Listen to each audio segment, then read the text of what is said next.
You built a monster.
No breath, no heartbeat, just static remains.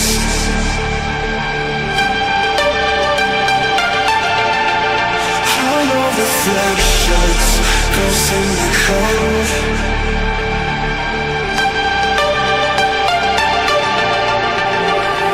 So come burn down my escape. I wanna feel it, come drag me into the void. Let my circuits decay. I'm sorry, but it's too late. You never.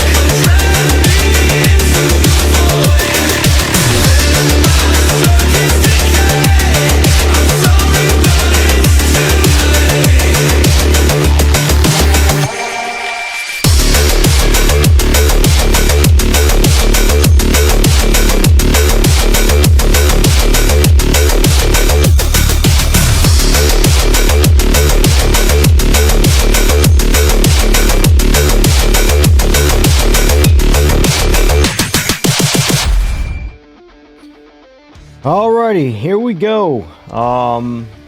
It is day one of iRacing for me. I've been worried about this day because it's iRacing.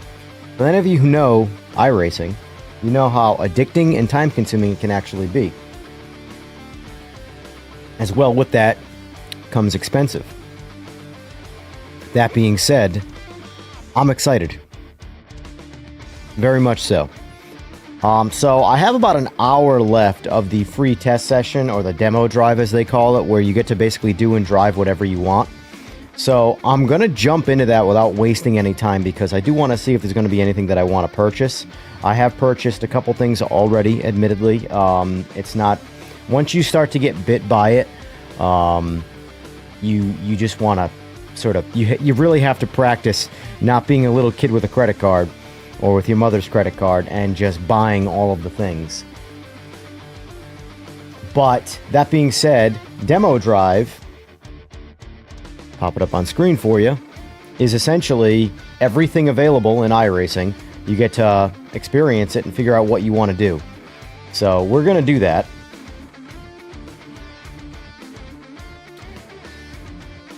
I did want to try the... Where is it? Ford Mustang. No, I have that. I have that already. That's one of the few I do have. Ford GT. That's what I want. GT2. And let's jump over to... Let's do Willow Springs. Let's keep this in the feeling of Ford versus Ferrari. Tried a couple GT4 along with a new P-Cup. Okay. I'll be honest with you, I tried the Cadillac hypercar. I think I don't like hypercars. Like, every sim I have driven a hypercar in, I'm not having a good time. They have no tires. Now, I understand that tires have to get warm, but they're pretty lightweight with a pretty wide tire. They shouldn't take much to stop.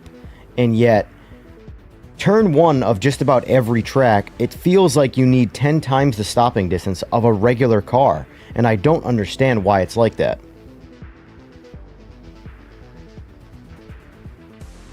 I don't think the I could be wrong, but I don't think the hypercars are very heavy. Maybe it's because they're the electric part of them, the battery, say. Maybe let me look it up. Let me just see. Let me just see. Because when I say heavy, I'm thinking street car. So Cadillac. Damn, I can't type.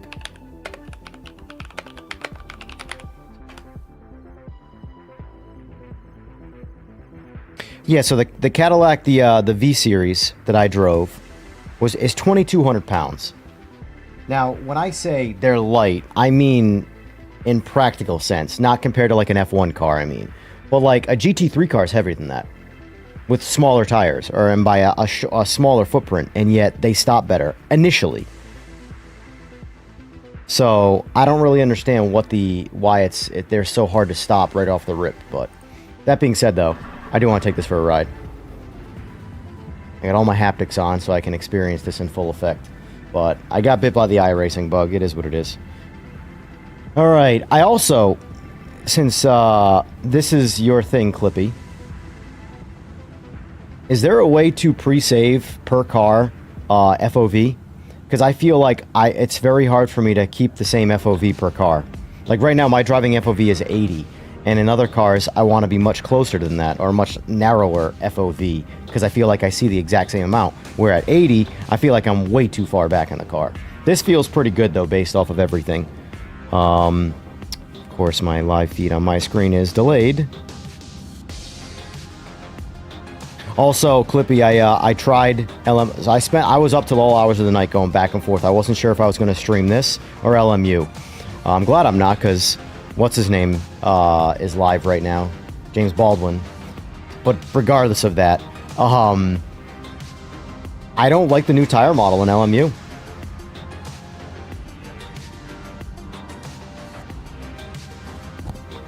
I have to go to settings and click make settings for just this car. Gotcha. All right, well, I'll do that in a second. I'll experiment. Let me get out on the road here.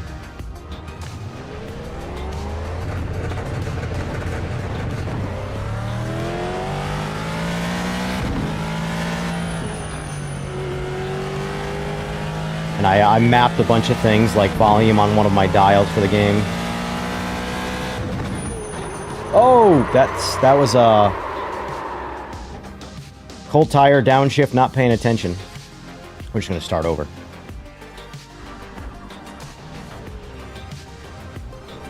Yeah, I got Willow. I got some of the major tracks. I spent some money. It is what it is. Warm these tires up. I like Willow. Willow's one of those tracks that I want to get better at in general. It's a fun track, but it's one of those deceptively hard tracks. It doesn't look like it would be a hard track, but like, for example, I would put this visually at the tier of, say, Watkins Glen. Watkins Glen is, like, see, like, Watkins Glen is a lot easier. I don't know if I want to drive this car, though, at Willow Springs. I need a better test track, because this track is challenging. So let me do this. Let me back out of this. Yeah, I know. I was just on Spa prior, and you can get a little more aggressive in Spa. And I got to dial that back with Willow Springs. Willow Springs is a challenging track. It's a fun track, though. It's really fun for slow cars. The fast stuff gets... Some of my worst driving I've ever done has been in an F1 car on Willow Springs. Let's go endurance.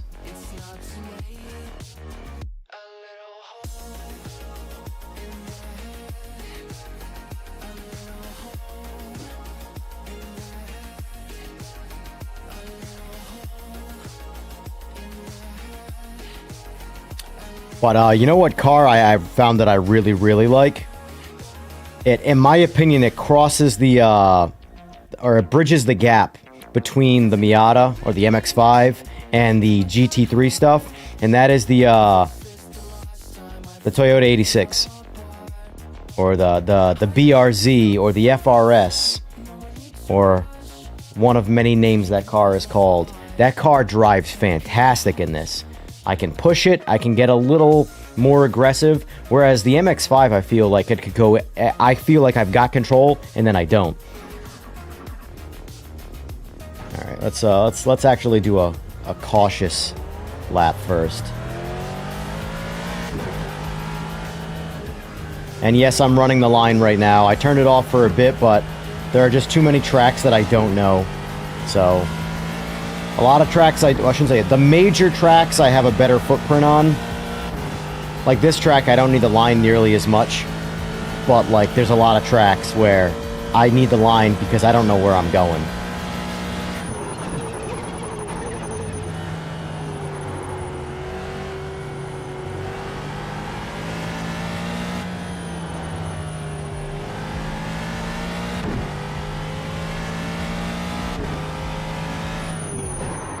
Oh boy. This is strange because this wasn't happening earlier. It's very like snap oversteery right now under braking. I drove this car once already today and I didn't notice it, but I don't know if I just, because that wasn't very we'll see what happens when I get the tires warm. Let's get the tires warm before I judge the car.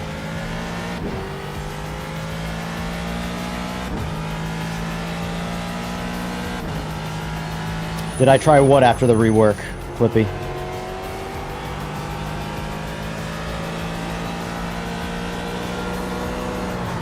Wow! We are having issues with this car right now.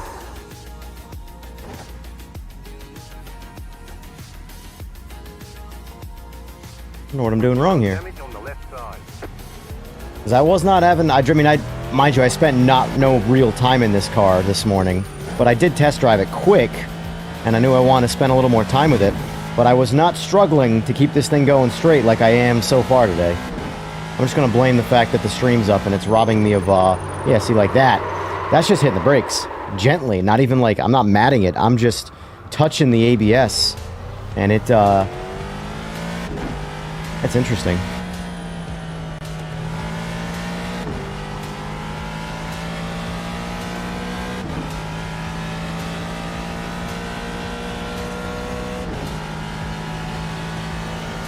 And yeah, I'm doing everything on the round wheel with paddles right now, regardless of how accurate that is.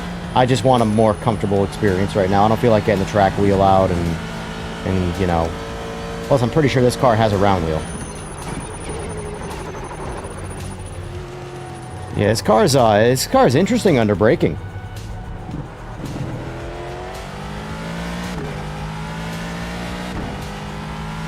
People that play iRacing complain about PM. I agree. PMR, I think it needs some rework in the graphics department, primarily on the I would say the filter / color palette, and then the rest is just graphical bugs. Like their lighting is terrible. That's one thing that is objectively bad from a graphics standpoint, is their lighting. Supposedly in today's patch notes that they released, the lighting is being addressed, so we'll see how. I am going to be, you know, jumping back on that once the patch comes out to try that out. But so if anybody's wondering my game plan, because obviously I've only been streaming this sim stuff for about a month, 5 weeks or so, a little over a month, and I've been kind of like fine-tuning how I want to do things, when I want to stream. That's why I tweak things here and there. But what I have figured out... By the way, how are the volume levels? My voice versus the game, primarily. But anyway, I want to have 3 sort of stream genres. And by that I mean simulation, iRacing. And by the way, for anybody out there who's wondering, while I haven't spent a ton of time in every sim or game, I have tried just about everything. iRacing, to me, is the only simulator. Using the full word. I would put LMU as a close second to it, but it still feels like a video game with a heavy, heavy focus on simulation.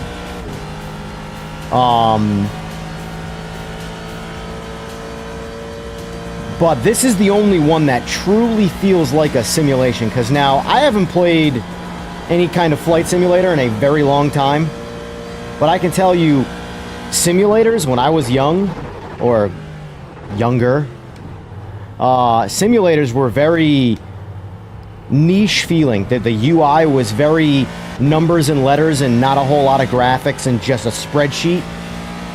But essentially, Microsoft Excel was the game. And you would throw you into the simulation. It would load just like this. This is the only one that feels like a real simulation. Or at least they're, you know, the interface anyway. Yeah, so this, it just takes a little bit of heat, I guess, but this car is feeling a lot better, and, you know, maybe I've gotten used to it a little bit too. I shouldn't have downshifted. I don't know why I did that. That was dumb. That was 100% my error. I don't know why I saw the braking. So there are times, I'm gonna get out of this car though, by the way. There are times when the line will make me do stupid things. Like in case of the point right there, that downshift was unnecessary. Rolling out of the throttle is all I needed to do. And I downshifted, which snapped out the rear end.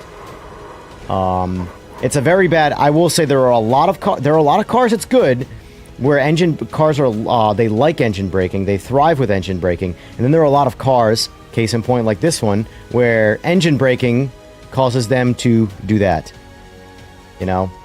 So that is just learning the car, learning what cars not to do it in. That's just experience at the end of the day. That right there was 100%, that wreck was me. I can't blame tires, I can't blame the car, I can't blame anything but myself. So Clippy, recommend some cars for me. But anyway, what I was going to say was, I want to do a simulator stream, a simcade stream, and then an arcade stream. So, I'm thinking PMR, if they dial it in, all of this is presented as if they do their job, and they finish the game, and the game is solid. I am going to revisit it once the patch comes out. If they do that, I think that will be still the crossplay title that's close to a sim, but not a sim. This is the problem, is that everybody thinks they have an idea of what a sim is and what a sim isn't. At the end of the day, are you having fun or not is really all that matters. Because none of these things are real life. But iRacing, I feel like, is the only thing that you could call, use the full word simulator, and it be accurate. Everything else feels like it's a video game that's with simulator style driving. LMU is a close second, like I said. But anyway, ignoring that, I'm feeling iRacing is going to be my go-to simulator because I'm enjoying it. I'm having fun. While the loss of tire grip after limit is kind of rough in this, the grip before going over the limit feels really good. For example, I don't know what LMU did with their most recent update, but I do not like the new tire model. I liked it prior, before, so 1.0, I very much liked grip, or at least how the tires worked anyway. Now with this new patch, I don't like it. The tires are awful when cold. Like, they are awful. And like, now if we're racing in sub 30 degrees or 30 degrees, whatever, and then you go out there on cold tires, this is the kind of grip that I would expect. But we are talking about summer days, the sun's shining on the track, and I pull out of the pits after having some warmers on, and I, at low speed, 30 miles an hour, quarter throttle coming out of a turn, loop the car, no problem. Like, I'm talking, it happened, and it wasn't just a me thing. I jumped into an online lobby, a ranked race or whatever, or a bronze race, since I don't have any real time on it. It was, so the top 3 guys looked like they had it dialed in, but everybody else was crashing left and right, spinning out, all the same problems. Now, I don't know if that was, like, it's better now with when, like, the tires get fully up to temp, the tires have more grip now and they just expanded the range. But I can tell you that getting started now in LMU feels like punishment, and it didn't feel like that before.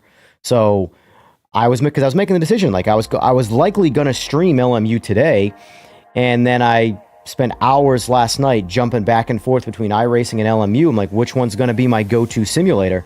And as of this current patch and the sentiment that went, because here's the thing, all I've seen is super positive feedback about the new tire model in LMU, which tells me guys like me are screwed.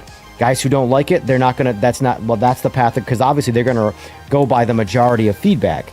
So if 1%ers say it's bad and 99%ers say it's good, they're obviously going to go with the 99%ers. I have seen some other people out there complaining about it, but you know, guys like me, I am a bit more aggressive on the throttle, right? And I've found that your driving style sort of chooses what simulator is best for you. Because in real life, there are varying kinds of drivers, and there's not just one way to drive a car perfectly. There's all sorts of ways. You know, for example, I am much more of a James Hunt in my driving style. I'm a very aggressive driver. I thrive on that line of being out of control, but while remaining in control. That's just my driving style. Now, I do have to dial that back for iRacing, but I feel now like in LMU, if you have a slightly aggressive racing style, you will do horrible. You will not thrive in LMU. You have to be more, I don't want to say pussyfooted, but you have to be very pussyfooted on that throttle. Like, I'm coming out of these turns, and I'm going, you know, well, here's the thing. I know, like I said, I know I have to make an adjustment, Clippy, but I can tell you that driving iRacing and driving LMU with their latest updates, I can be much more aggressive in iRacing. And I would have not said that prior to the patches. LMU was a more aggressive style. Like I said, I don't know what they did with their tires, but like I'm coming out of a very, very low speed turn, 30 to 40 miles an hour, and I start rolling into that throttle. Like, I mean, I start. We haven't even approached quarter throttle yet, and the ass is coming out where I'm already lifting. I'm like, how soft do I have to drive these cars? Because I went out there for a couple of solo laps, and I'm like, this turn, I have to crawl through this turn. I do not understand that this car cannot get grip right here. This, in real life, the only thing that this simulated to me was that I am driving on either a wet, cold road or in the snow. Because this does not feel like a competition tire on some form of tarmac, any kind for that matter, at that lowest speed, at that kind of throttle, and that wide of a tire, and that planted of a car. So this is where a lot of like sims and games, they lean into this like almost fictional difficulty of this is how hard cars are to drive, when they're so far off what realistic is. These cars, you can abuse the ever-living hell out of them. Like for example, I drove Rennsport. Rennsport is the first game where I feel like, wow, this car's, mind you, some of it feels a little irrational. Sometimes I feel like Rennsport went past the realistic grip, and now it's like they got too much grip. But at the same time, though, there are turns that I cannot make in any of these other sims that I can in Rennsport, where I'm like, this is what this car should do. Only reason I say that, I haven't driven this car, but there is no way the street cars in real life that I have driven handle better than these cars. Case, they just don't. They do not do that. But anyway, where I'm going with that is that iRacing right now feels like the grippier, more aggressive driving game over LMU. And 2 days ago, I would not have said that.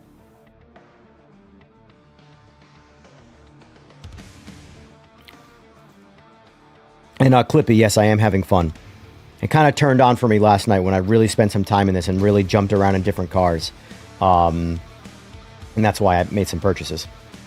Anyway, all right, so let's see, what car? He said Pickup, Mustang. I'll try the Mustang GT4. I like the Mustang GT3 a lot in this. I will say, though, the Mustang GT3 has been like a solid go-to in a lot of sims. They've done it. It just, I don't know if the car's really good in real life, or they just know that Mustang drivers in real life crash a lot, so they made it easy. I'll try the Ferrari 296 too. But no, but the reality is though of real life racing, there's all sorts of different driving styles, and they all can be fast and they all can be slow. You set the car up for the driver, and the car thrives with that setup, with that driving style. And in a lot of these sims, setup does help, but at the end of the day, you have to sort of race to the sim style than to your style. And to me, that's unrealistic. But it's also a video game, regardless of how much we want to call them realistic in sims.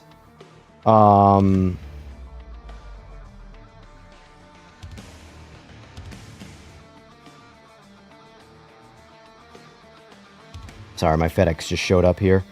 It's funny, I have all this fancy sim stuff, and my G923 just showed up.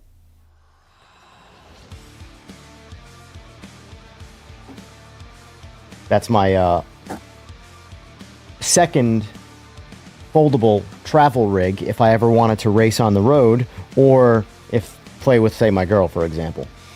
Alright, so... what are we doing here? Oh yeah, we're on Spa GT4. Let's try the GT4 out. Mustang GT4. Also, the auto force feedback thing I think is a pretty cool feature. It seems to know what I like. Should have kept... funny thing is, this is my second G923. I sold my G923. And I was too late. I sold it to my buddy, who then he upgraded to a Logitech Pro, and I was too late to the ball to buy it back. Luckily, Logitech had a pretty solid deal right now, or promotion. I got... Mind you, I didn't want the H pattern because the H pattern's junk.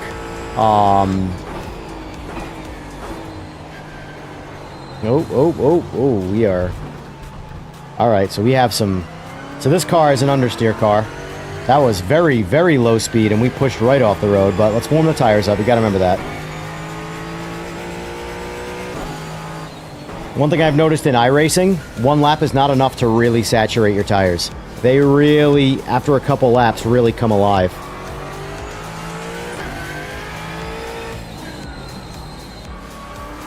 Trying to just heat the tires at this point.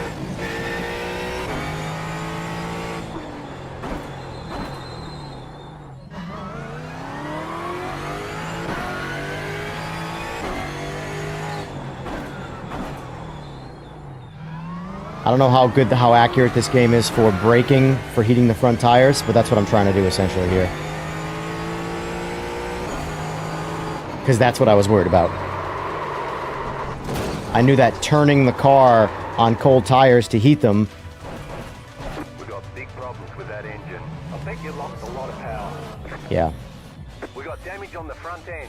You've got some damage. That's why I was trying to heat the tires with the brakes, because...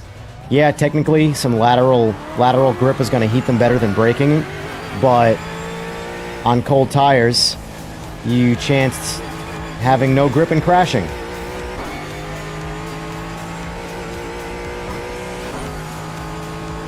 I'm just gonna...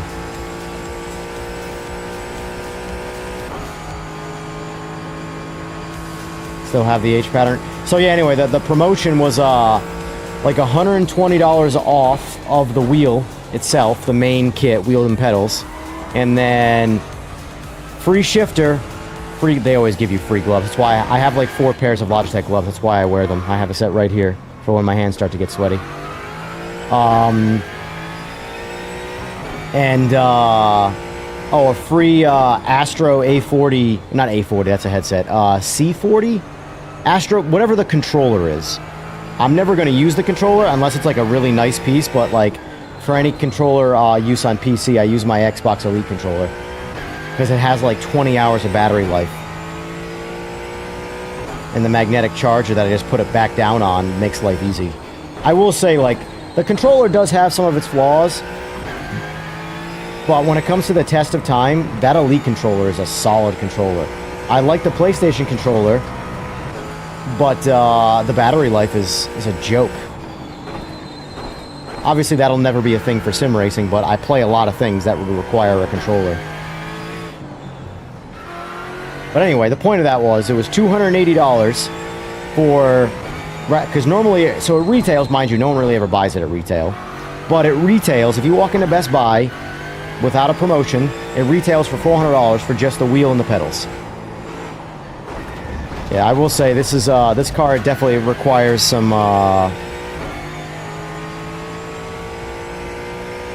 yours got drifting like 6 months. That's strange. I've had pretty good luck with them. PlayStation controllers have more drift in my experience by like a lot. That's why I will say I also have the Pro controller from PlayStation. That was one thing that was really nice about that controller, was the ability to swap the joysticks out effortlessly. Don't have to buy a new controller, don't have to perform surgery, just pop the cap off, swap the joysticks, and boom, stick drift is gone. That would be something that would be a nice Xbox controller upgrade path. Yeah, this car has no grip. You are not kidding when you say it has no grip. It's crazy how much more grip the GT3 has. I've had good luck with them.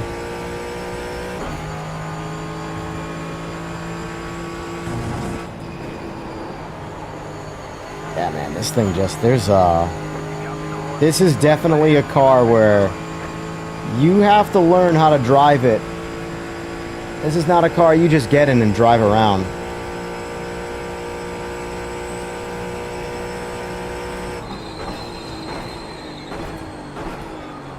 I know I didn't need to go into first right there, but I did anyway.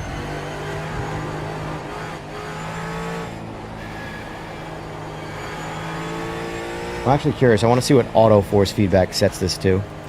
It did raise it. Cool. That's so... I will say, that is such a gnarly feature. The auto force feedback for this game.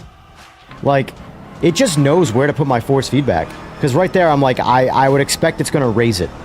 Because it feels soft right now. And it raised it 4 Newton meters.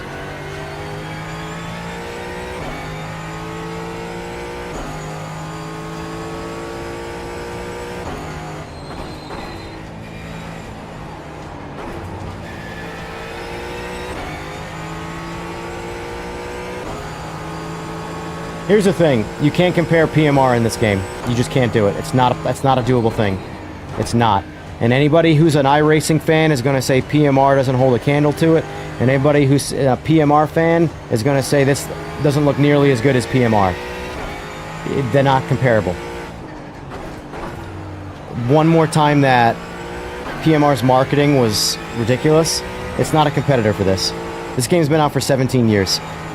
If graphics are your sole thing, then neither game is good. You should go play Forza Motorsport on PC. That's the best looking racing game, hands down, by a landslide right now.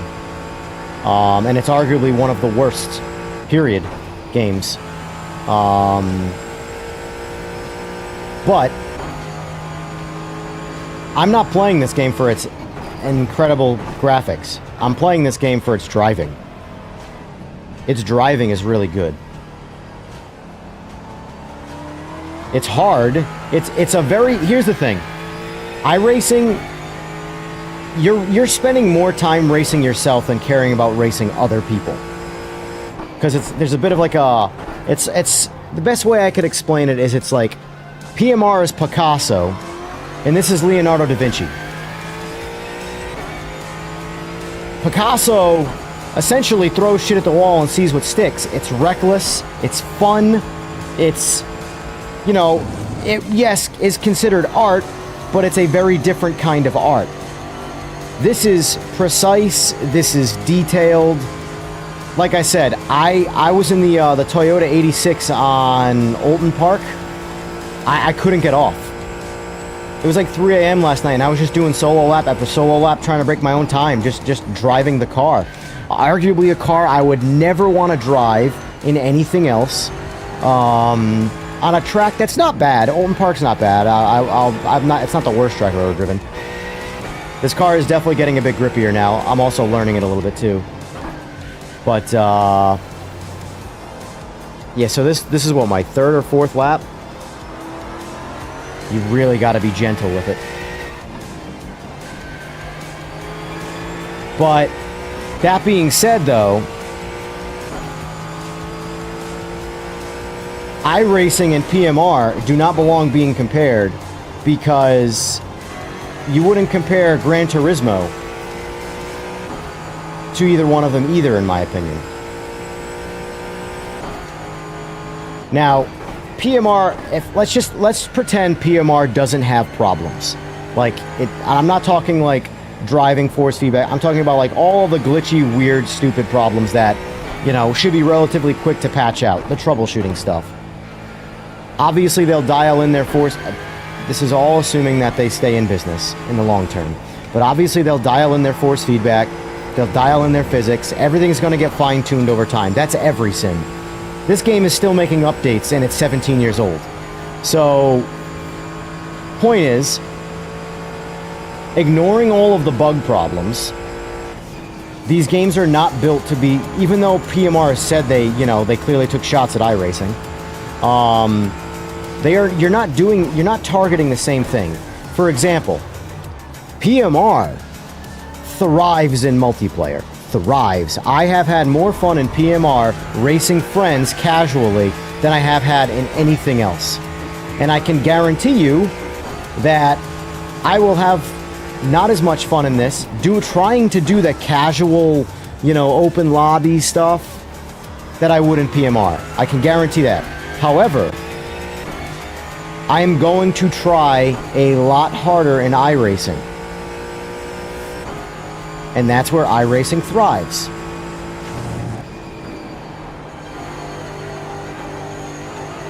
Yep, that was terrible. I know having a line is holding me back. I'm just driving.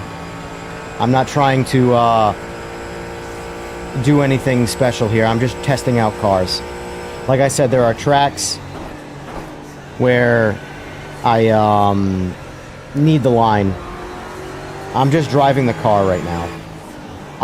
So here's what I'm approaching iRacing right now from the perspective of I don't know what the hell I'm doing, which most of this I don't know what I'm doing. And I'm a new person who has no advice. I'm jumping into iRacing. How is it? What do I have to do? So I am doing what's presented. I'm following the line. I'm driving cars, learning how they drive, and that's kind of what I'm doing with this test session here. I am going to jump into some actual ranked stuff too, I guess it's ranked.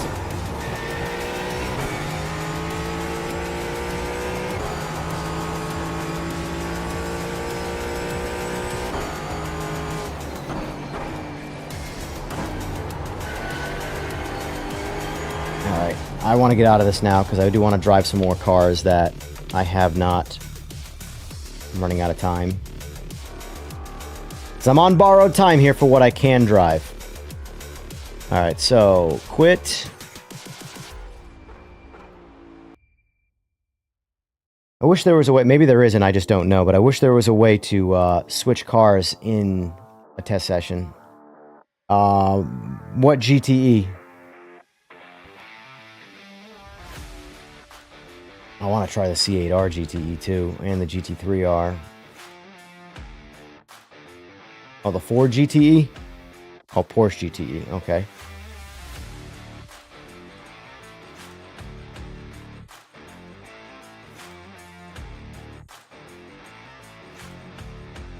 Am I missing it?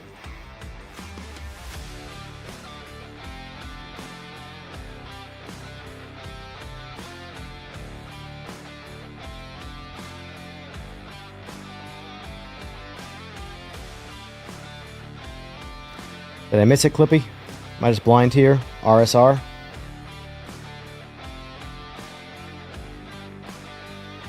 Maybe I'll spot too. Let's try. I don't like Lime Rock. It's weird. I just don't like that track. In any sense, it's not an iRacing thing. I just don't like Lime Rock. Let's do the boot.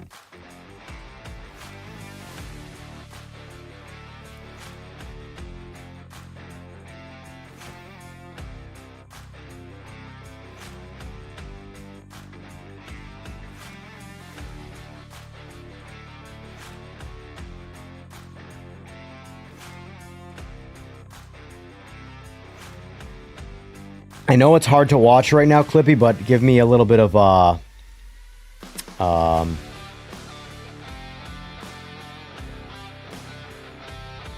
leeway. Because I know how painful it is to watch someone who is not nearly as good at you at something that you have a lot of experience with. But I'm a casual, and I'm approaching this as a casual. So I gotta learn slowly. Alright. Also, me.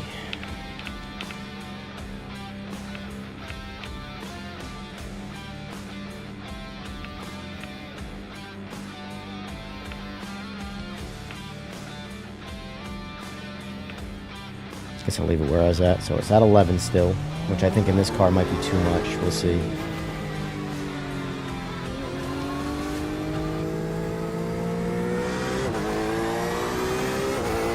Ooh, so... Oh, goddamn. I have all my haptics on right now, so it just moves my mouse all over the place.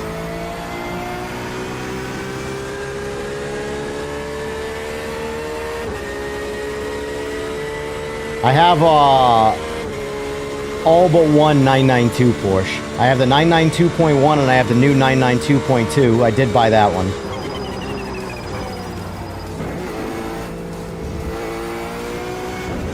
Oh, wow, there's a lot of... Holy Jesus, there is a lot of, curb on that particular one. Okay, so I gotta make an adjustment for that. A lot of other sims, you can tap that curb and it not do that. It will slightly bump you, but it won't end your race. All right, so let's start by making that adjustment there.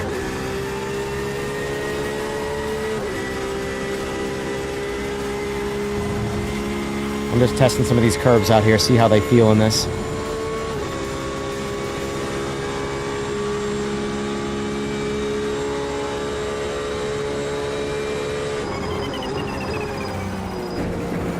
Let's go a little wider here.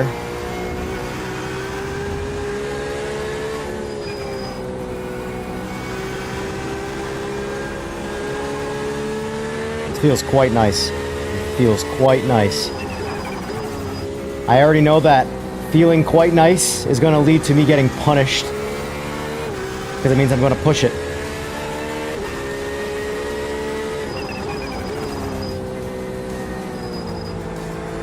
Yeah, this car does feel really good. Damn it! I don't have the RSR Porsche. Do they all feel like this? And is it just the track, or is it the RSR? Because the other Porsches feel good, but they don't feel this good. Oh, I totally missed that braking zone.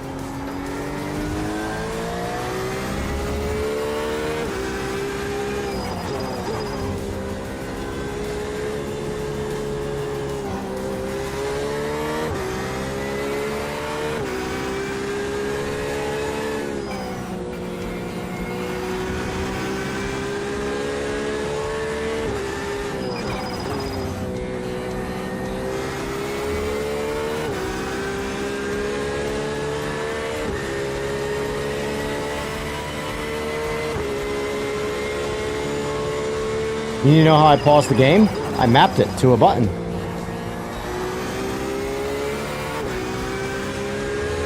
This car drives awesome. This car is awful in PMR. Awful. One of the worst ones, although the GT... To be fair, the GTE class in PMR is currently the worst class of cars. So we'll judge it again after the update, but...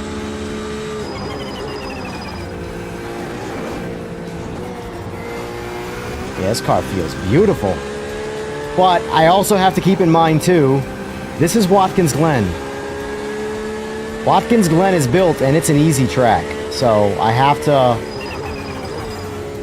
Willow Springs, that's one of those things where, like, I downshifted too much there, I know.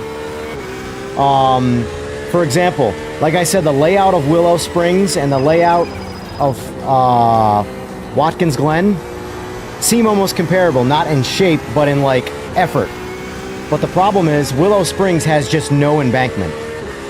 And I don't know what their tarmac is like, but Watkins Glen is very grippy. It feels good.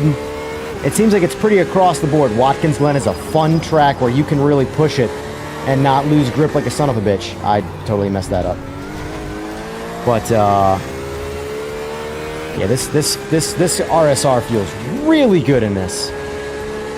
Damn it! Add this to the list of purchases. Alright, you know what? I know, so anyway. Watch, ready? Pause. Did you really not know that this game has a pause? You have to know that.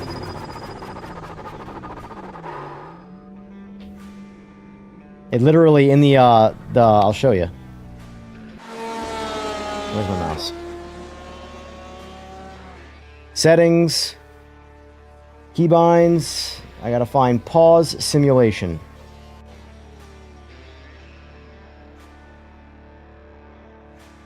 Pause sim right here.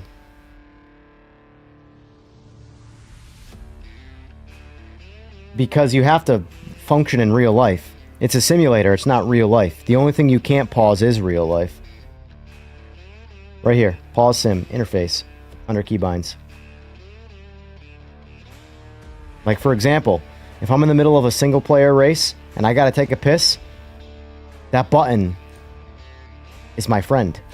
Alright, so real quick, this is gonna be the true test of the RSR. We're gonna drive a car that I have driven.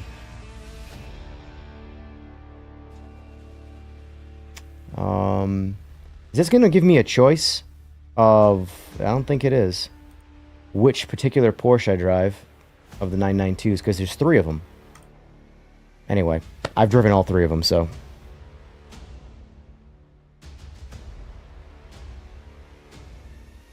The GTE cars are great, and as of 2 seasons ago, they got a dedicated series. They're an older model, but the peak of iRacing first-gen physics. Got it. Well, we're going to try iRacing's newest physics right now, and we're going to compare. Because that RSR felt really good, but I also know Watkins Glen is a predominantly grippy, good track to test on, and it will make you think you're a better driver than you actually are. Because you'll get on another track, like say Willow Springs, and you will bin it in turn 1 until you figure out that you cannot be in the throttle. I love Willow Springs First Challenge. It really is one of the harder tracks, and it doesn't look it. It looks so easy. Alright, here we go. So same settings, everything's the same. And we're going to push immediately just like we did in the RSR. Because we pushed the RSR cold, and it got obviously better, but even cold, it gripped pretty good. One thing I will say is we got massive understeer by comparison. Understeer by comparison. I reversed those pronunciations.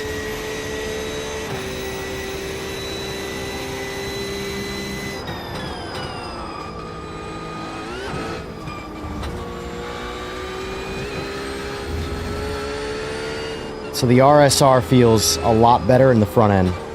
Like, yeah, I'm pushing. This is where I hear what it's doing there. How it drifts out from understeer right there. That's pretty common. And the RSR was not doing that, which is really weird. It's like the steering's a lot heavier. Like I can feel as I turn the wheel, I'm just pushing through the actual turn radius, turn angle. The proper words there. But like, see, it doesn't really turn the car anymore when I throw more at it.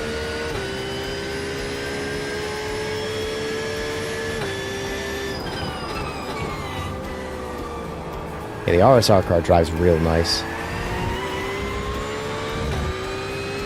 This car drives good too. I'm like pushing it kind of like how I was with the RSR, and it just understeers like a son of a bitch by comparison. So far, the RSR is on my list of cars to purchase. God damn it. Because I don't have the RSR. Alright.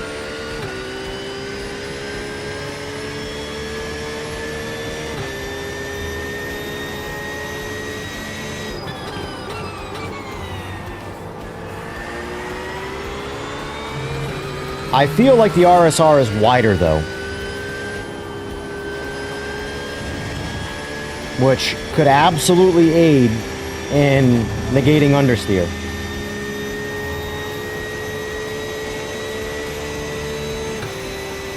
Do we know what the front end wheelbase is? Difference? Because at least going by pictures, the RSR looks a lot wider than your standard GT3 car.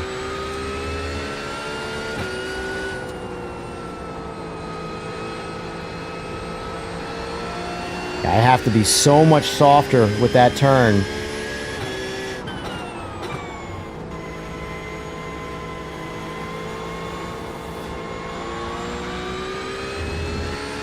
Damn it, I'm gonna have to buy that RSR. Because that RSR feels like it would shine on the Nürburgring. And I'm sorry, any car that can go down the Nordschleife feeling good is a winner for me.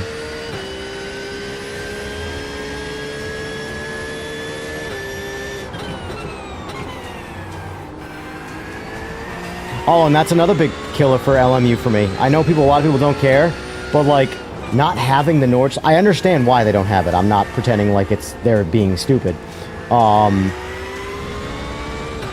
It's just a killer for me.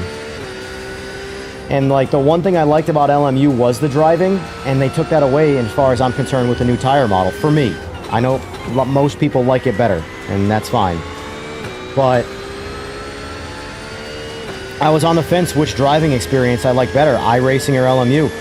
After the updates yesterday, it's not even a question for me now.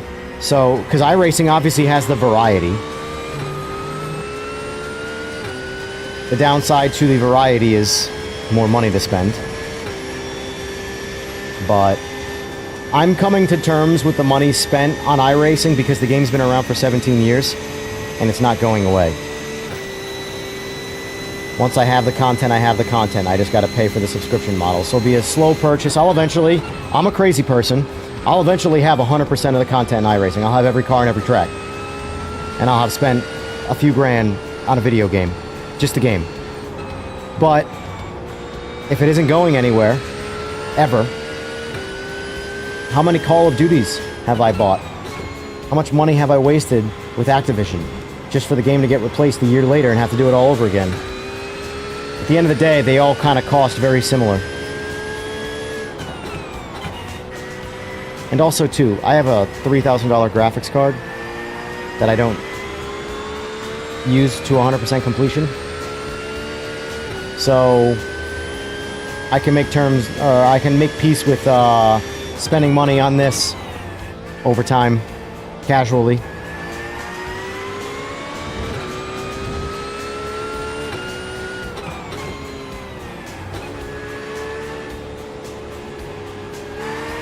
Let's try and get reckless and get the car to oversteer.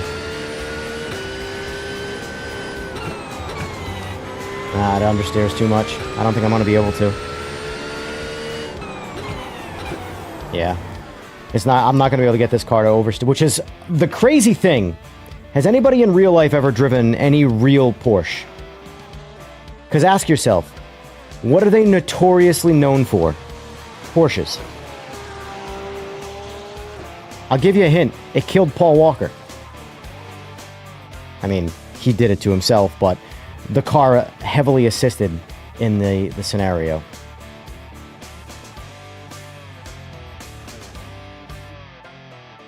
Why is my brain not doing alphabetical order correctly? I'm going to jump back in this car, and I'm going to try and crash it. Or try and push it to the point of seeing where it gives in first. Oh, I know I'm not at the limit. I'm just driving softly. But those last couple turns there, I was trying to get the car to oversteer, and it would only understeer. But I can tell you that on the Nordschleife, that car oversteers.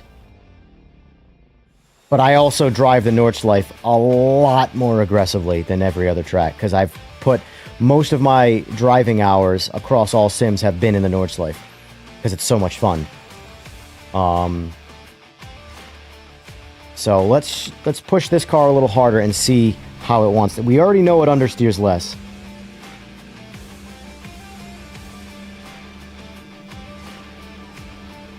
All right.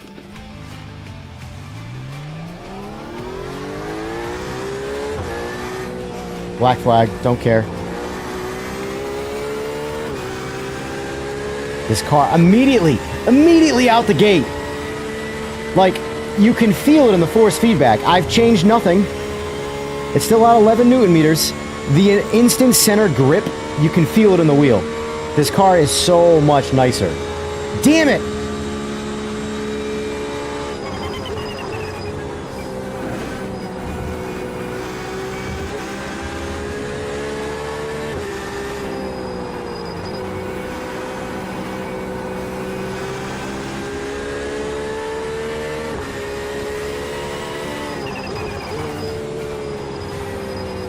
So this still, I'm noticing more understeer this time around, but it's nothing compared to, this car has a lot more front end grip than the previous.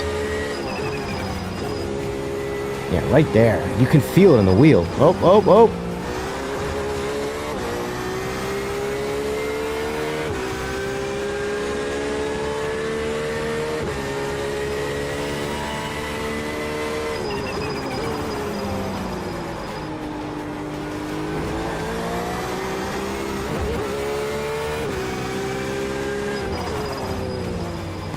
Yeah, e-brake doesn't do anything.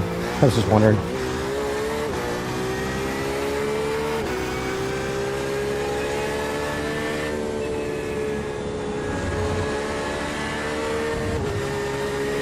This car feels good.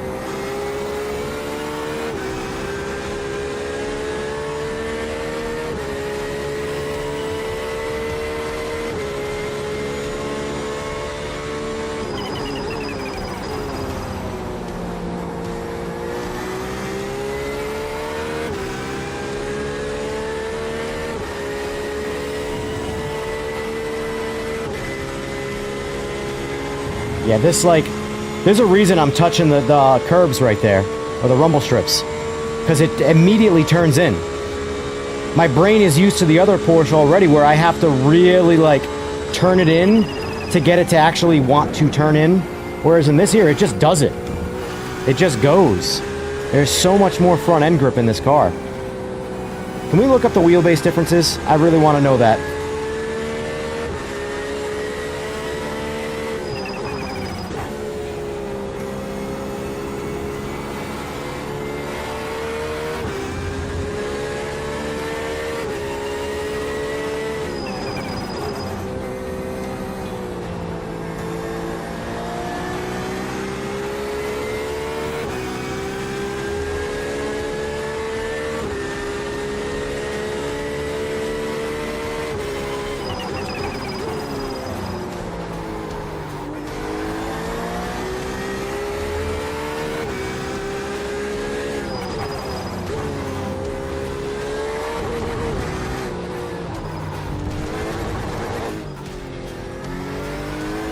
Well, you won't have to look it up. Look it up on Google, real life.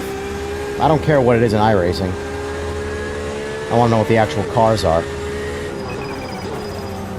Yeah, I don't look for a video game to tell me real life information about cars. I go by the source, the real car. So like essentially just Google what the RSR Porsche, the side to side wheelbase is, and then what the current the 992 GT3 is. I'd be curious to know what the difference is. I guarantee you the RSR is wider in the front. It's wider in the back, too. It's wider in general. That car is substantially wider, and that's why it feels like that. I just about guarantee that. Alright, let me use the bathroom. Clippy, it's a game. It's the closest thing to a simulator. It's a simulator, but it's still a game. At the end of the day, when the sooner you are to accepting that none of this is real, the better your psyche will be. This will help you drive a car. Yeah, it's a Porsche.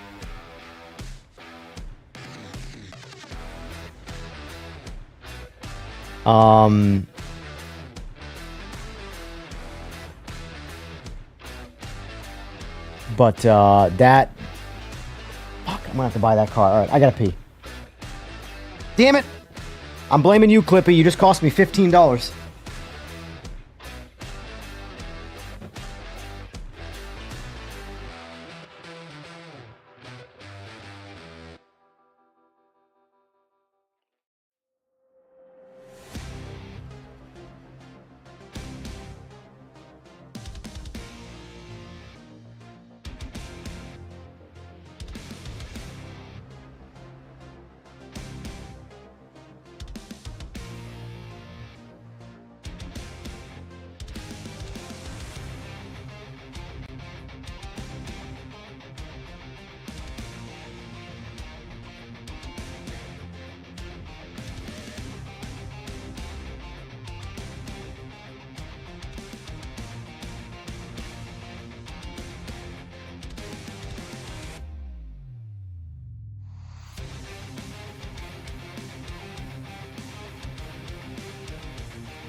Damn, we have already been streaming for an hour, and I haven't even done anything yet.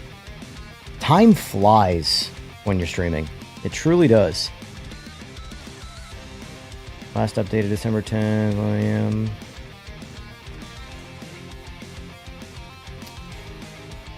Want to see what they updated?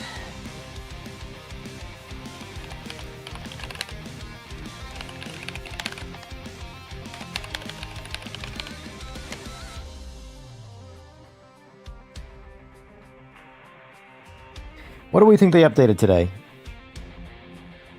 Oh, I gotta... Never mind.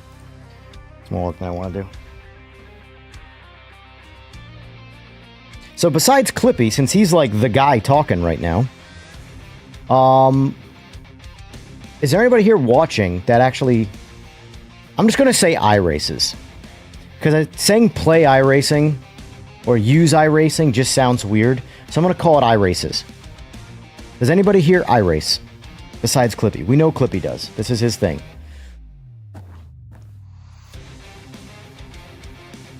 Alright, so... Shop, here we go.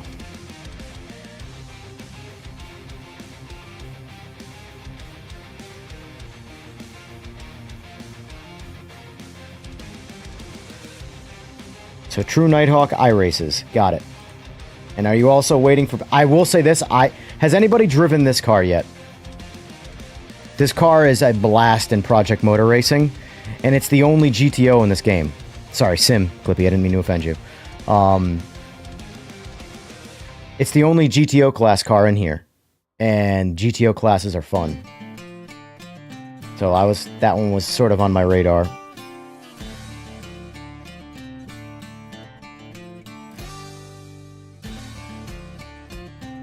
$66.2 for the GTE, 60. Yeah, so we got 5.1 inches more width.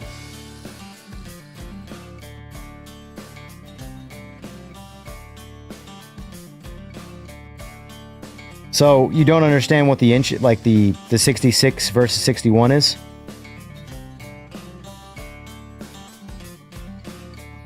It's front tire to front tire width. It should be outside to outside. And then... Oh. I don't know. It's a class car. A lot of times, class cars slow you down. Like, in motorcycle drag racing, there's a class called Superstock. It is... like purchased motorcycles with barely any modification, and I mean like you can put an exhaust on them, but you can't change the wheelbase, you can't change the ride. There's a minimum ride height, and there's all sorts of there's a shit ton of rules, and it's one of the most competitive classes. Rules create fun, despite what people might think in real life. Did I miss the time's up? I meant to drive the 296. Alright, where's the RSR? I still don't have this GT2. I have the 2.1 and the 2.2, but I don't have this one. But this is what I just drove. And this is what else I just drove. God, this car feels good. Son of a bitch.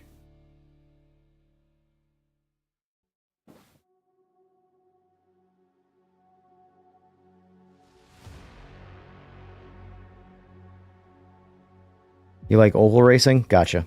I haven't done any oval racing in this yet. Oval or dirt, I haven't done it. I've done only the things that I've experienced in other sims. Wonder if we have an update out yet. I'm just going to double check. I know we don't, but... 296 is not an easy car, huh? Yep. No update-o yet.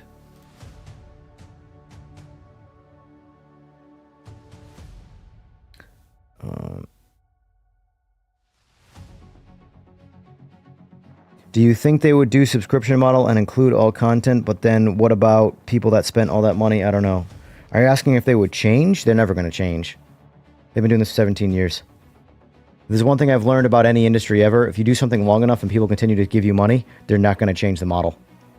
Why would they just essentially, now assuming that's what you're asking, I don't know if that's what you're asking, but if you're asking if iRacing would change their model so that everything's included and you just pay a subscription, the only way I would see them doing that is if the subscription heavily increased to where they would see a profit much sooner from you than if you stuck with this plan. They're not gonna take money out of their pockets. They're not losing business. Period. If the average person is like me and gets bit and just starts spending money, there's no reason to change this model. I was so anti spending money in iRacing, and now I'm like, what can I spend my money on? What digital fakeness can I spend my real money on?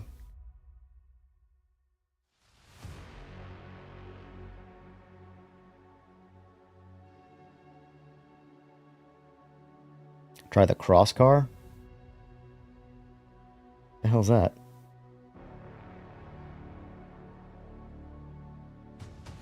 What's the cross car?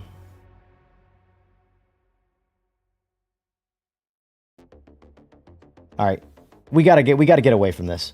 Let's get to the actual stuff that matters here.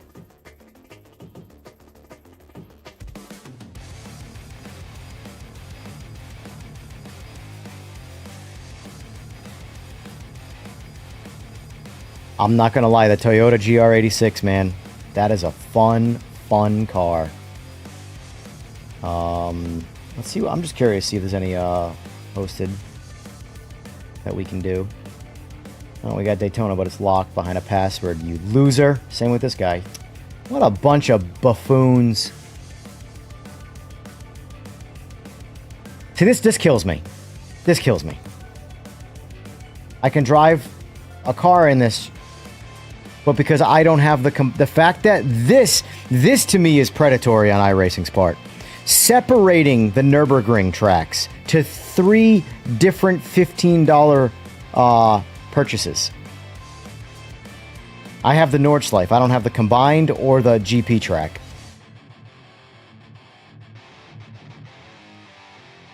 I have Monza though. Oh, of course they locked it to just the 263. Or 263. I don't know where I got 263 from. 296. Hey, what do we got here? Oh, never mind. Never mind. Not what I'm in the mood for.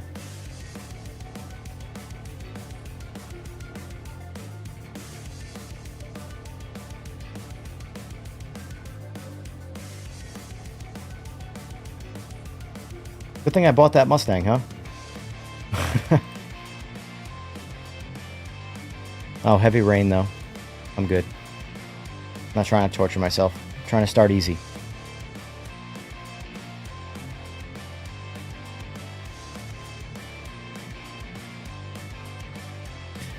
I'm just seeing what's out there. I'm probably gonna do some real. I'm debating if I want to continue this or if I want to race real people. You've yet to try the Toyota. If you like the MX-5, you're really gonna like the 86, in my opinion. They feel very similar, but the 86 has got a lot more grip, so you can push it.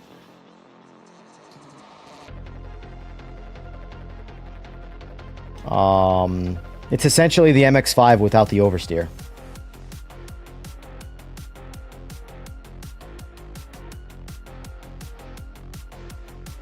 All right, so I'm currently in this one, but I don't know if there was a.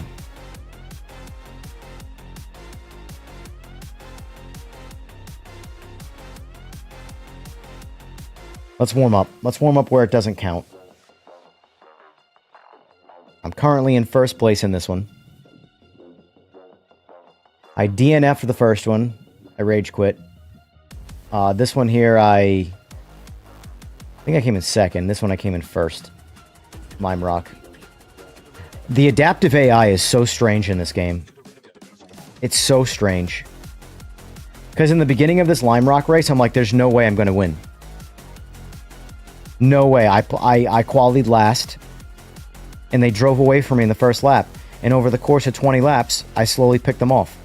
And I think I actually, by like lap 11, I was in first place. And then I had to hold up. The number 2 guy would get slower and faster randomly. I was fairly consistent. I would say I was within a second every lap for the second half of Lime Rock. And I mean, how consistent you consider it within a second. But I was within a second, and the AI was like within 3 seconds. And I beat Jimmy Broadbent too. You know, the real one. Not the AI named one. Not yet, Clippy. I'm getting there, though, in terms of everything. There's a lot to learn. I am taking this approach from a old man brain perspective. One day at a time, and it's day one. I'm not trying to be an iRacing master on day one. I'm just trying to slowly pick it up. Slow and steady, that's my motto for everything in life. Also, I got like 3 hours sleep, so if I fall asleep randomly midstream, that's why.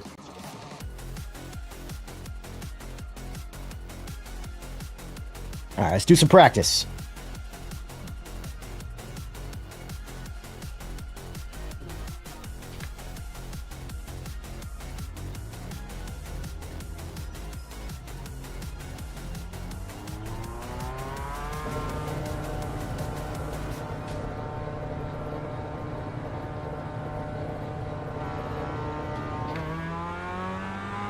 They're showing us the black flag. You didn't What? enter the pits safely. You have to drive through the pits without stopping. Alright, alright, let's try that again.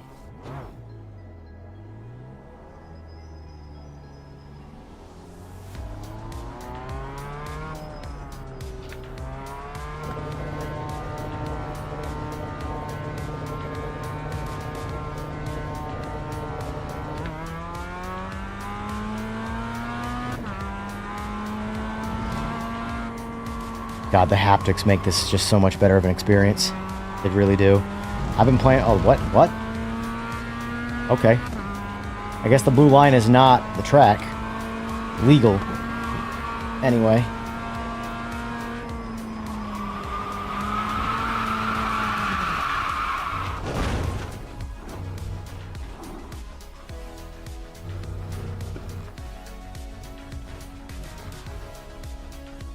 Alright, my car must be broken because my haptics Too much damage, we've got to fix it. are freaking out. Alright, I just gotta remember with this car, like, you gotta be so easy on cold tires. Like, this car is fragile. This is definitely a conservative throttle hand car. Or, it's bike talk. Throttle hand.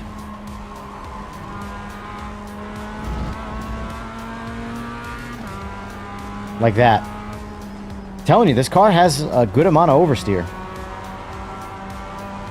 By comparison, anyway.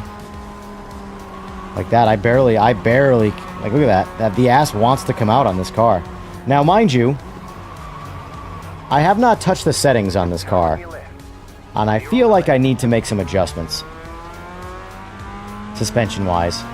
Because I genuinely feel like this car, in its default setup, handles pretty poorly.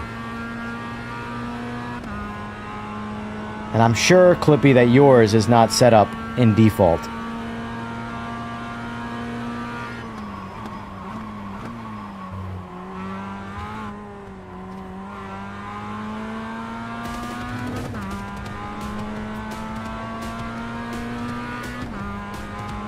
I also have never driven this track before, so that's going to aid in poor driving.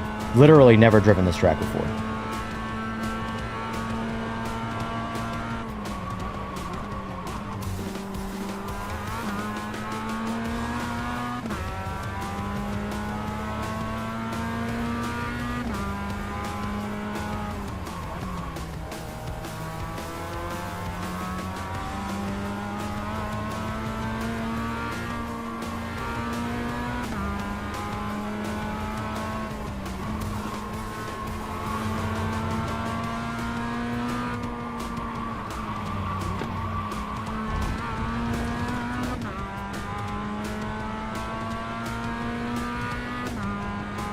Yeah, see, auto force feedback just bumped it up 3 extra newton meters to 14 from 11.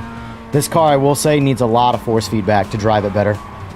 One of the few cars I noticed where force feedback really does, like, very much help me drive it better. It needs a lot of force feedback to really kind of feel what the car's doing.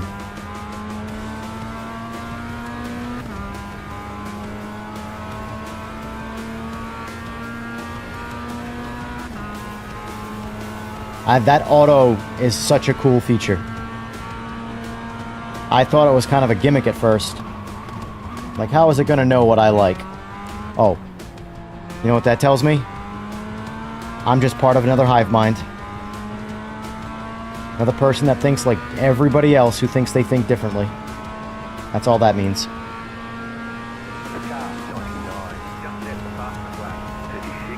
Alright. Car works a lot better with some heat in the tires. But man, cold tires, this car hates you.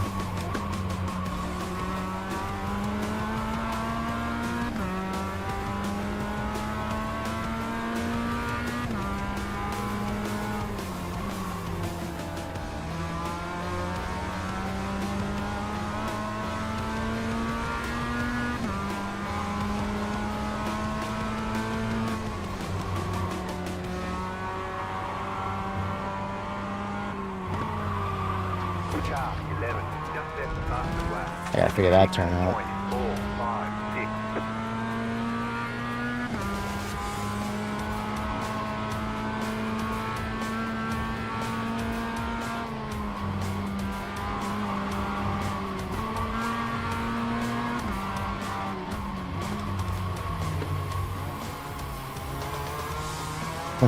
I was looking for another gear to downshift to.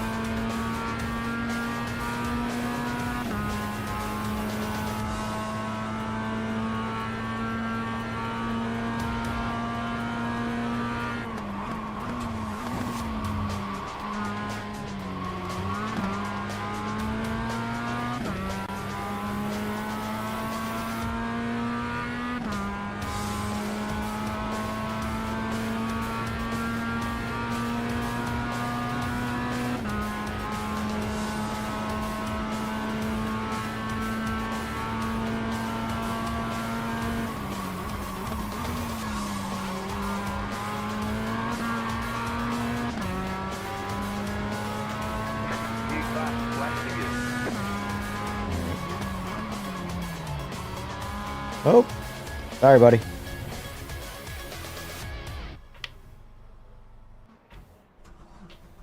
Alright, let's get to the race. There's also auto fuel.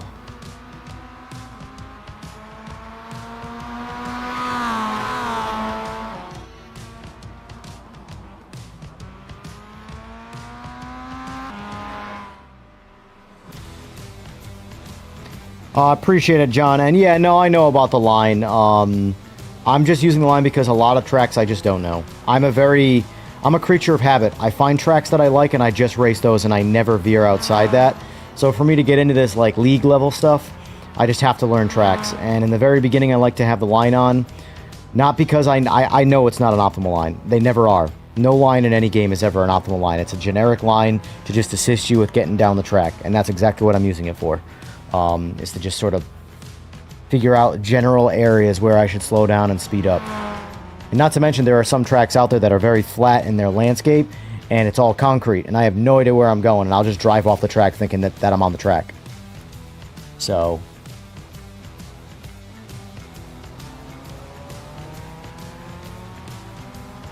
like I said, I'm a casual approaching this from the casual's perspective. Maybe one day I'll be a die-hard, full-blown, full-send-it, fast guy on iRacing, but for now, I'm a guy in tryouts. Trying to see if I can make JV or not. I can skip forward, alright. Oh, that's right, the fast-forward button, right? Yeah, you're right. I forgot.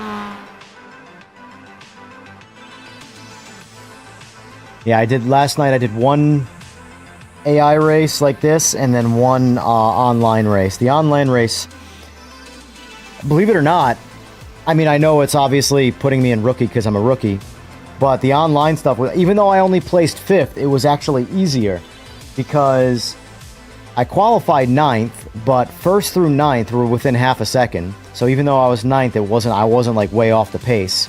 The guys behind me were like up to 4 seconds slower.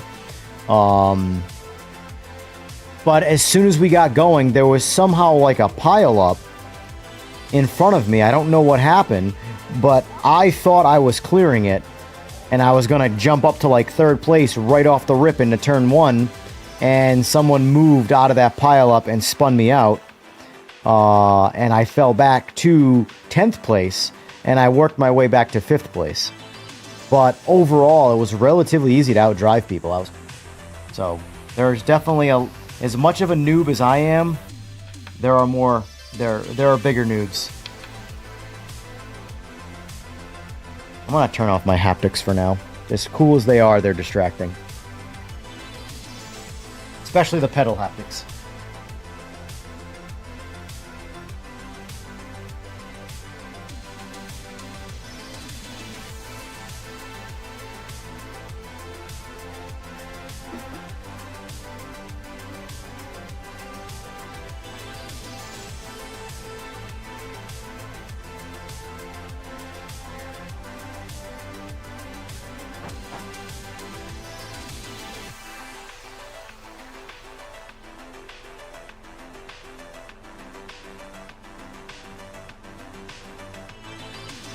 Yeah, I just use the digital mirror. I don't like the look of the mirrors. They look terrible, so I just turn them off. That is a graphic in iRacing that bothers me, is how poor the mirror visuals are. So I just run the virtual. I'd rather look at a black mirror that's not rendering an image than the ones that are actually there to let me know.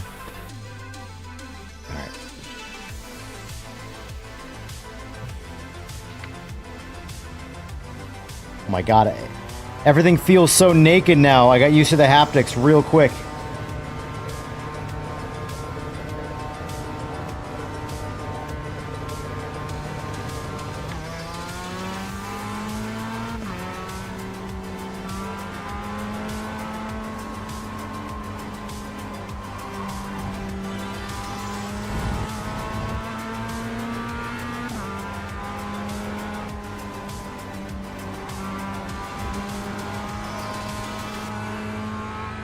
Yeah, I was doing, that's what I'm doing next. I just want to do an AI race first, John. I raced a rookie one last night on Olton Park. That's the one I was talking about, where I started in 9th. And then was taken out immediately in turn 1, and then worked my way back to 5th. Outside of the random pileup in the very beginning of that race, which I don't know why it happened, because I didn't see the wreck, I just saw the result. Overall online experience was fairly well played. I went into one race in LMU, and someone pitted me. They apologized in chat, but I had already committed to rage quitting. So I did one online race on iRacing last night, and one online race in LMU. I enjoyed the iRacing experience. I rage quit the LMU experience. Green flag, green flag. So that made my decision for me as to which one I'm going to play from a ranked standpoint. Okay, here comes your first time lap.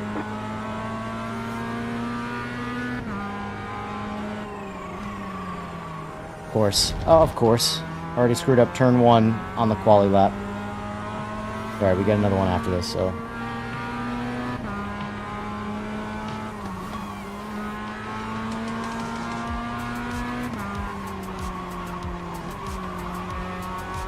God, I suck at driving this car.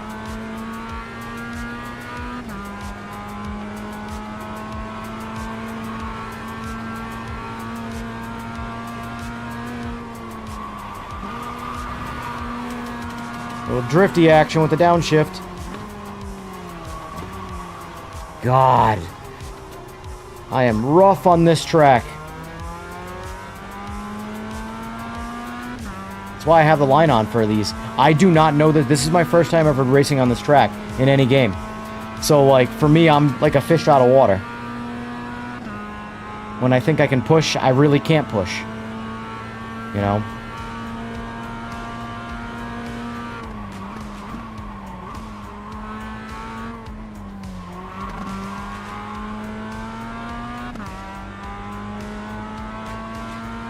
I know I don't have to have the limiter on, but I make a habit of it. Because a lot of times, if you don't have it on, you will drive right past your limiter and not paying attention. I'm old. I don't think you realize the mistakes I make purely due to age. Alright, that was a dog shit lap, so let's hopefully see if we can go a little bit better this one.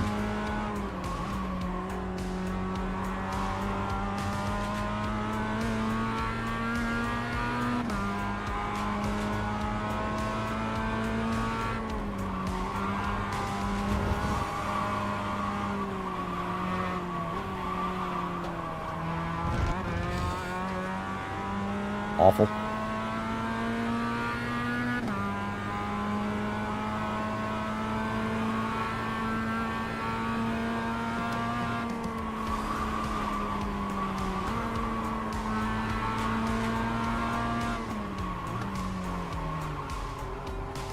Better than the last one. Still awful, but better than the last one. That's like one of those things where both of those were a failing grade, but the number was higher the second time. So it's still progress.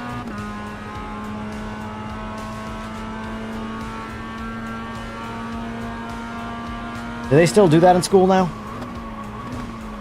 Allow you to get a 0 on a test? Or do they just say failed and... or is failed not even allowable anymore? I know Common Core Math came out and at that point, I couldn't associate myself with the education system anymore.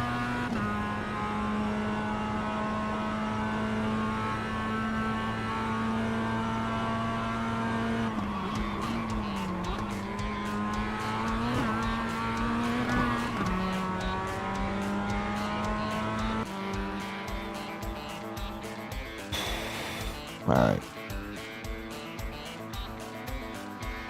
I really recommend racing the official rookie races when starting out to learn the tracks and how each of those cars drive. Yeah, it's like that was so saying. I did one last night. I'm gonna do that after this race.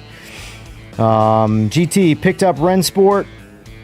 It's not bad, to be honest. The AI is slow as heck, but the driving is good. Got to try the multiplayer next. So the multiplayer is where Rensport, I think, is a wild card in terms of overall racing right now options. The AI is a joke. It's the worst AI I've ever seen. It's like it's just...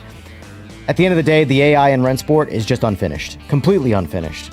Like, they just drive sporadically and crash, and they're more like things you gotta dodge than race. But the driving feels really good in Rensport. It's obviously not nearly as hard as iRacing, which is where I think the Rensport's gonna thrive, is its driving is relatively on the easier side, but it's still fun. But it's not like Need for Speed fun, where it feels like you're actually racing a race car, but it just feels like you have a really good amount of grip. Whereas a lot of these sims try and make it challenging and set the skill gap further apart by making the tires just not have grip. But the online racing was pretty good. This is my music, sir. This is my streaming music, and it varies from random-ass country to full-blown synthwave. Because I can't do awkward silences.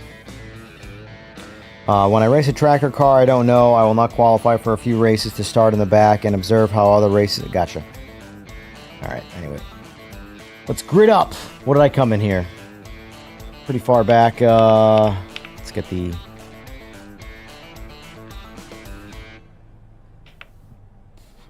What, 12th? That's right, there is no looking backwards cam.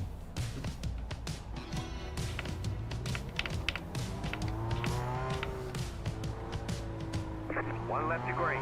Line up on the right side. Closed. Pit road is closed. Catch up 69. Car.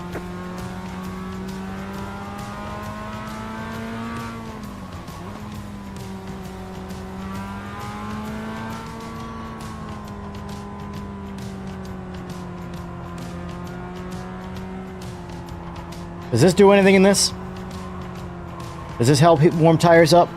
What are the short-term, one lap, I gotta get my tires warm tactics for iRacing? None of them are doing it, so I assume I'm just the idiot.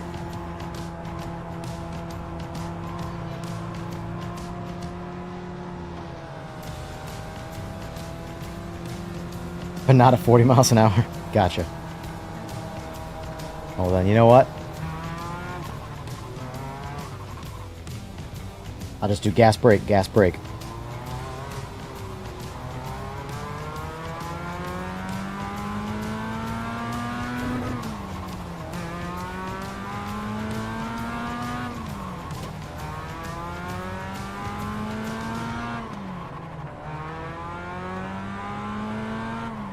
In real life, this is how you burn up your brakes, but, you know.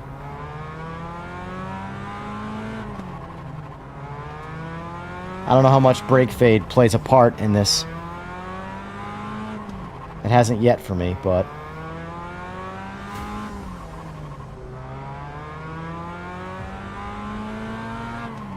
so far I haven't had any brake fade.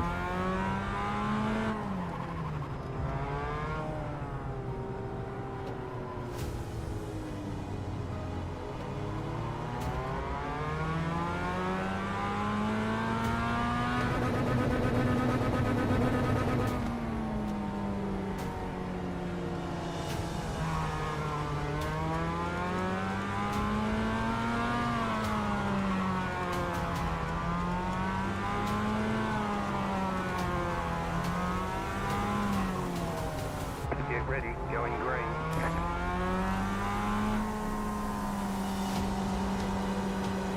The pace car is off, be ready.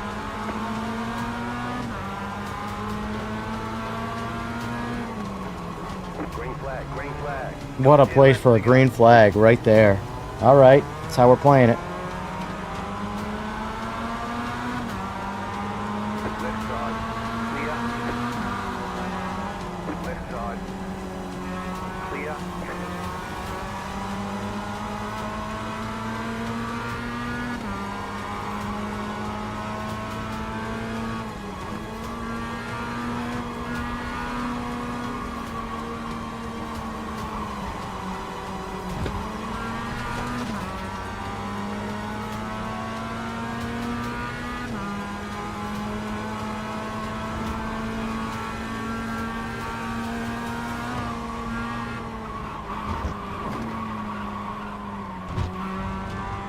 Oh, not knowing a track and then putting a little bit of competition in the mix can get rough. Now, I don't know about you guys, but I need to do like hundreds of laps to really learn a track.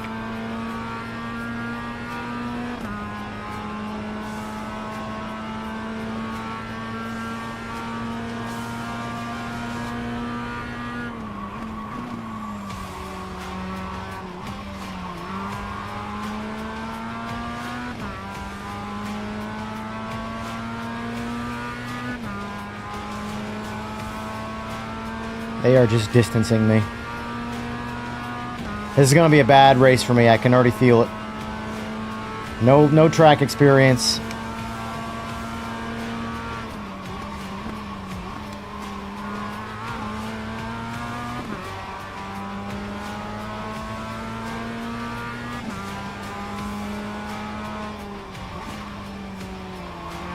Clippy, let me figure it out. I know you're trying to help, but I know I'm doing a bunch of things wrong. Oh, that downshift was not There's that. There's that.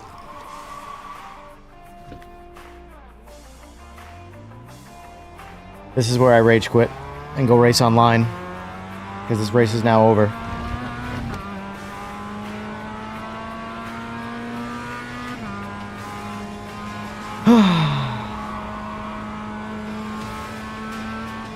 I do not like this track, that's for sure. This is not my style of track. Flat, inside of oval tracks, not my jam.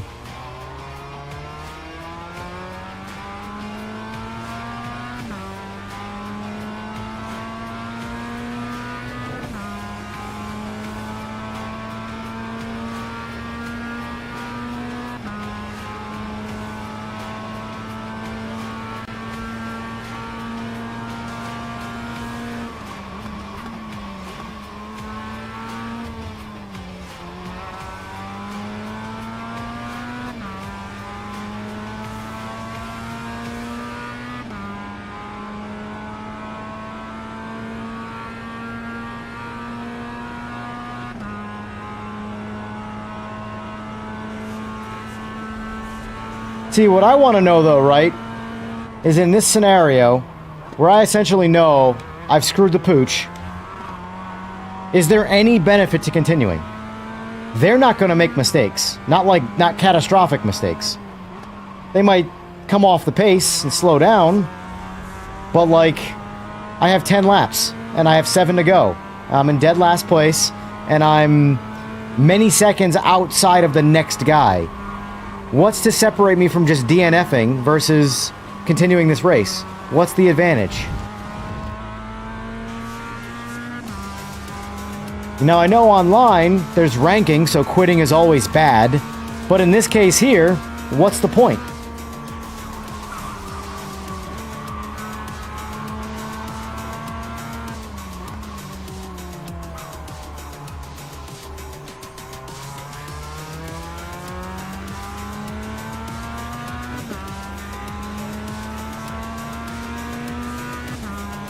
Honestly, I don't care enough to restart the race. I'd rather just get it over with because I don't like this track. So, for me, Charlotte, gotcha. Good to know. This place is 3 hours from me.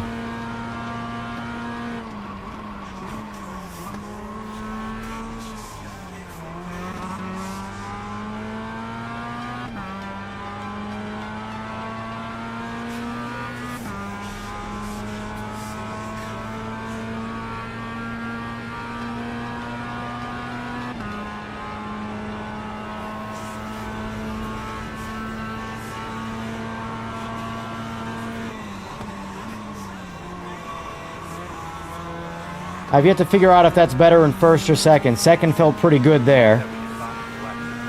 And was probably, considering that was my fastest lap. Oh, there's that, of course.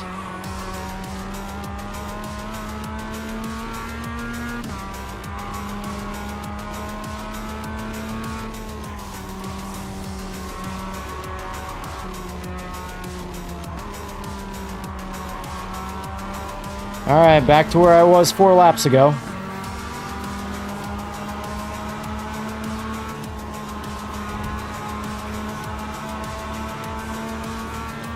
See, this is where I don't know where I'm going because I don't know the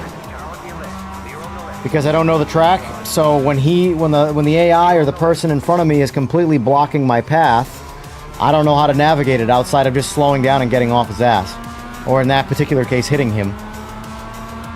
Obviously, if that was online, I would do a better job at not making contact.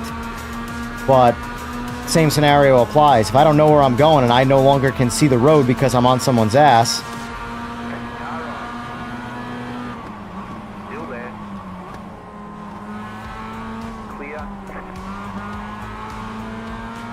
They can clearly see the AI slowing down quite a bit now from my slow ass.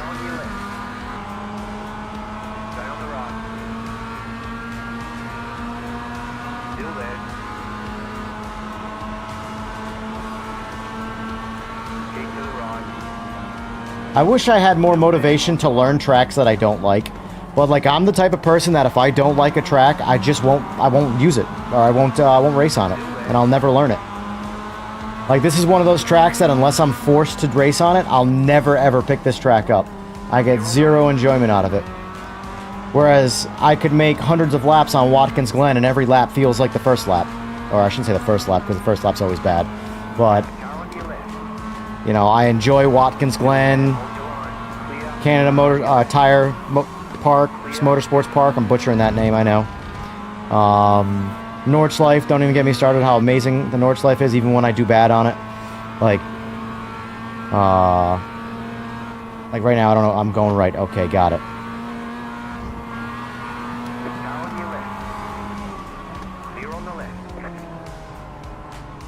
I'll figure this turn out one day.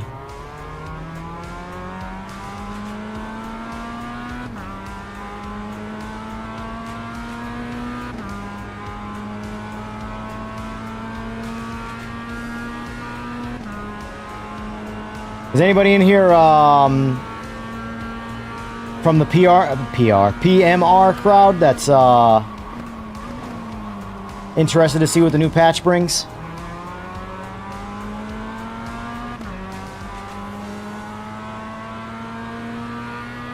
Because I am going to need a more casual... Like, this is going to be my try-hard sim where I, like, want to learn it. I mean, I want to get better at everything I do. I don't want to suck at everything forever. But, like, at the same time, I do need something that is more casual. Yeah, the AI has slowed down a lot. You got 5 laps to go. Still there, hold your line. Clear. We're in a great spot with some hardware. Car 4 has taken the lead. You're now in third. So I guess I answered my own question about spinning out and if it's even worth it to stay in it, because clearly the AI slows down aggressively. Like, aggressively.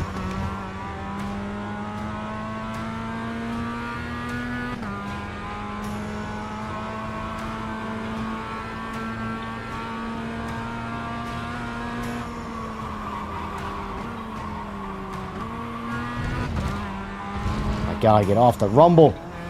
This is easily, hands down, my worst sector of this lap, or track.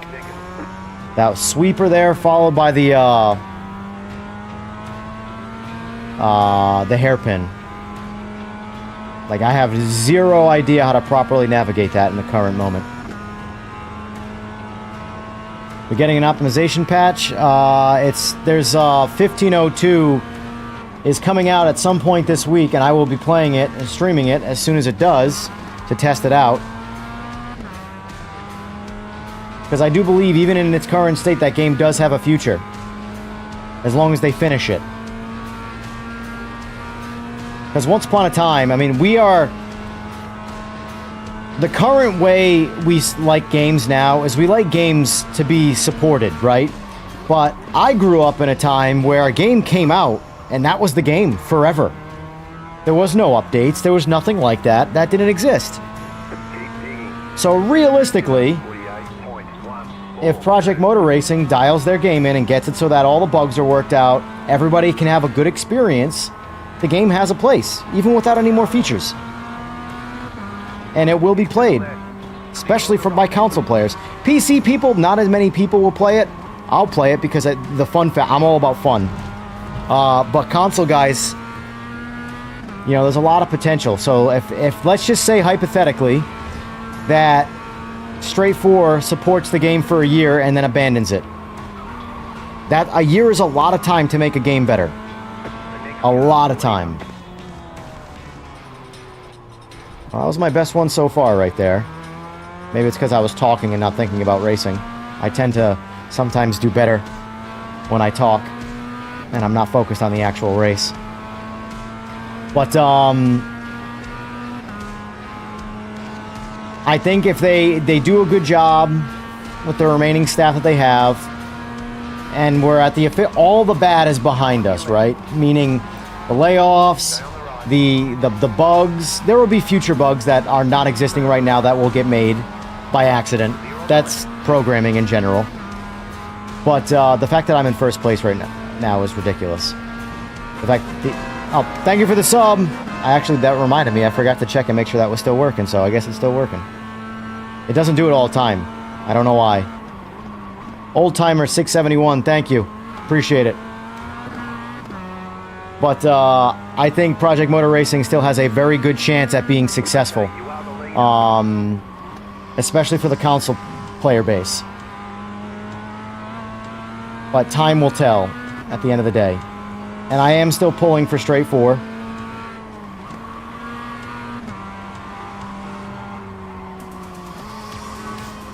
Because at the core of iRacing, at the core of Project Motor Racing, there is a lot of fun there. There's a good game. Truly, there is a good game. It's just, they gotta work the bugs out, and they gotta make it so that the current player base can enjoy the game they paid for before they focus on trying to get more players. Everybody's so worried about, like, or I see it keep coming up, is the, do we think that people will come back to the game once the game is fixed? And as far as I'm concerned, that's thinking too far out. The people who currently have the game, they need to be pleased first. Because nobody's going to come back to a game that the current player base has nothing good to say about it. At the end of the day, right now, Oh, that's the one where I want to stay in second gear. I gotta remember that. That second chicane, I gotta stay in second for sure. The first chicane, I'm on the fence about first or second gear. I don't know yet, but that second one, I definitely gotta stay in second. That's just gonna come down to muscle memory.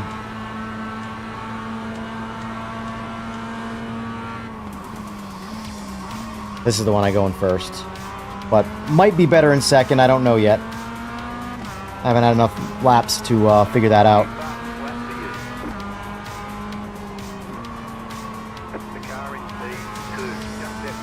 I will say I do very much like the AI in this game is... I've heard bad things about the AI in every game. Every single game I've heard the AI sucks, the AI this, and it's from a different person every time. Having played them all and been myself, my opinion, this is the best AI I've ever experienced in racing. Just the adaptiveness alone.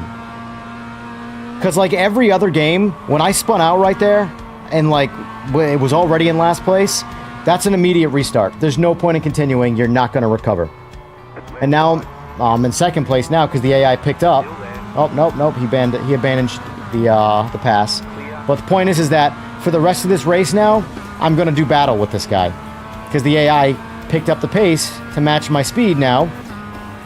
And here we are. I think PMR is way more fun on PC than iRacing. They need to fix the lobby issues. Well, the lobby issues are number one. That was sloppy. I was reading chat. Agree to disagree, but I also understand your point of view. For me, doing this right now, what I'm doing, this is way better than Project Motor Racing. Racing the AI, on offline racing, essentially. Project Motor Racing, this doesn't give me, or Project Motor Racing doesn't give me much of a reason to play single player right now. But their online lobbies are incredible. When they work, of course. For me, I have like there's a 50% chance that I'm not going to get into my own hosted lobby.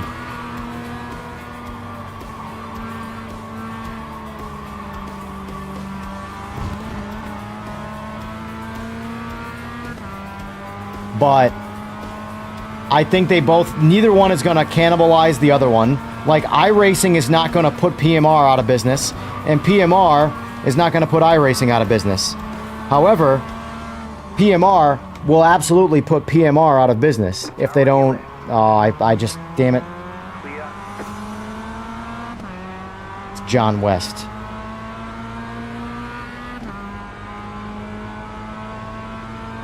I don't think there's enough time for me to get back to first place. I think this is a second place finish. We'll see how this chicane is handled.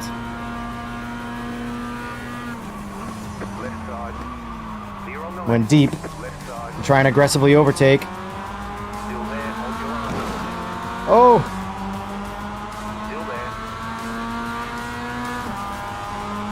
Come on! Go, baby, go! Yeah, he's got me. Oh, there's still one more.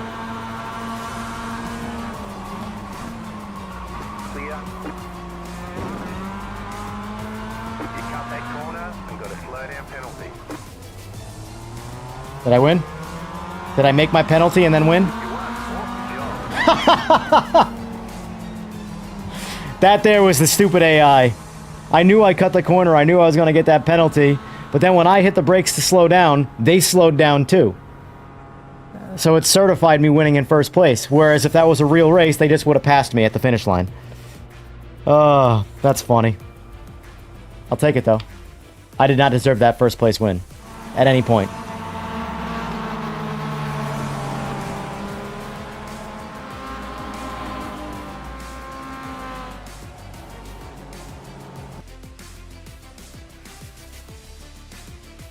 They avoided hitting me, but that was a, what, 4-lane road?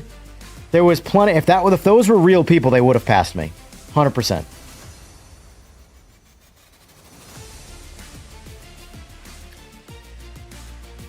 Alright, what are the standings? That's all I care about. I have 68 points to Nathan Wright. Rerun last race. Why would I do that? Oh, I completed this tournament. Got it.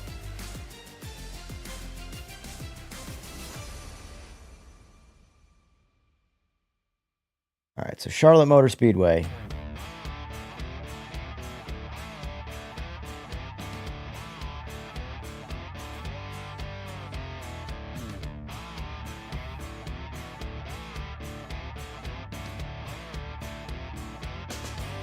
This car is a lot of fun, I'm telling you right now.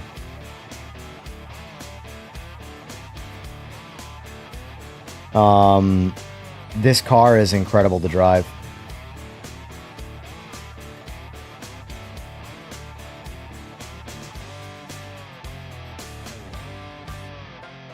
Like the GR86 feels like the MX-5 with just a ton more grip. Ton more grip. Let's see if I can enter that.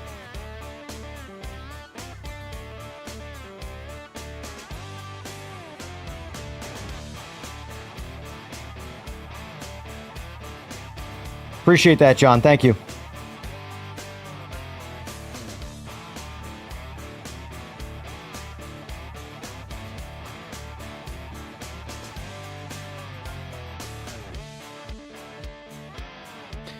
So,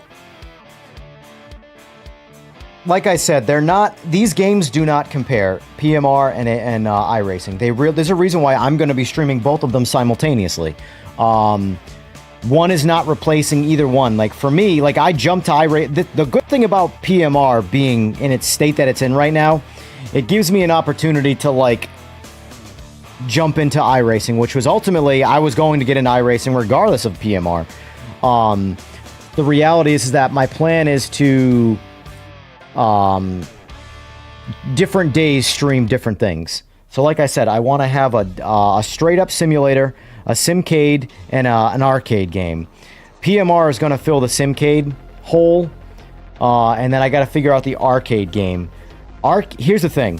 At the end of the day, it's just not out yet. The arcade game is going to be Forza Horizon 6. It's just not out yet, obviously.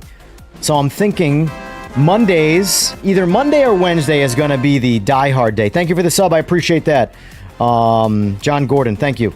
So either Wednesday or Monday, I'm going to stream iRacing. And then Wednesday or Monday, I'll stream Project Motor Racing, provided it gets polished up and becomes a game that I can grind and not be facing crashes, bugs, and stupid things happening. And then Friday will be Casual Friday, and Friday is going to be Arcade Day, where I go to the arcade and I play Forza Horizon 6. Right now, I'll probably do F125, because F125, while it's clear, it's definitely an arcade game. It's an EA title. However, it really pushes the envelope towards being a Simcade, but like whereas Forza Horizon 6 is going to be a straight up arcade game. I think Project Motor Racing, to me, is a true Simcade. If I had to pick my own choices of what those words mean. Because people think that, like, oh, you said Simcade, so it's lesser to you than simulation, but better than arcade. No, that's not what that means.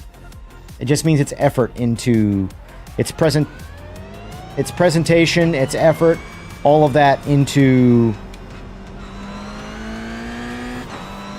sorry, I distracted myself here.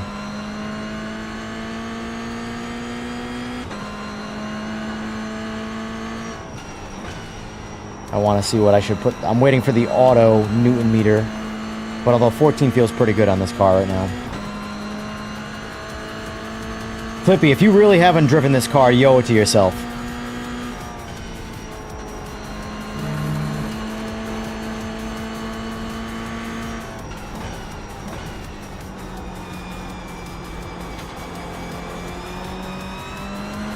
I think this has been the easiest car to drive in iRacing that I've driven so far. But in a rewarding way, not just like a boring way.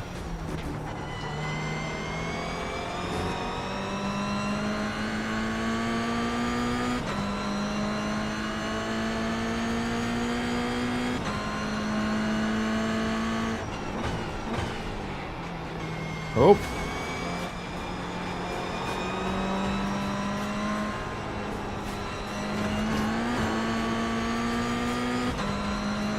This is a different layout of Alton Park than the one I raced. Still fun track though. I like this track.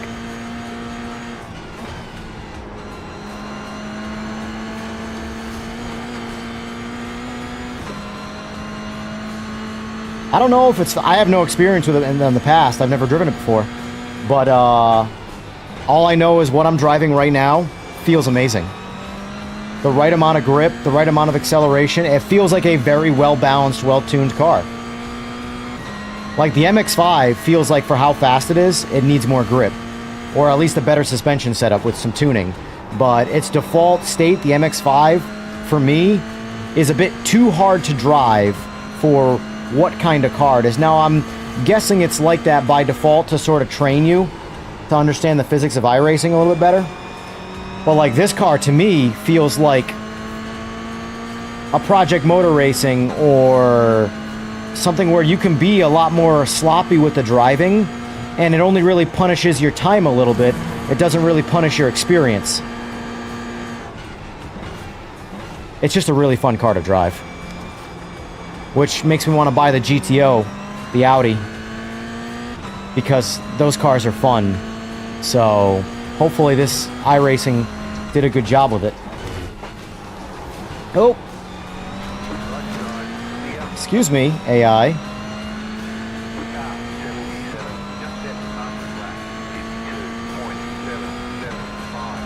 I understand the not wanting to be locked in the cockpit view. I get it. I get it.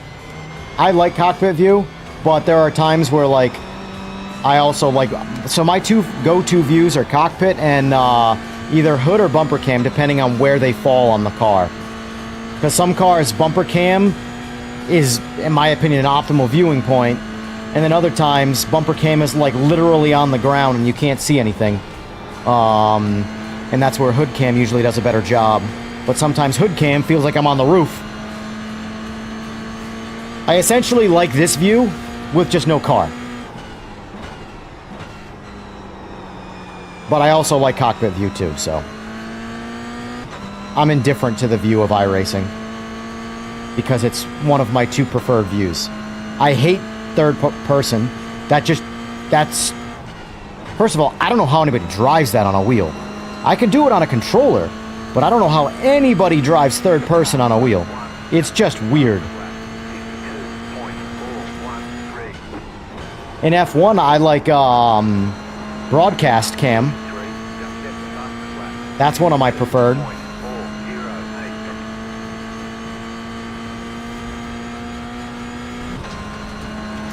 This car is amazing. I love this car. This might be, as of right now, my favorite car in iRacing. And I would have never thought that in a million years.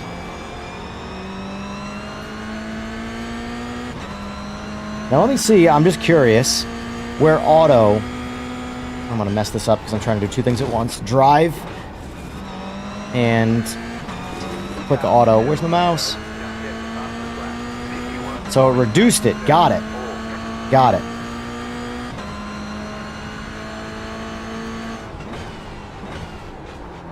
Yeah, I liked it better at 14. First time the auto didn't work for my preferences.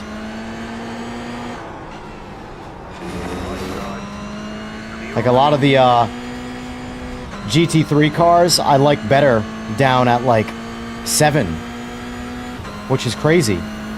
But, and the auto puts it there. But this car and the MX-5 I like higher. Because they don't have a whole lot of front end feel, so I like the force feedback to help me resist my, you know, jittery hands.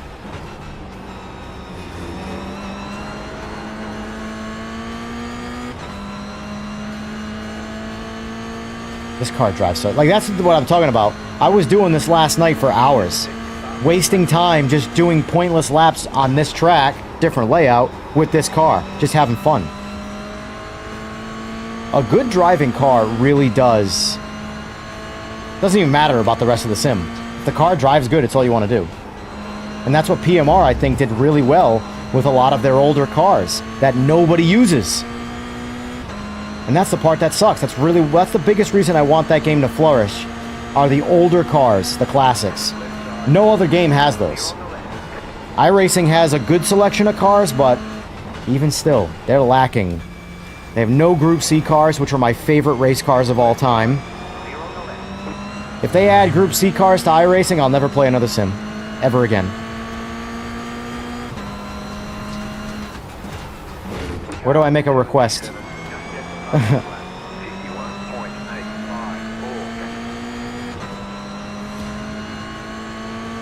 Is gaming setup on right now? Are you really gonna make me... Hold on.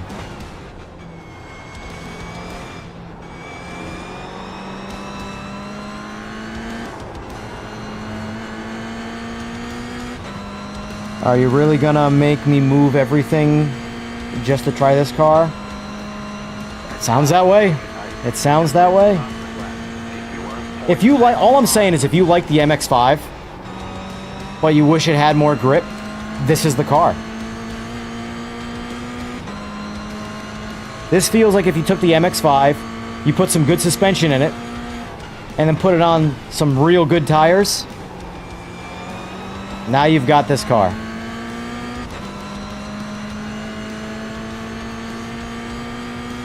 It has a lot of the same characteristics, but it's just so much more predictable and you can really push it.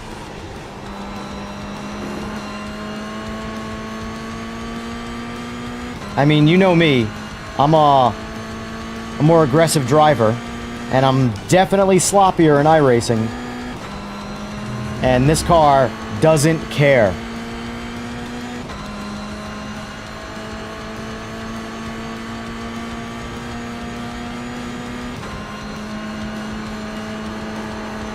Nope, I was trying to lock it out right there. I was curious if I could stay pinned. But look at that recovery. Like, I'm playing iRacing right now, not Need for Speed. I just drove it into the grass and drove it right out and got back in the race. If this was Call of Duty, they'd have nerfed this car, that's for sure. This car's OP for this season.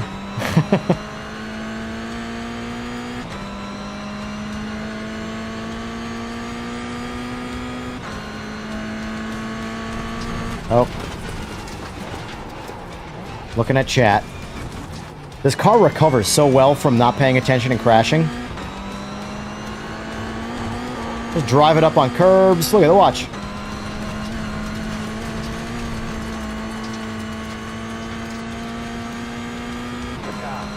Mineral correction to make that go back on the road.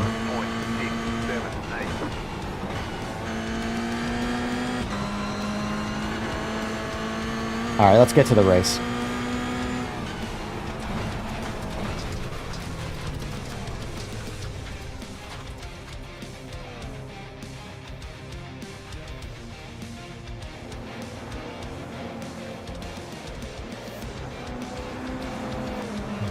I can't speak to the power of the car. I always naturally drive by keeping the RPMs up and just about everything, even if it's a, a bigger engine car that thrives in the low end. I just tend to always keep the revs up. That's why I do a lot of downshifting. It's just baked into my nature.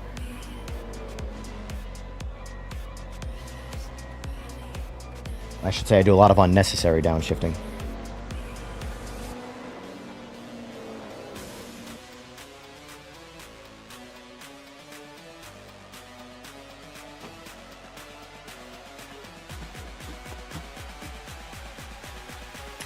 Alright, let's quali this big boy. Wow, who says that? Oh, I don't want to leave the pits like that.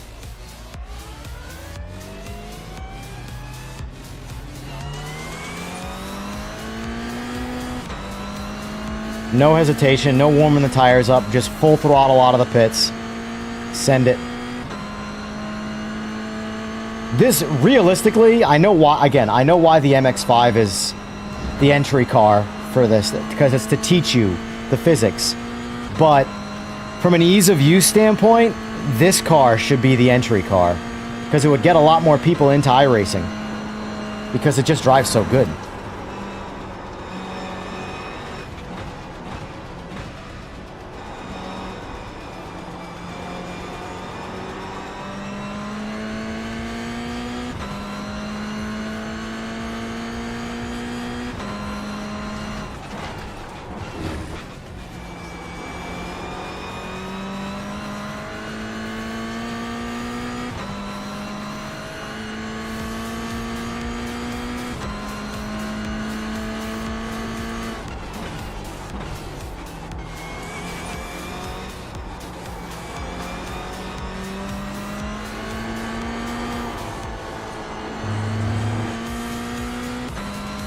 This already feels like a decent qualifying lap on cold tires. By comparison to everything I did with the MX-5, that is.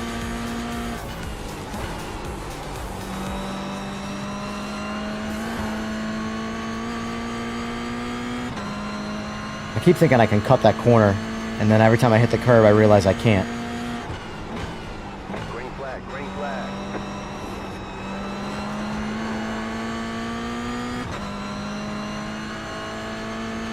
Okay, here comes your first time lap.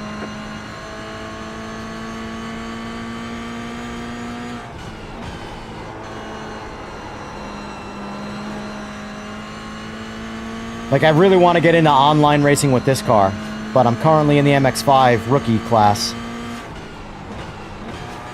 Oh, I shouldn't have downshifted there. That was an unnecessary downshift. That's what I'm talking about, though. It's like baked into my nature to downshift.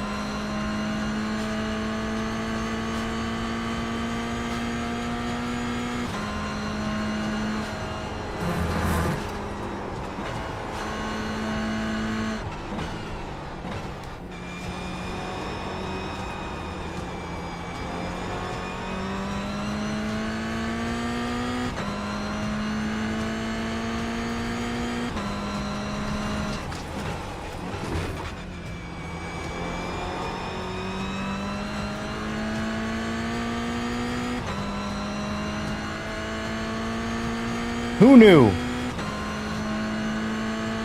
Toyota 86 would be the car that sells me on iRacing.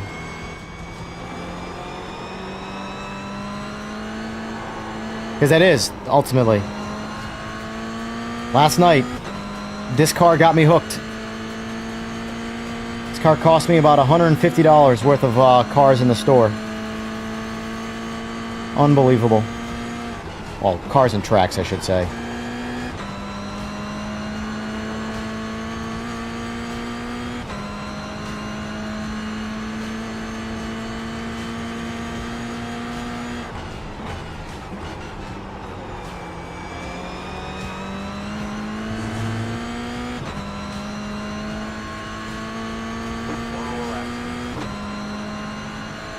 I'm sure the AI is still going to qualify far better than me.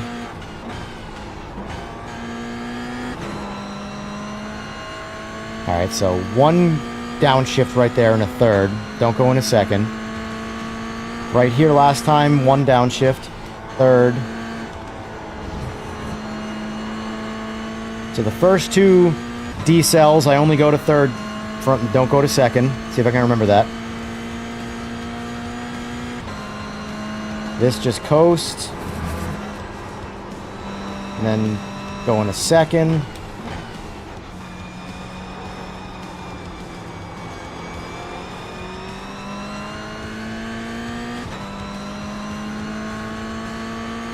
This we want second. Early brake. Oh, earlier brake.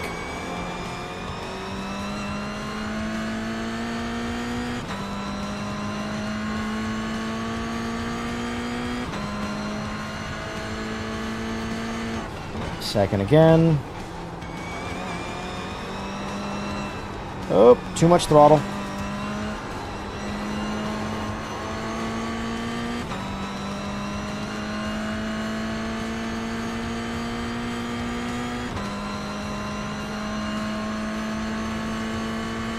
Try the Mission R electric car. Yeah, I don't have it yet, though. Oh, no. Looking at chat, man.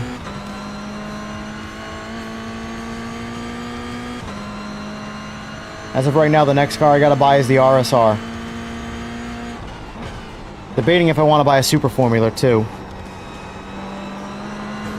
Experience F1 and iRacing.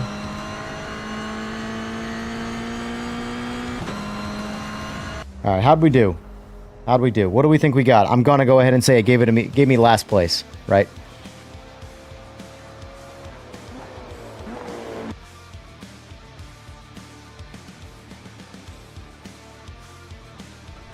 One lap to green. Line up on the right side. Pit road is closed. Half the field is on the grid. 5 cars left to grid. Waiting on the final car to grid. Oh, man. Yes, sir. At it again. 3 to 6 times a week.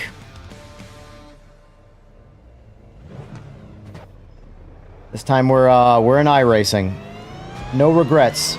I'll admit, when I first bought iRacing and started playing it, I had a little bit of buyer's remorse. But now that I've settled into it, I'm a lot more content.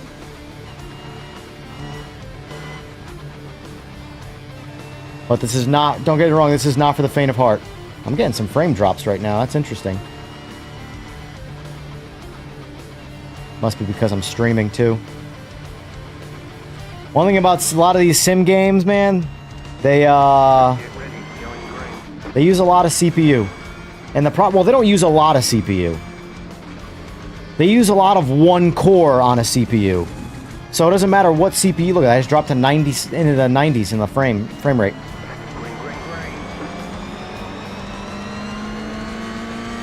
And no, I didn't give up on PMR, but in its current state I did. I'm waiting for the patch, and I'm not playing. Here's the thing though, I'm not the guy that plays one game, and I never will. So PMR is just one of the games that I will play. So is iRacing, so is Forza Horizon 6 when it comes out, provided it doesn't suck.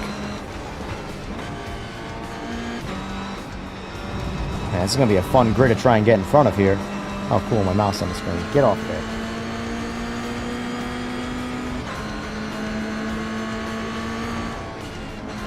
Yeah, and it sucks because a lot of these sims,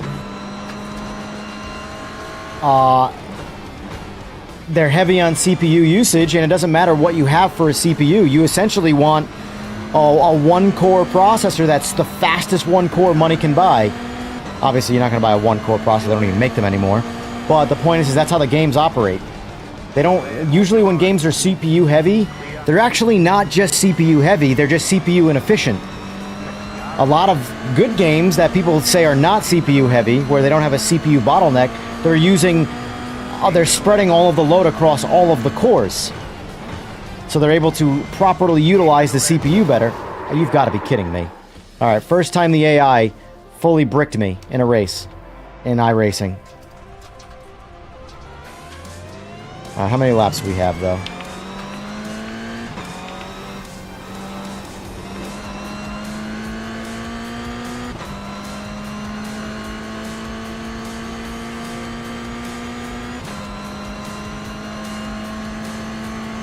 Crazy to have a 9800X3D and a 5090 and have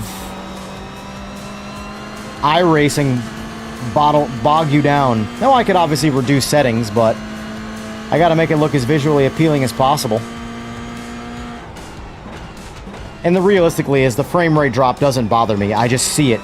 So it's like, from an OCD standpoint, it bothers me. The fact that it's happening bothers me. It's not actually affecting anything that has anything to do with the race, but it's just the point that because I know it's happening and there's nothing I can do about it other than lower the graphics, which I won't do, you know? There is no point of only using one core. It's bad optimization. It's a 17-year-old game, and it probably still runs like the original 17-year-old game did. And CPUs back in 2008, a badass CPU had 4 cores. It was all dual cores, some singles still, and the gangsters were 4 cores. So naturally, when you utilized hardware back then, you didn't have 8 to 16 cores to use. You had 1 to 4. So they would program their game to run on 1 to 2 cores depending on what you had. Now, only using 1 to 2 cores is a massive disservice to the hardware you have. Like a 9800X3D is 8 really fast cores. Or really efficient cores, I should say. And this game, if it only uses 2 of those cores, it has 6 cores doing nothing. Where it should be offloading to them.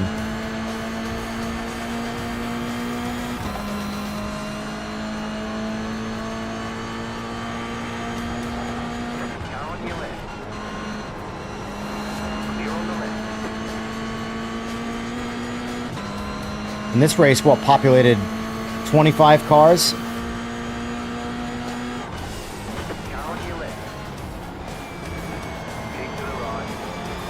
Like, let's face it, from a graphics standpoint, I don't mean the physical graphics. I mean the utilization. There's no DLSS, there's nothing in this game. This is an old game. So they're baking in new textures and new graphics on top of an old-ass engine, and they're not adapting new generation efficient ways of playing it.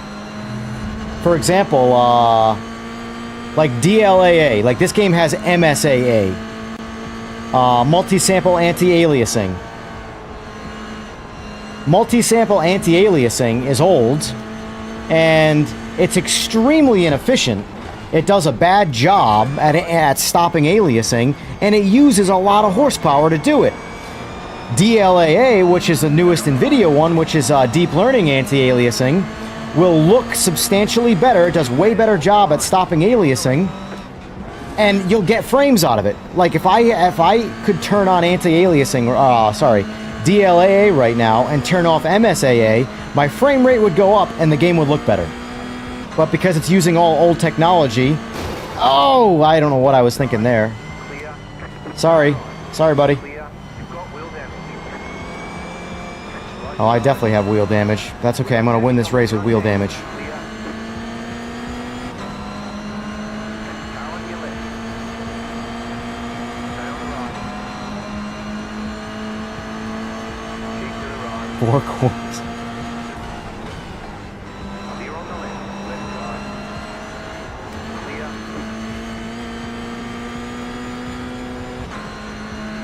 4 cores in 17 years, computers are very different. It's very true. Hell, if I could go back to 2008 when this game was made with this computer, that alone would interrupt the space-time continuum and the world would be a very different place. Still there. Hold your line. Clear on the left. 16th place. My wheel is so crooked right now.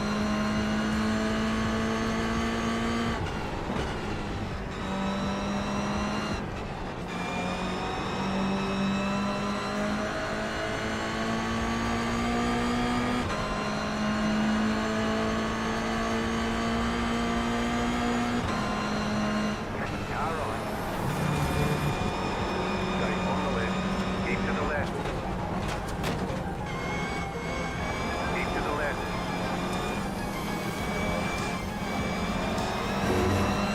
Stay on the left. Clear on the right. Left side. Clear.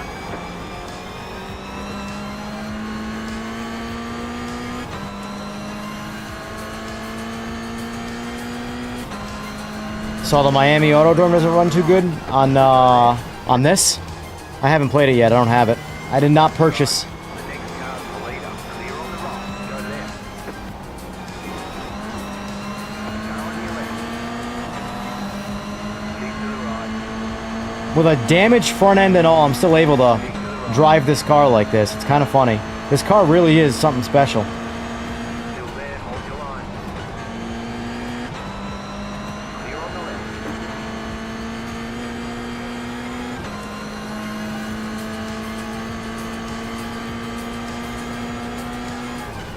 Car on your left. Stay on the right. Clear on the left. Oh my god. I saw it there. Frame rate drop.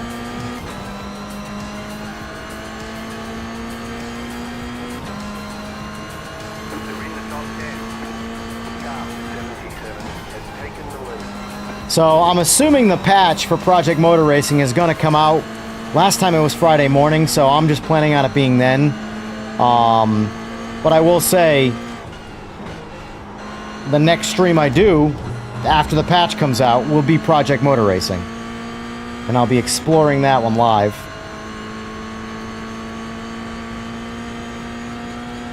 So far, they're very brief patch notes. They've talked about things that bothered me. The lighting, the graphical lighting is terrible in Project Motor Racing. I don't know what they're doing because cars absorb light. They don't refract it, they absorb it, which is not what, well, anything does. So all that ends up happening is the car ends up glowing.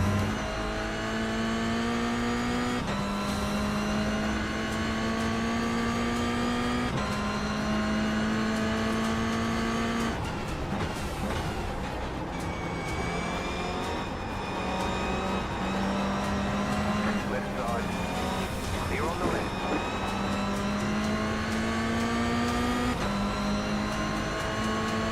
How many laps are there in this?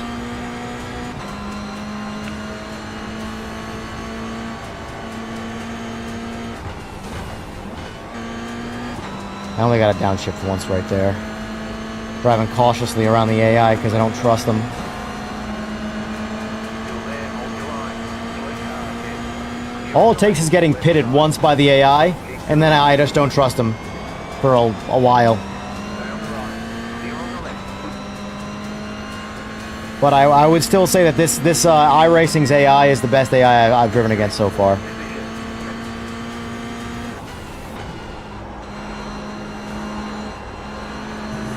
I still think Gran Turismo 7's is one of the worst.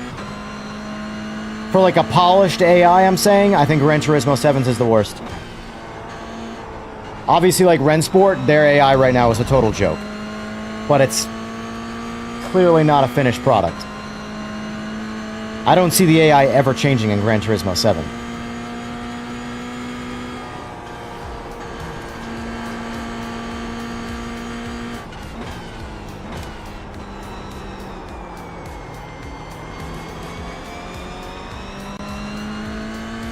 Yeah, and the biggest reason a lot of times like these sims will hurt performance when I'm streaming, but not when I'm playing by myself, is because the CPU just gets crushed by everything. Even though the GPU is what's supposed to be being leveraged, at the end of the day, when you're only using a couple cores on something, and those couple cores are being maxed out, and the rest of them are being idle, and nothing's offloading to the other cores, the GPU ends up slowing down because the CPU can't keep up with it. My nose is so itchy.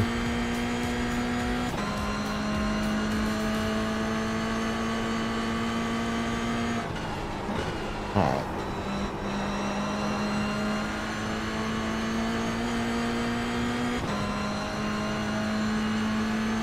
Go, baby, go.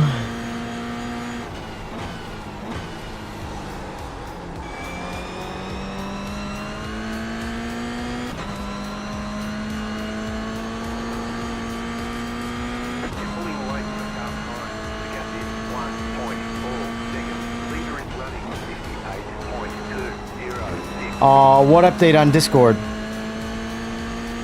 Jamal.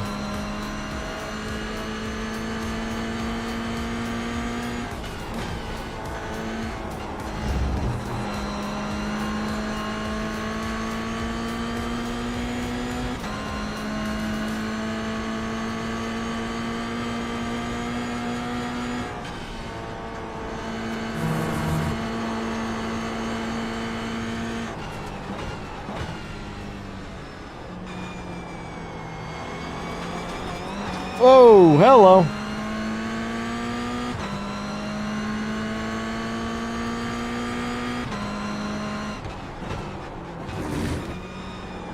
Every time I hit that bump, my monitor turns off over here. Because it's a cheapo, and the power port that goes to it, the wire, you can jiggle the wire and turn the power off. And even with my haptics off, just the wheelbase's force feedback from hitting the rumble strip shuts the monitor off. Oh, technology.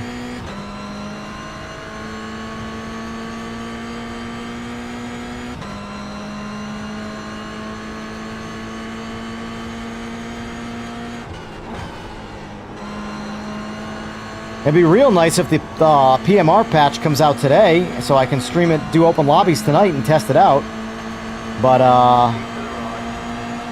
yeah. White flag this time. Clear. Car right. Clear on the right. Oh, shit. Not looking at you.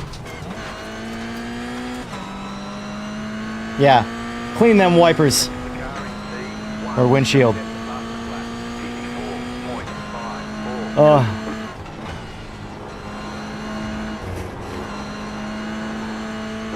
finds the closing line.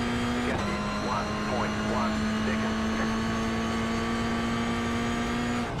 We'll see. The number one biggest thing they need to address are the servers. Like, at the end of the day, if nobody can actually link up where your game shines the best, which is online multiplayer, your game's never going to flourish. That's number one. Then it's making everybody have a good experience on their wheels, making sure their wheels work with your game. Then, I would say would be graphical efficiency. Fixing graphical bugs, making sure you can get optimum frame rates, console and PC. Because from my understanding, console still doesn't lock at 60 frames, it still dips.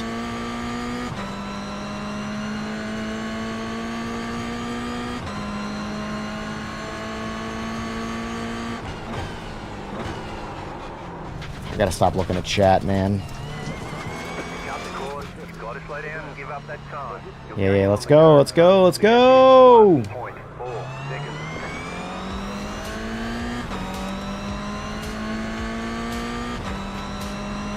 Oh, yeah, I have so it automatically posts from their Discord to my Discord. That's part of the Nitro upgrade for Discord. So I actually didn't share that. I just requested when I was in their Discord. There's like a little box that you can just have all the updates that get posted to this particular section will get shared to mine. Car in C3, just set the fastest lap, 54.108. There's the flag, it's over. Nice run, solid work.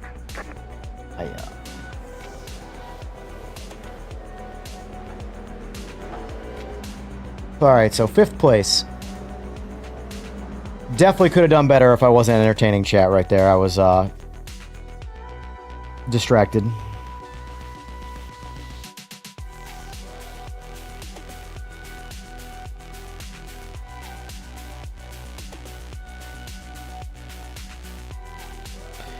Alright, let me go get my new toys that are at the front door.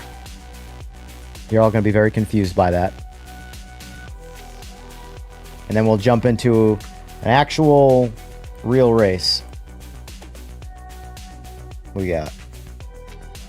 Open now for 13 minutes. Alright, so I might as well just register for that now.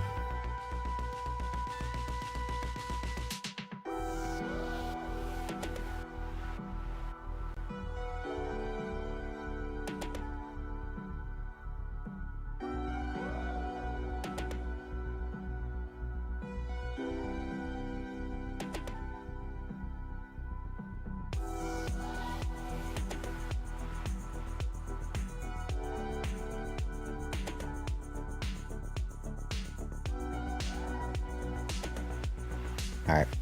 I will be right back. And then we'll jump into this race. And this is going to be an actual, real person ranked race. Oh boy.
All right. Boom. We're back. So...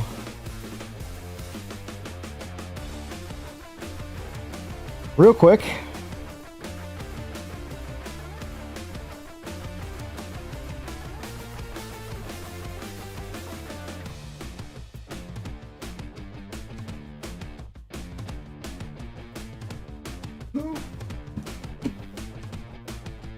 Let's see what's in box number 1 from Logitech.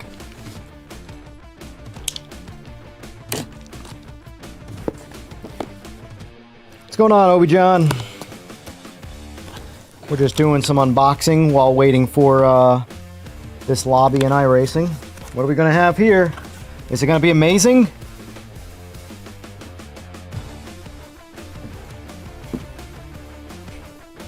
It's only my second one of these, and this one's probably going to stay in the box.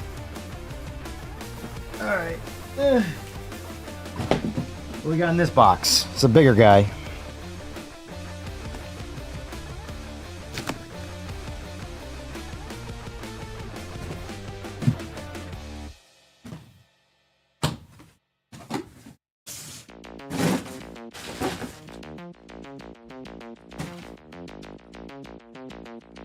Astro C40. This is what I was curious about. All this stuff was free, by the way, with the wheel. Interesting promotion. Let's see what this is about. I've never used any like gamepad controller with the outside of Xbox and PlayStation. Oh, this is a nice, fancy presentation, though.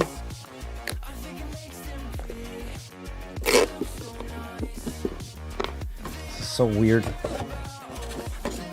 3 is for me. It's a big ass box. That is a gigantic box for one thing in it. Weird. Let's see what this controller's about. Maybe we'll hook it up and play some iRacing on it. Or we'll iRace on it, sorry.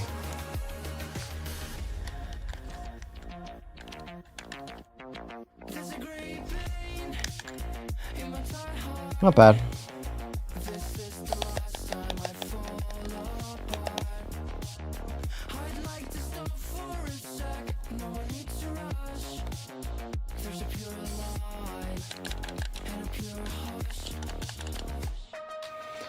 Well, these, so you'll see. I bought a Playseat Challenge Logitech version, and I bought a G923 for my second travel rig. It's less of a travel rig and more of a second rig for the girl to play too. But I got into a promotion for the G923 from Logitech's website that was actually like really decent. So anyway, I got this Astro C40 controller. I don't know what the value of it is. I got their H-pattern quick shifter, which is a total piece of shit, but whatever, I didn't pay for it. And I got supposedly another set of gloves, which I don't see yet. And I got the G923 for $120 cheaper than just getting the retail cost of the G923. So I was like, all right. It seems like that's what I'm going to buy.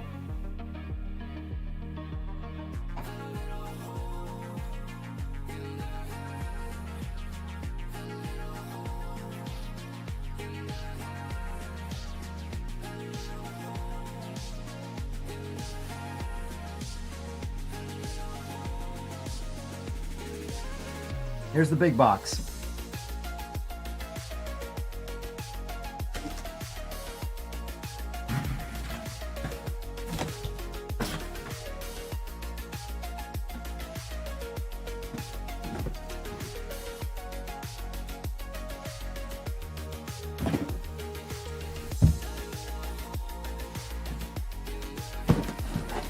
Bet you've all never seen one of these before.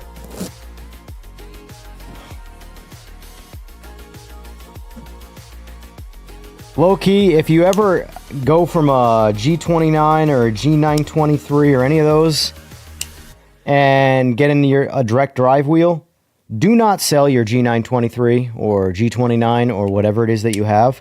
Keep it. it's worth more to keep than it is to just sell for whatever you get for it. Because this is my second one inside of a year that I purchased. I wish I didn't sell the other one.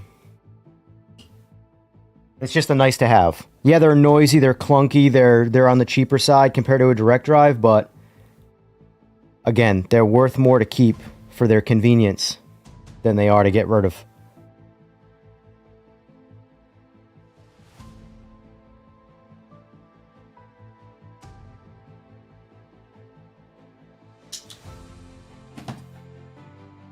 Well, I have to wonder if the gloves are inside it.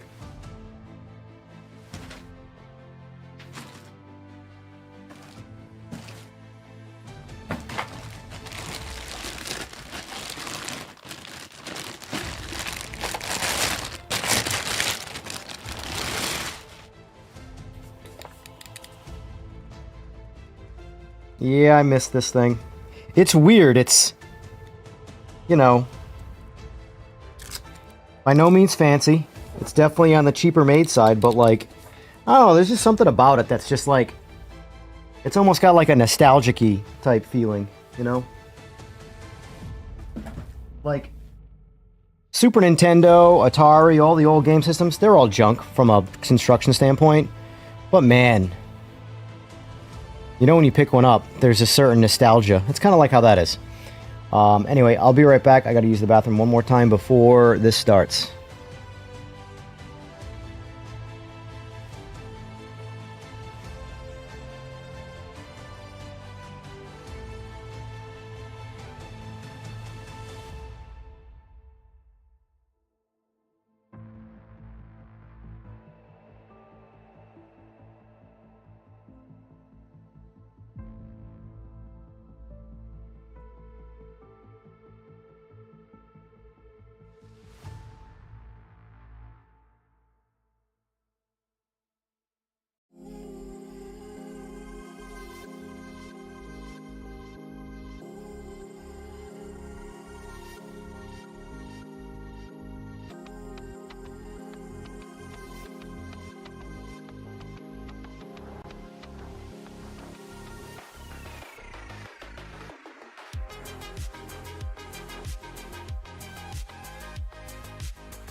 Did I miss it? You gotta be kidding me. Oh. Oh well. How did I mess that up? Missed it by like 15 seconds.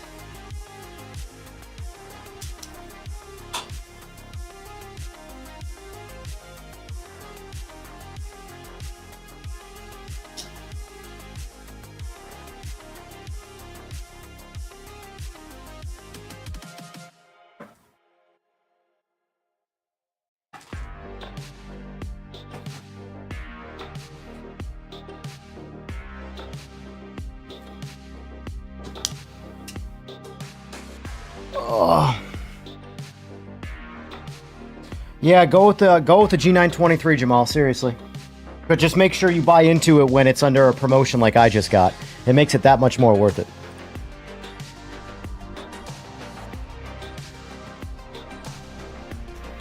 Alright.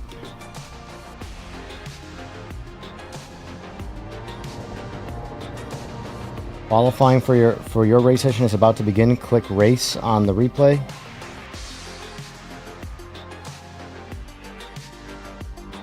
Maybe I didn't miss it. I don't know. Also, quick plug for myself, for everybody watching. If you don't mind, if you like what you see, please like the stream. And if you think I'm not entirely annoying and maybe worth watching again, maybe click the subscribe button. Would be much appreciated. Let's actually try and, if we can, get to 25,300 today. So we got 5 more subs. 5 more to go, and I will achieve my goal. My completely made up, in the moment goal.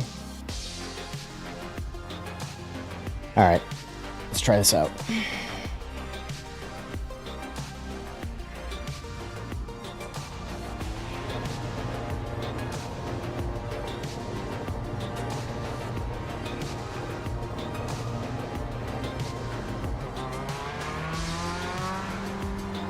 Turn that game volume up just a little bit.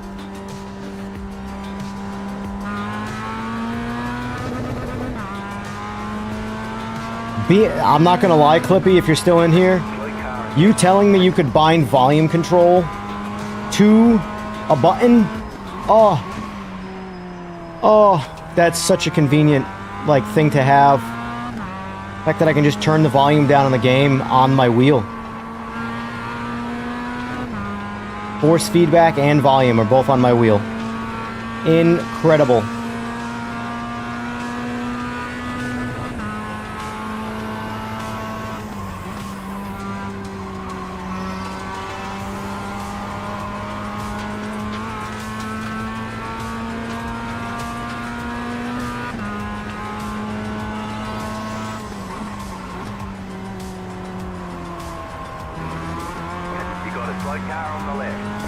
Oh my god. That guy's not having a good time right now. Luckily, it's only practice.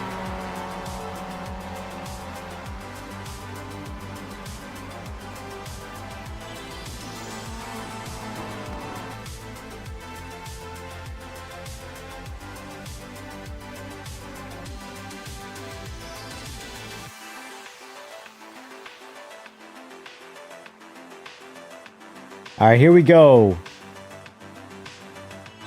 First qualifying session on iRacing with the Mazda MX-5. Let's see how we place against the other cockroaches that play this game. No pressure. It's only ranked.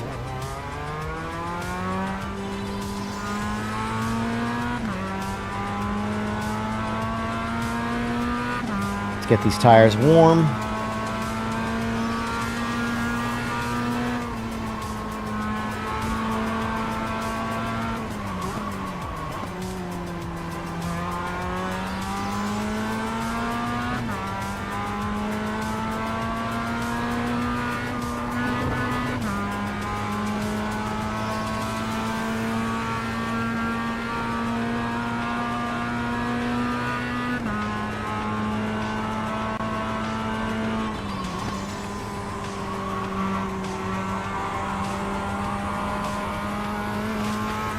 This Alton Park is such a fun track.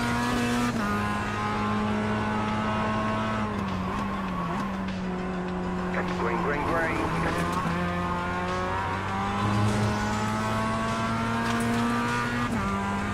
All right, here we go. First qualifying lap.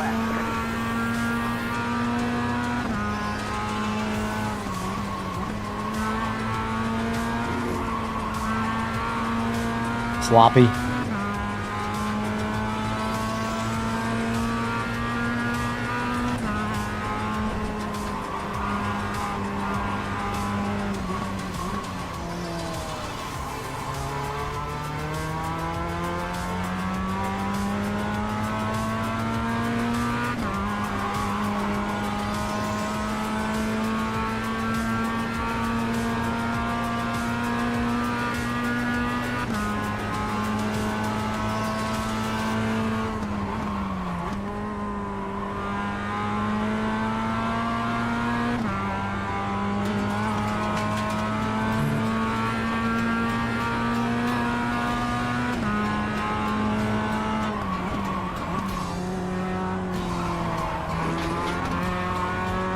Alright, that one felt a little on the slower side, even for your average, so let's see if we can get a little more out of it this time.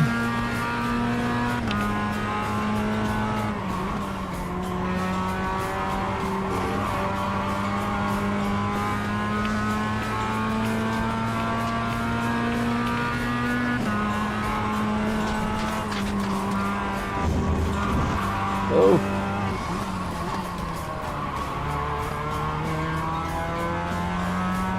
That feels like that should probably be a first gear engagement.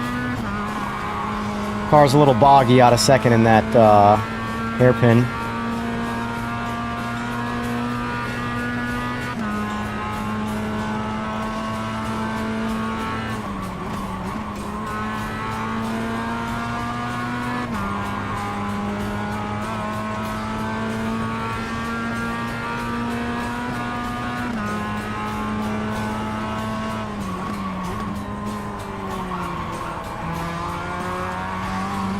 This one felt a little quicker, still not perfect, but let's see where we land.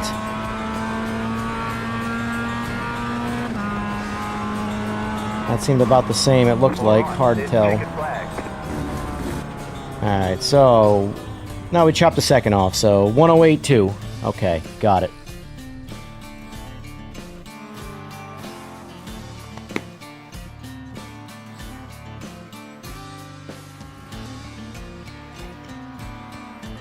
Yeah, I would say at full retail price, the G923 is probably not the best option right now from an efficiency standpoint, but at the price that I just got it for, so 280 bucks essentially from Logitech directly, coming with the shifter, coming with that controller, coming with gloves.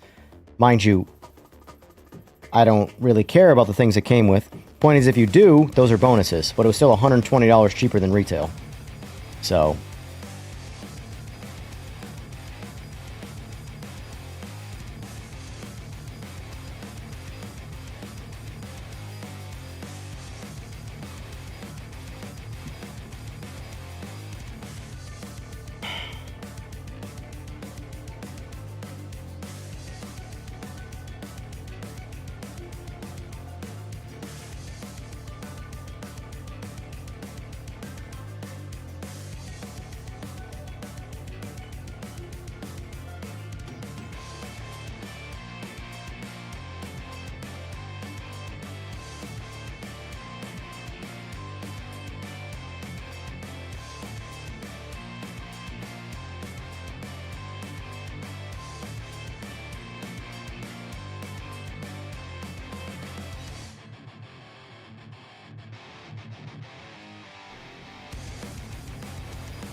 oh, what place do you think we got, boys?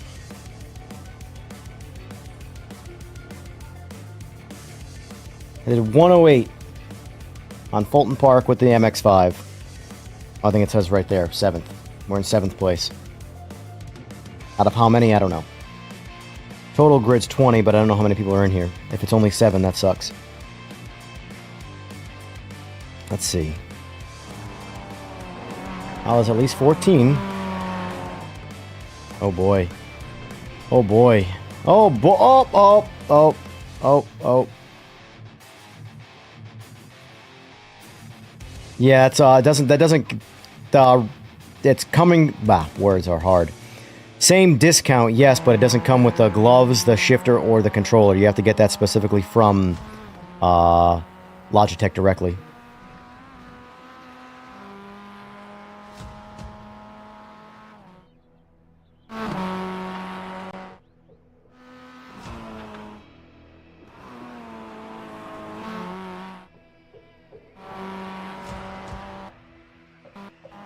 Oh, server lag there.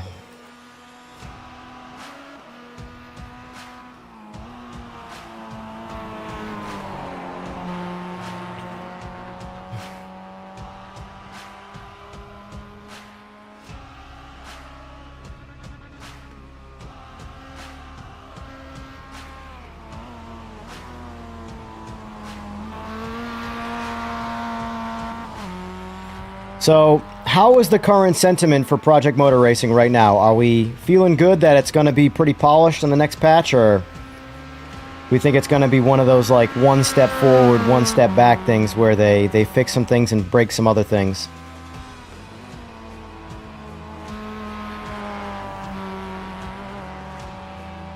Hey, Fway! What's up?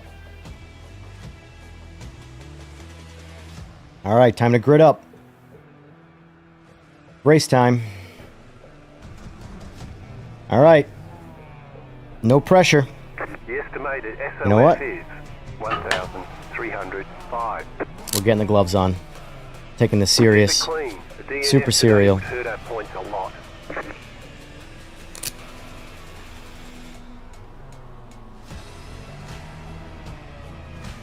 Alright.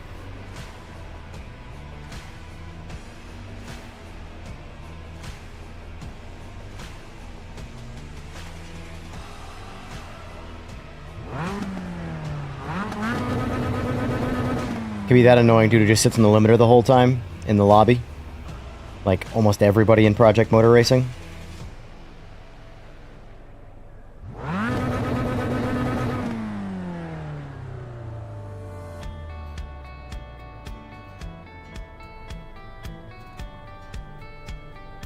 I thought we were starting sooner than we were.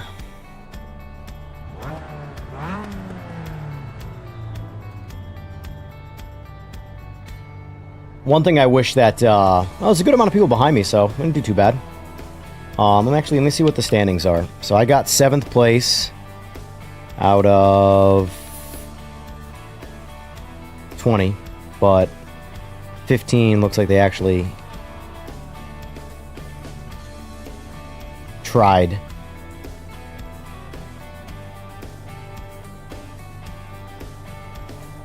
Overall, we are 1.5 seconds out of first place in qualifying. Oh shit. Green, green, green. It just threw me in there. Was not prepared for that. Alright, it's racing time. It's morphin' time. Car on. Clear on the right.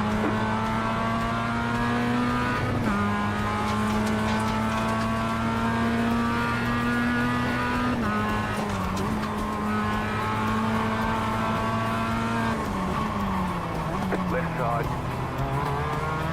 Clear.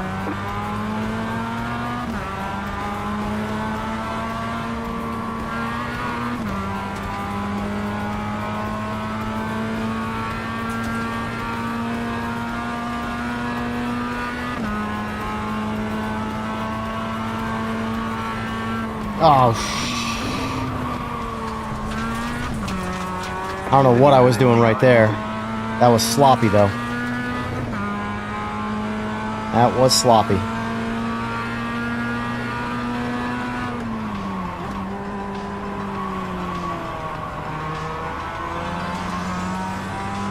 Oh, spun out behind me. Yeah, it's a real race, Clippy.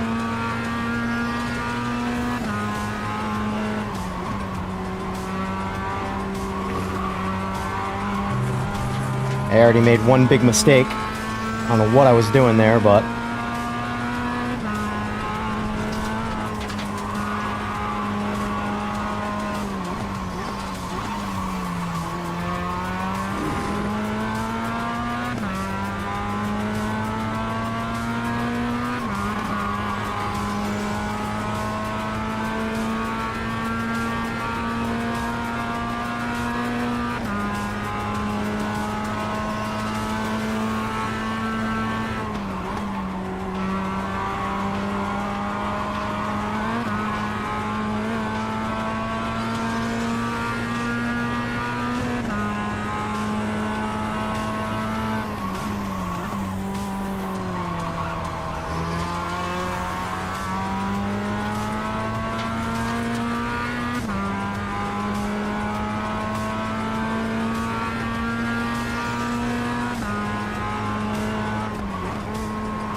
Oh, man.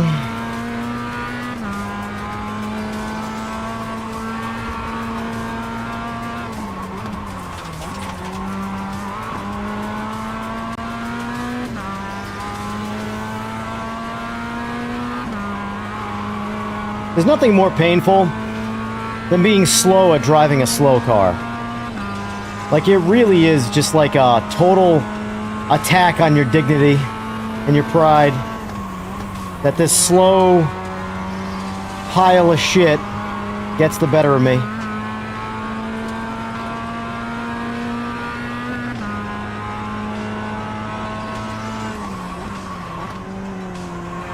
got it, slow car on the right.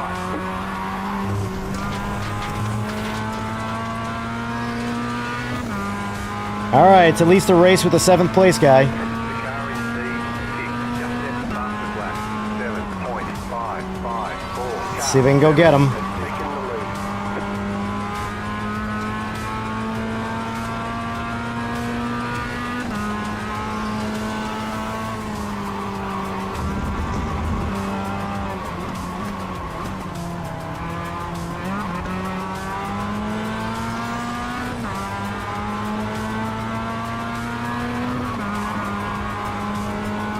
See if I can put the pressure on him. Get him to make a mistake. Make him brake late or something.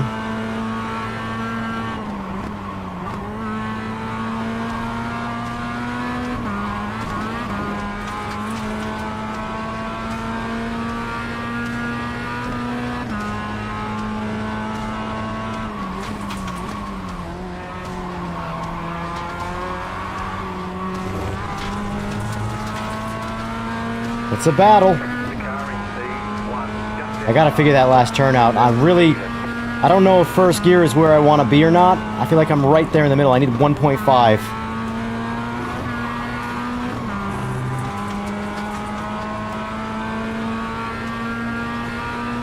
The transmission adjustment maybe for my driving style might be better. Car on your left. Clear. I'll take that. Went a little deep there.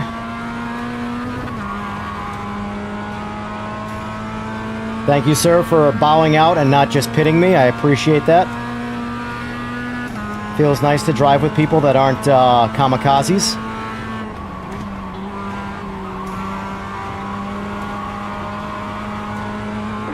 car ahead.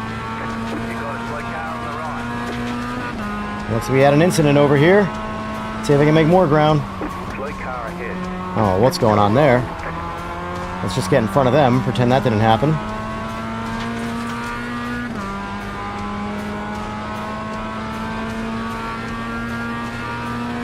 You're in fifth.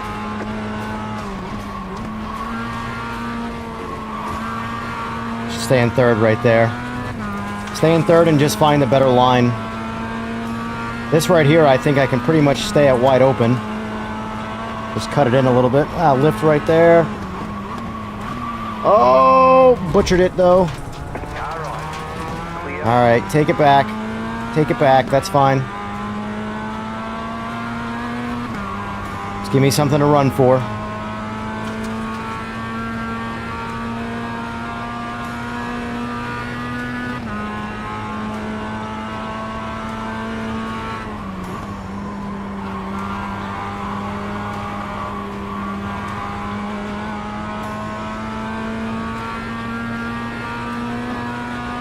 And yeah, I look forward to being able to drive that Toyota next week.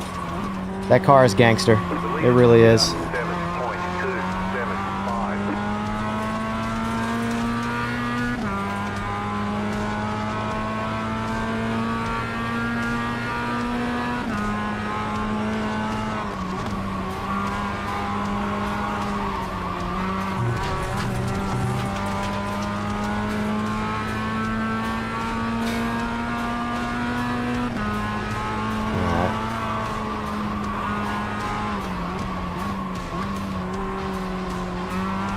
I gotta make sure in that turn there, as soon as the car is going straight, to get on the brakes, don't delay, because I'll overshoot it like I did the last lap.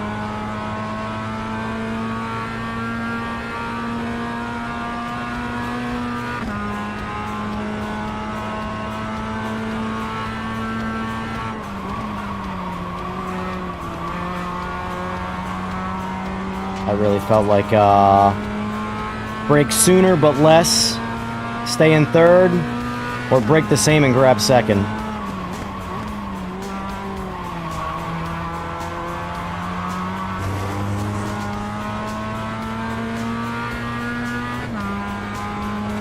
It's an interestingly hard car to drive.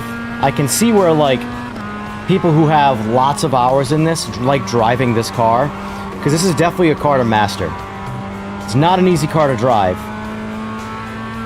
because it's so slow, so it makes you think, oh, how hard can it be? It's relatively difficult to drive, considering it's the entry-level iRacing car, and it realistically probably makes 110 horsepower. I don't know what the actual rating is in the game, but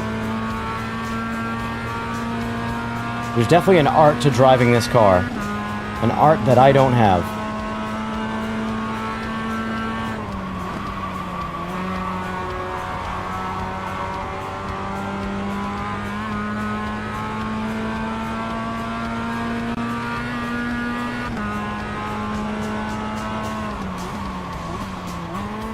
Try first. Nah, first doesn't feel any better there. I just gotta figure out the proper braking. Second gear definitely feels like the gear I gotta be in. I just have to figure out exit and entry speed.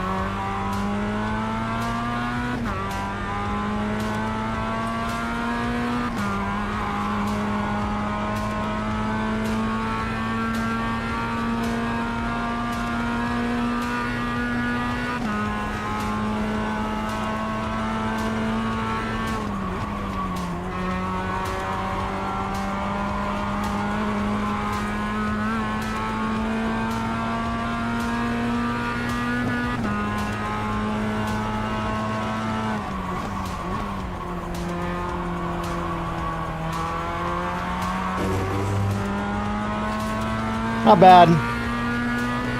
No crash incidents. Advanced position. Made some unfortunate mistakes. But overall, not too bad for a first attempt. I'm not the worst person in the lobby. That's what matters.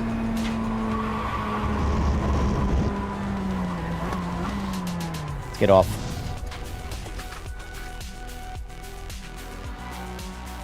Alright, let's check our standings here and see where we're at.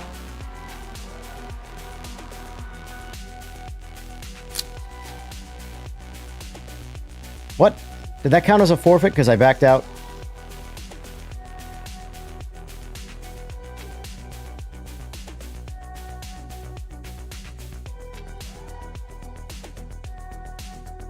That's annoying if that counts as a forfeit.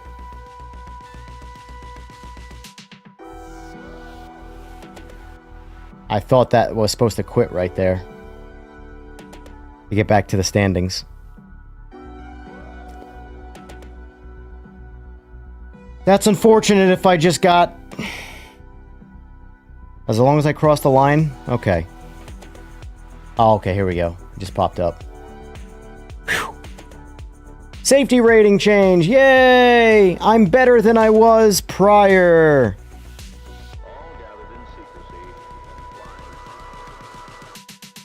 Alright, so, standings for the race. Gained 0.12 safety rating. We are still a peasant by iRacing standards. We still absolutely suck at driving the MX-5. What was our fastest lap? 108.1. So we were 1.1, just under 1.1 seconds slower fastest lap for fastest lap versus the winner chicken dinner guy. Not bad. I'll take it.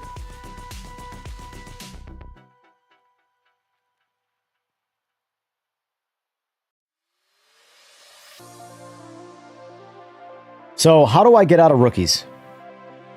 What's the secret here? Or just have to register for not a rookie race, I assume.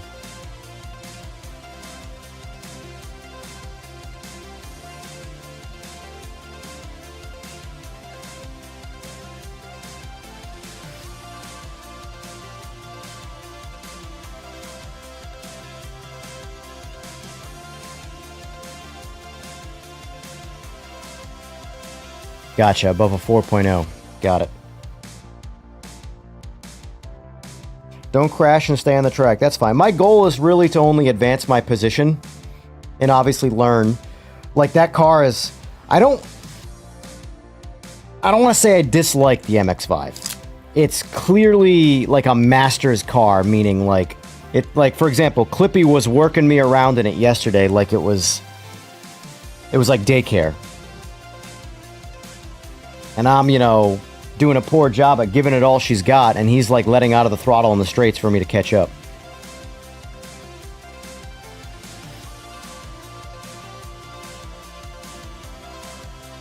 You can never demote down to rookie again. Gotcha. So what's after rookie?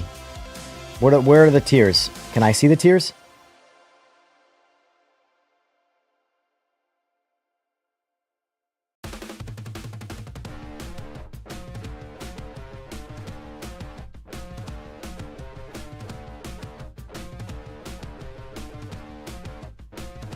So is D the next one?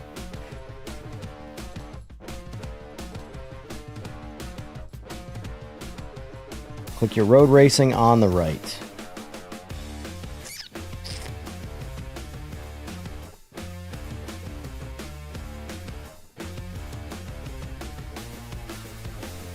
Circle.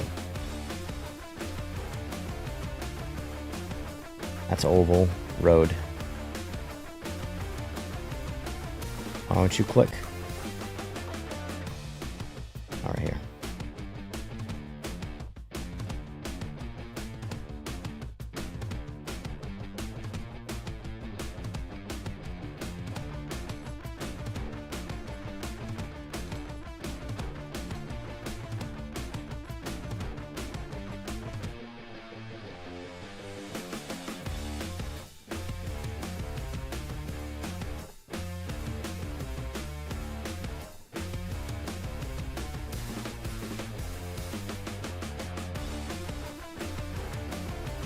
So, according to this, if I do 4 time trials, that will open me up for a seasonal promotion, or a season promotion. Am I understanding that right? And what is a season promotion?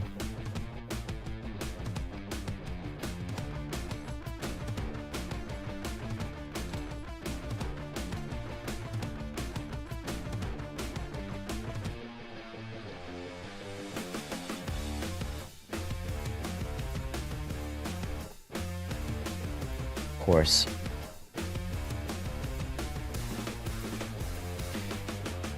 You have to be above 3.0 before next Tuesday. And what if I'm not? Does it reset or something?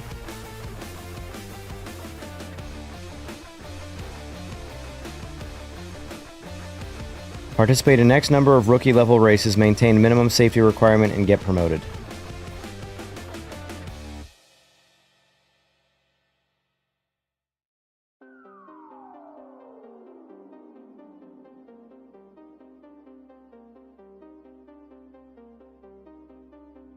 Gotcha.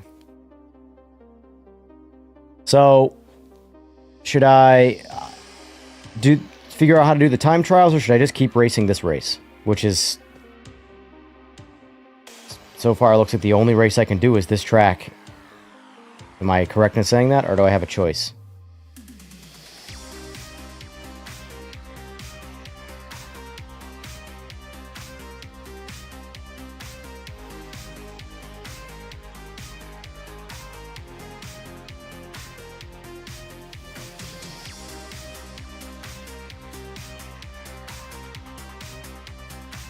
So then, in my current state, to get promoted, what do I do? Nothing?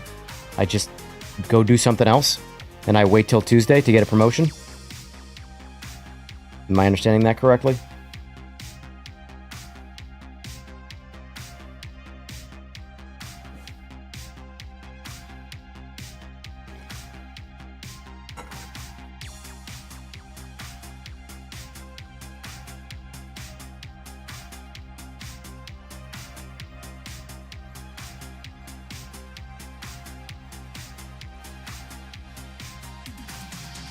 Makes sense. So qualify, or just don't qualify, essentially. Wait for everybody to go and get a good half a lap in front of me and just have a smooth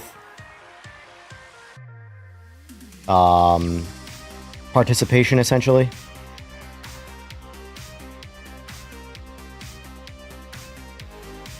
That seems easy enough.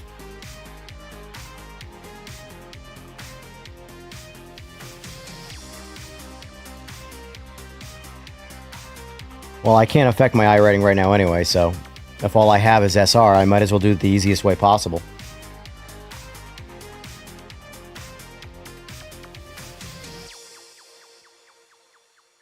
I feel like maybe a little bit, like 30 to 40% of the people I've come across in multiplayer so far are at about my skill set, and then there's a bunch that are just like don't know what they're doing completely. I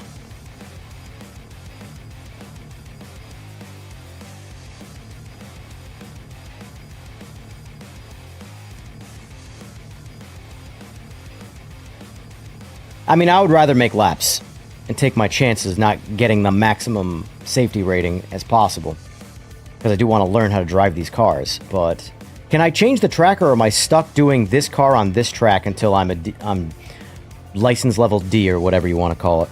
Can that change, or am I just going to do the same course at Alton Park with the same car lap after? I mean, it's easy, so I'm not complaining, but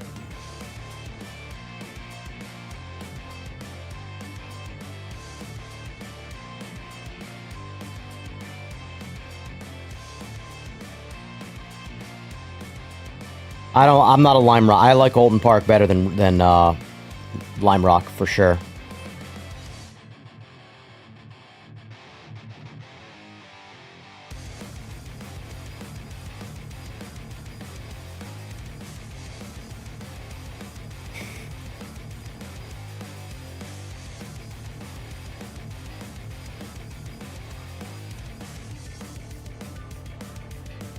Gotcha.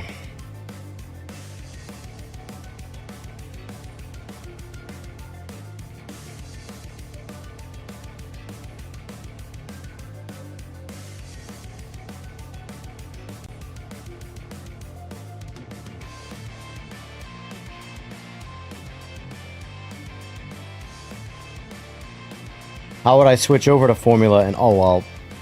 Yeah, how would I switch over to them?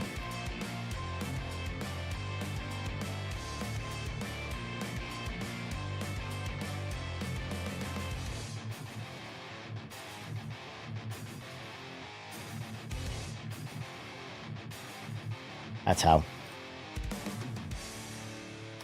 That's how.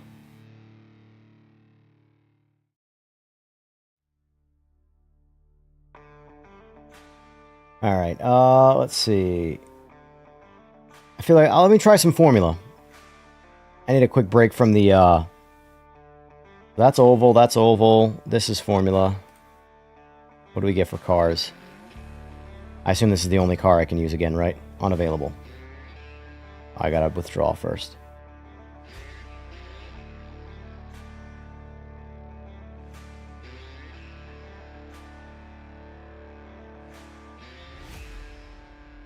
Well, I haven't driven it.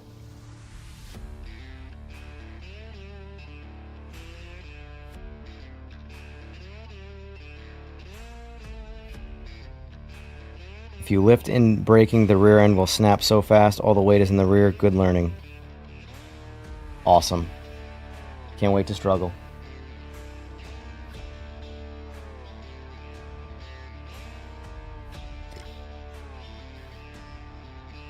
So...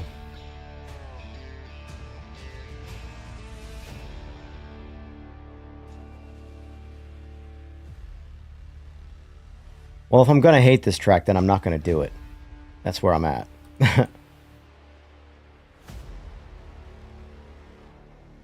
If I have to just sit here and do laps in a Miata, then that's what it'll be. But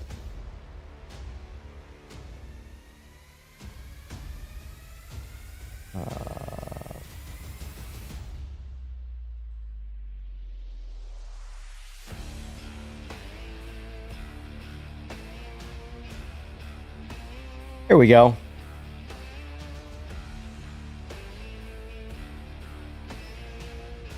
Well, I sure am happy I purchased this Legacy card. By the way, I have all the Legacy stuff. I did make sure to buy all that.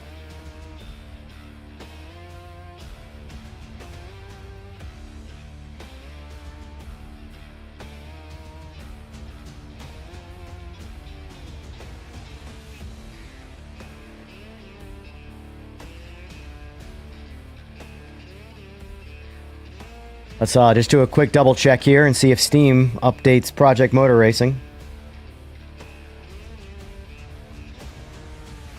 Nope.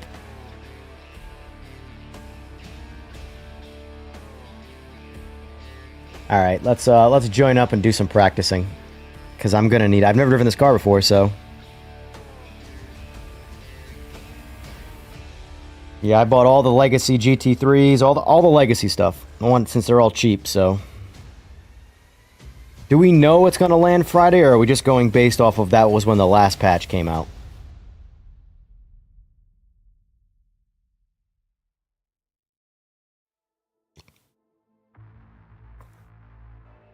Been around the block once or 5,000 times? Yeah. I've avoided iRacing like the plague.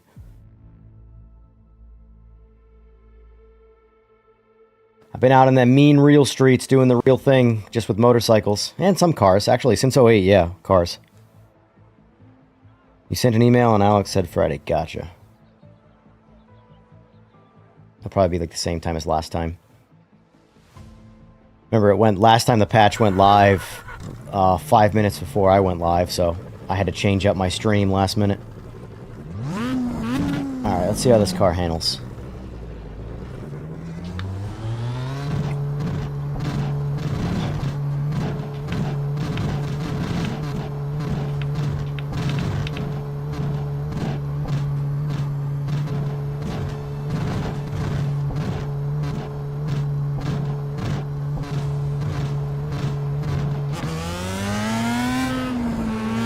Oh, my bad, sir. I did not see you there.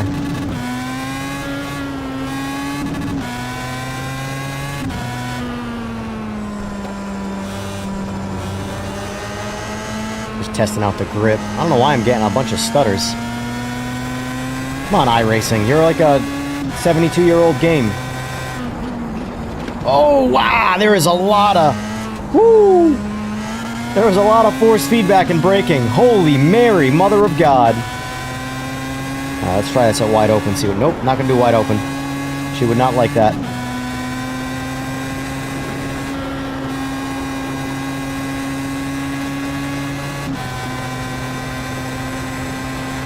I don't know what this is. Never done it before. Never even driven this car before. Jesus, the brakes are insane.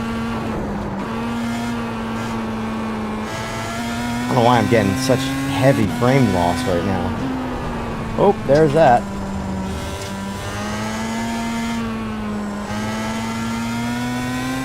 Yeah, let me try something here. I'm gonna turn off. Oh my God. That's crazy how aggressive the force feedback is. I gotta figure out where these frames are. What's causing it? I mean, it could just be the fact that I'm online. But I don't understand why I'm getting such heavy frame drops.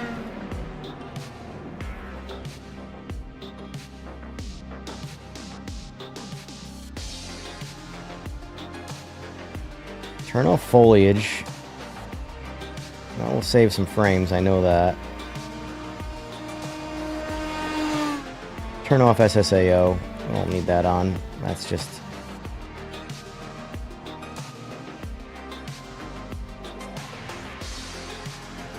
Let's see if just the foliage. Did I try the LMU update? Yeah, I'm not happy. I think it's worse. The tire model. The tire model that everybody's praising, I think, made it substantially worse. Which tells me I'm screwed because, if everybody likes what I don't like, it's not gonna go back to what I like. Yeah, cold tires are insane.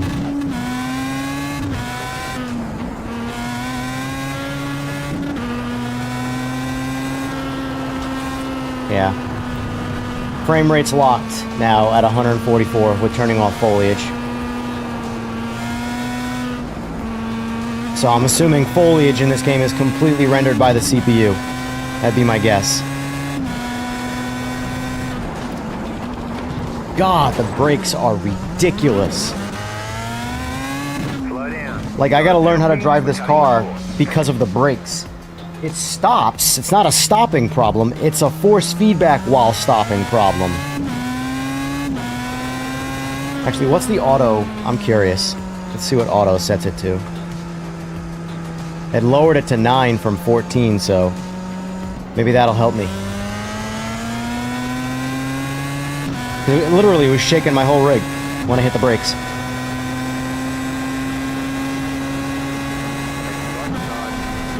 Clear.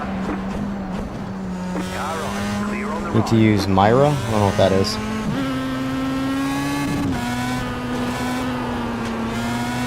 But no, I do not like the new tire model in LMU. I liked it way better before the patch. I feel like grip has gotten to the point now where, like, it's just not fun to try and drive the cars. Grip is punishing. Or I should say lack of... Speaking of grip is punishing. You've got to slow down and give up that time. Yeah, I'm aware.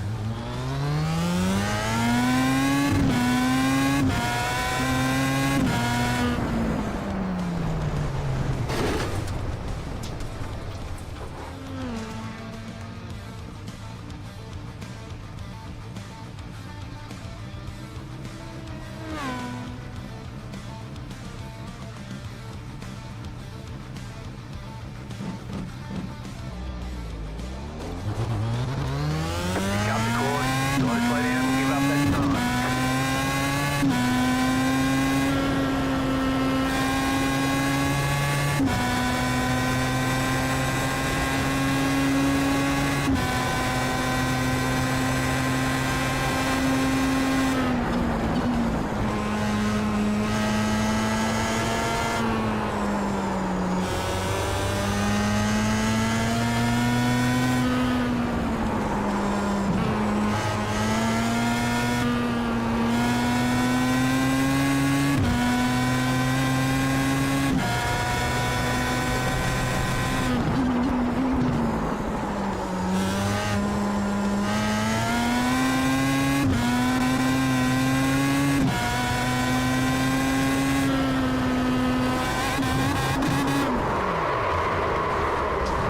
You get pulled into the rumble strips.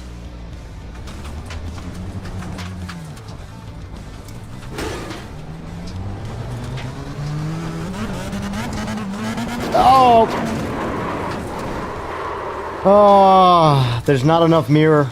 I looked back there, saw the first guy, didn't see anybody else, pulled out, and just ended that guy's day. Sorry. You've got some damage. Let's get that fixed. Well, I didn't crash him, at least. Let's start this over. Luckily, this is only practice.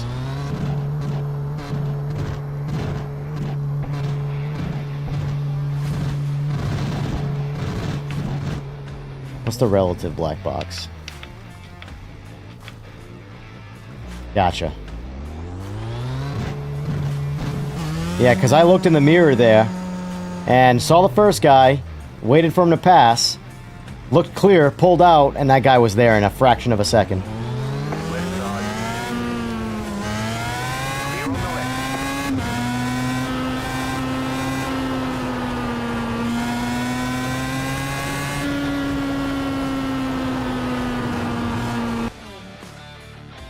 Guess it's race time.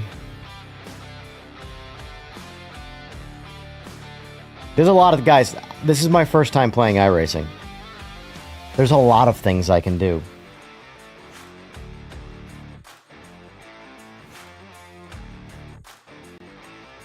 at the end of the day, when things get overcomplicated and I'm in my leisure time, I just won't do them. So I have to trickle myself into a lot of things. Because if I dive into this thing head first, into all the complications, I'll just go play Forza. Or something that's so cheesy and entry level. That's how I am with every learning curve in my life.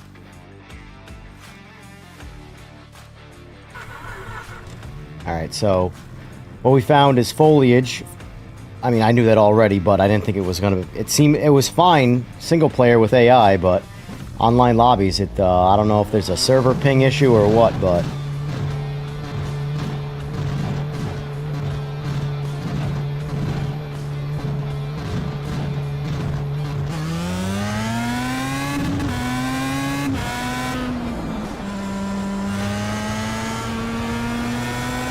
I do feel like I want a little more force feedback, though 9's not enough.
Appreciate it.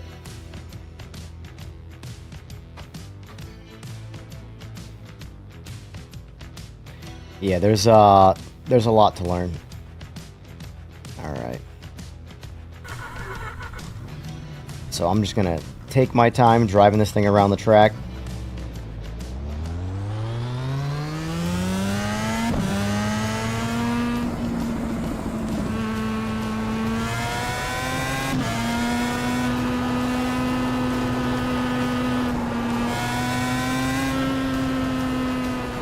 Packet loss.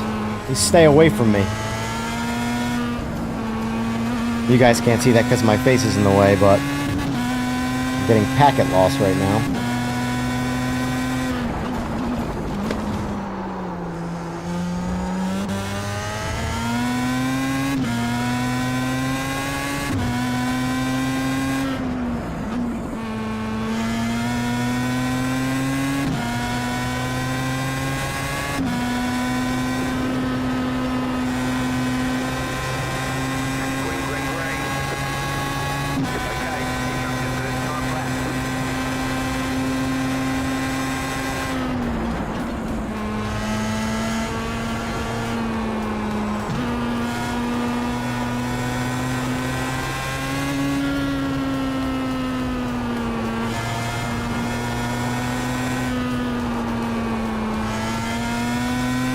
Nice and slow.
flag, checkered flag.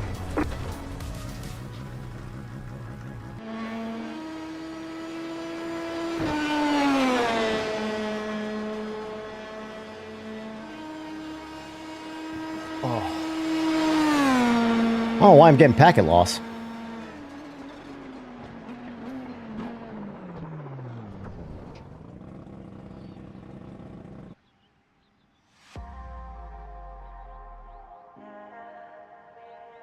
I mean, so far, the only crazies I've run into have been so awful, it's been easy to stay away from them. I haven't had anybody, like, be, like, intentionally, you know, malicious. I've just had idiots. Oh. My God. It's already approaching time to stop streaming for the day. Or for the first stream of the day, I should say. I got about... This might be my last race, and then I'll do probably some casual chit-chat stuff. Latency variation, packet loss. These are not good words.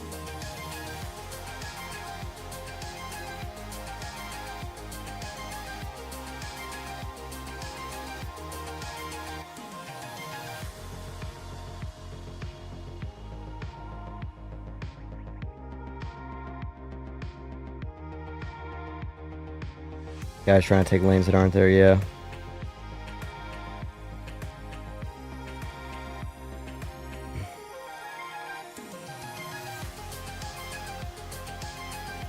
It's one thing I will say about stuff like this when you're actually trying. It's tough to spot when to be aggressive, when not to be aggressive, because there will be times where you're racing where if you race to the person in front of you, you'll never pass them, and they're just slowing you down.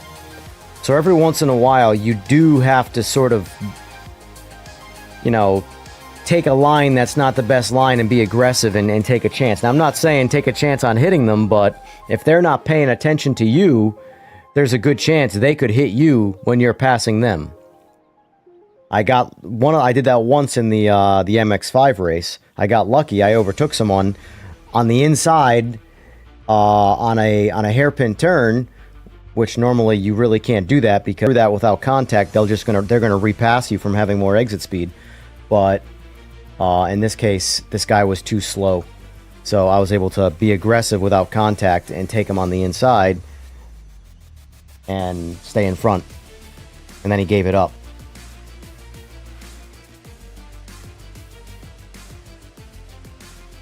But it's difficult to know when that's doable and when that's not doable, because that same scenario, if I finally try and take this guy on the inside and he chose to not give it up, he could have taken me out, cutting into me. So if I'm on the inside, we're going into a right-handed hairpin.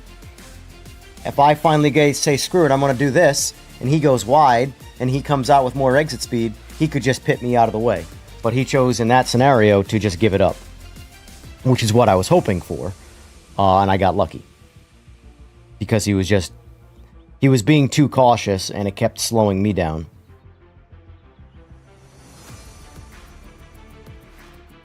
You want to be cautious, yep, let them go. You want to build iRating, then you defend. What would you say is more important to the experience of racing? Your iRating or your SR?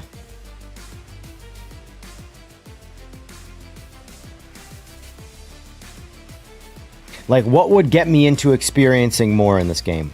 I'm never going to be a professional race car driver. I know that, so factoring that in, what's more important?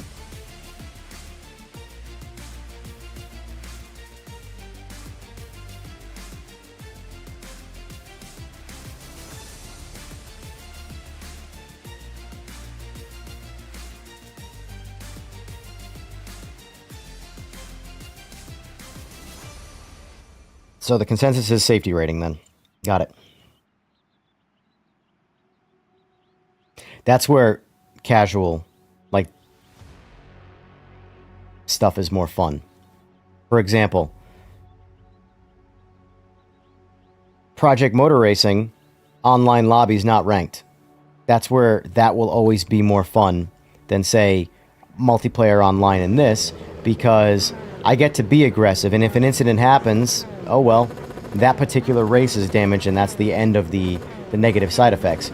But racing aggressive is fun, provided you're not ruining anybody's experience by doing it.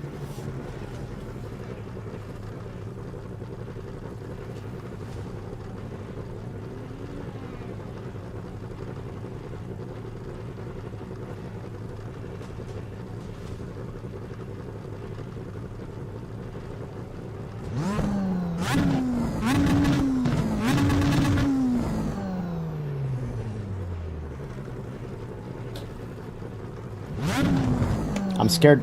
Is it registering my clutch? Well, see, it's automatic clutch. I gotta turn that assist off, so that way I know if my clutches are working right now. Which means if the clutch is, if it's automatic, I should be able to put it in gear, no? No, I can't put it in gear. Race isn't started. Appreciate it, Terry. You can win a race and lose iRating. I've seen it. Gotcha. Yeah. This is not something I'm planning on learning inside of a week. This is a slow and steady. Like I said, I'm never going to be a real race car driver. I don't want to be a real race car driver. I spent my entire life racing. I don't want to. I want to sit in my safe little space called my sim and experience as much fun as possible. That's where I'm at.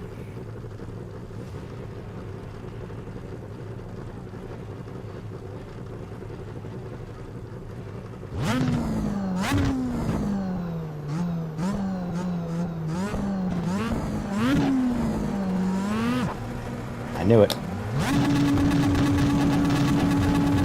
Green flag, green flag. Well, I gotta learn how to launch in this game, that's for sure. There's an incident Alright, ahead. that's right, I want to stay in the back. Clear on the right. See, here's the thing, though. I do want to do some racing. And I'm much more interested in my safety rating and, or my promotion into, Car on your sports cars. So, you can pass me. left. Clear. You can pass me. Oh my god. Clear on the left. I got guys driving. What is happening here? Look at this shit! Left side. Still there, hold your line. Clear. Excuse me. Alright, that was, Go right. if nothing else, that was an experience.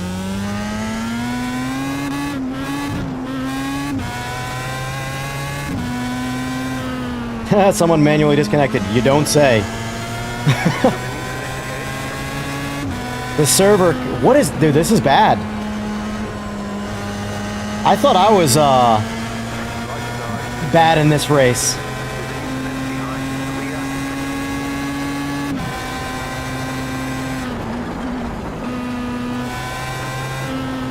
I guess if everybody crashes and quits, then I'm free to make, some safe laps. What are these guys doing? Like, I'm objectively not good at this game, and then when I play with people like this, I'm like... Like, see, here's where I'm, like... a little strange. I watch these people drive, and I'm like, dude, how do you afford a computer? Clear on the left. Car right. Clear on the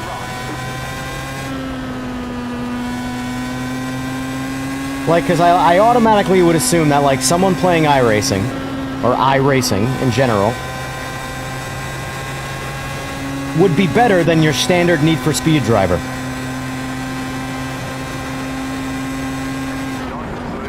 So when they're not, I get very confused. Because this isn't the type of game that I would play with the intent to just be terrible at it.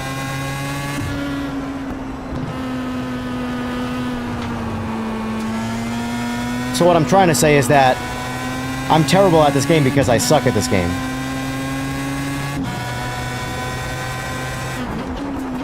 The next Oh. car leader. I'm never gonna get used to that,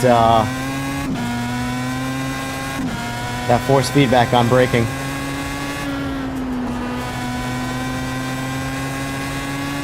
It's not an ABS force feedback, it's a tire chatter force feedback, where the front tires under braking are skipping.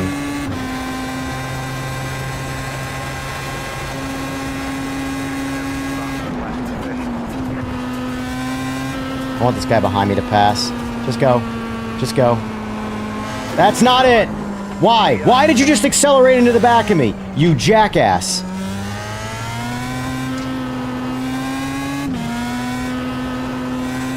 Alright, you know what? Now I'm gonna drive away from you, because clearly you're an idiot.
Trying to read chat and race, and it's really a damning thing to do.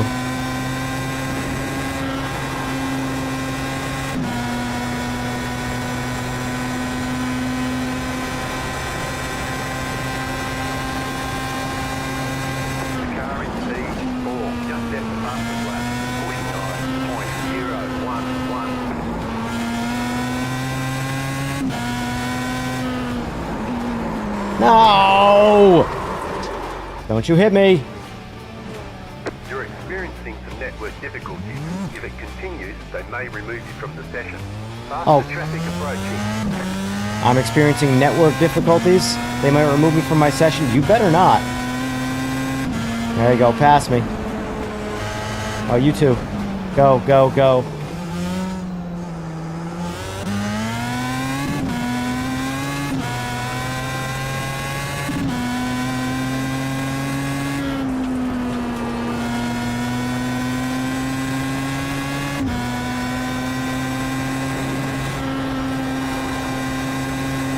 You passed me now too.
I have my actual mirrors turned off. The only one I have is the virtual one. I don't know what's up with the in-game mirrors, but you can't like jack up the resolution. You can only control the fidelity of like the standard mirror or the virtual mirror, and like the regular mirrors look terrible. Like I can't see anything anyway, so I don't even want them on.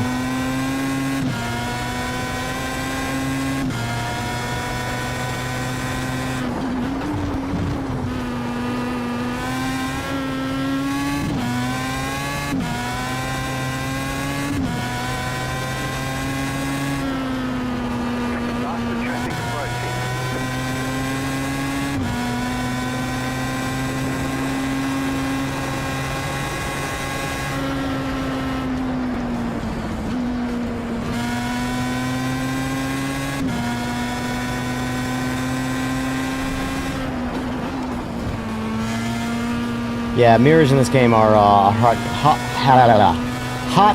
garbage. But they're trashing everything. Mirrors are useless. I prefer radar, or I like spotters. I mean, in this case here, where like the virtual mirror is all I care about. because the virtual mirror shows me everything. I have mine at 140 field of view, so it's maxed out essentially. I know that if you're in my mirror, it's safe to overtake.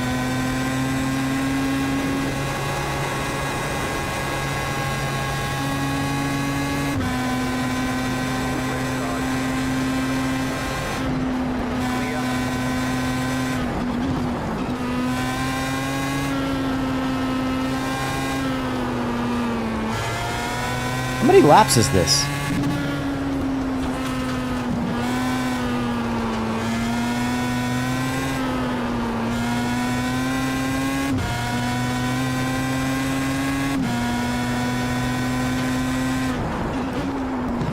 Uh-oh. You cut that corner and got a slowdown penalty. I'm over it. I'm ready to get off. I'm just doing super casual laps. I hope it's not 20 laps.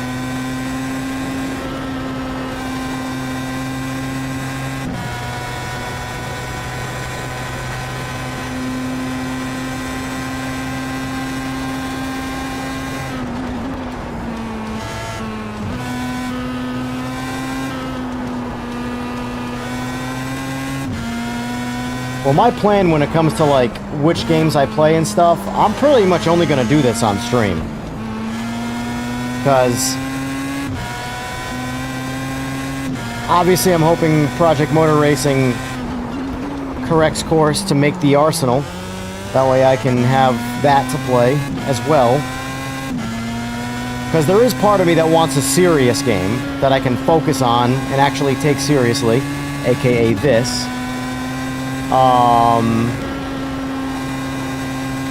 But I can absolutely tell you that I'm not playing iRacing to just drive safe. I want to race. Because if there's no incentive to actually race and I just gotta drive safe, then I'd rather just not play this, you know? But I have no delusion that this is ever gonna open any doors for me outside the world of sim racing. You're gaining on the car in front. The gap is 9.8 seconds. I gotta chill out in that little chicane there. I'm driving a little too lack of caring. The leader just did a 0.562.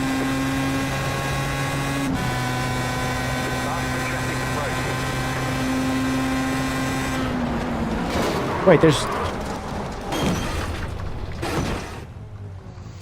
It looks like you've got some engine What just trouble. happened? You've probably I glanced lost at some chat power. for a second in the straight. You've got some damage. Let's get that fixed. This isn't ranked this whole time?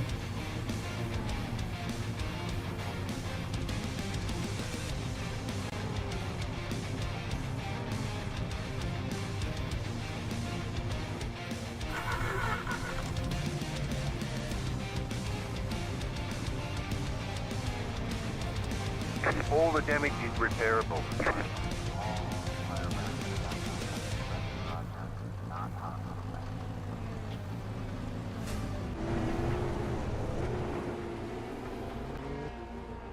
Well, that feels like a massive waste of time. I did not know this was not ranked.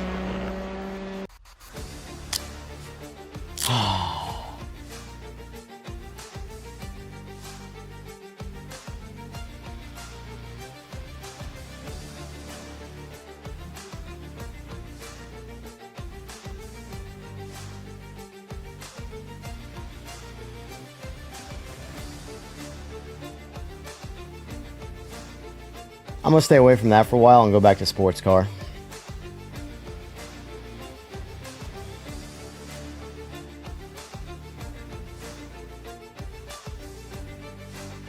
I'm not over iRacing, I'm over that.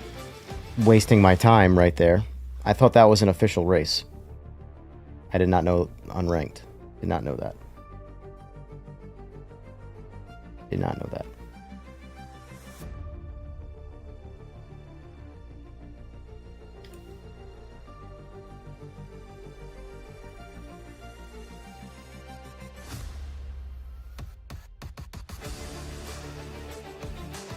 So where do I see if it's ranked? Okay, so it says ranked right there.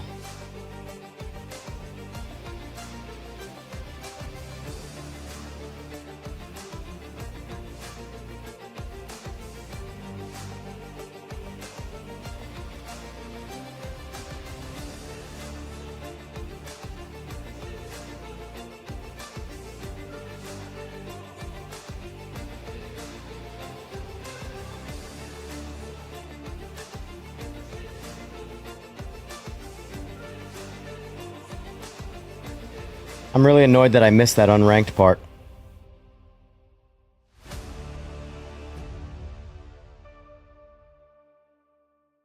That whole time I thought I was attributing to... That's why I was wasting my time. Oh well. Alright. I'm gonna do... What do we have in... I'm gonna stay on for a few more minutes. Let's see what we haven't hosted.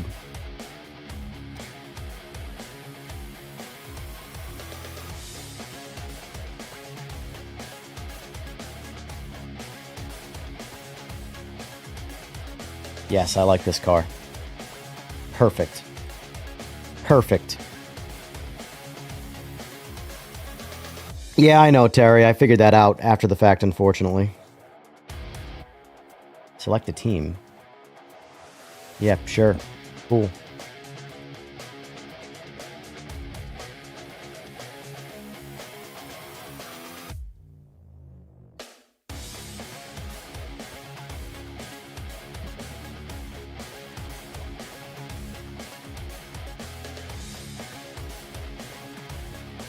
What crashed me, by the way? I wasn't looking. I was on a straight road, and I glanced over a chat for a fraction of a second. Next thing you know, I was being smoked. I don't know if I hit something or something pulled out in front of me and I hit it, but...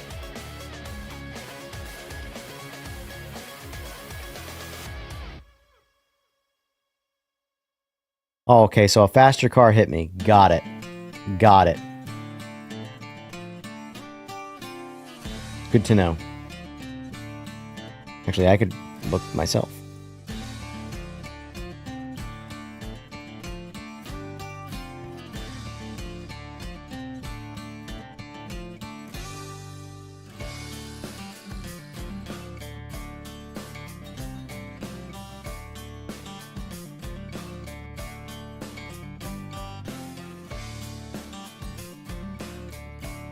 Oh yeah, nice. Nice.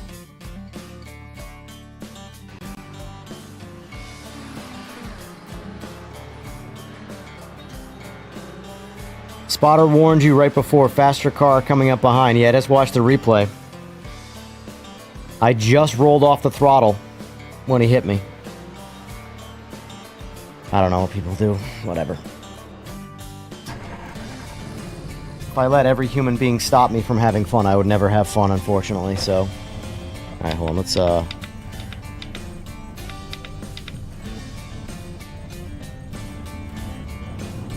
yeah, this car goes way low on torque.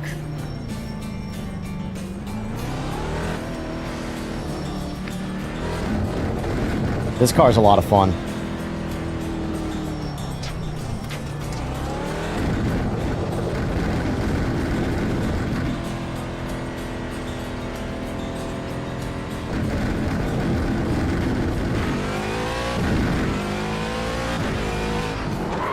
Whoop, whoop.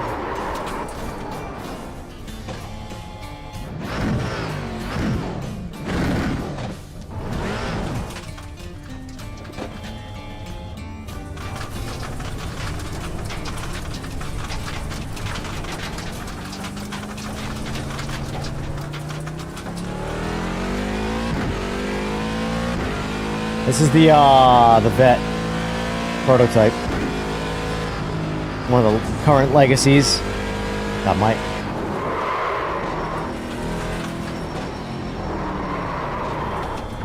Christ's sake. So I drove this car with forced ABS on, by the way, last. So clearly I gotta warm the tires up a little first.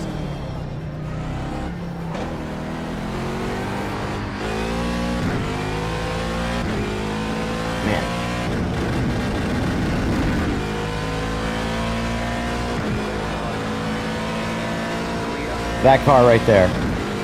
That's what I'm driving.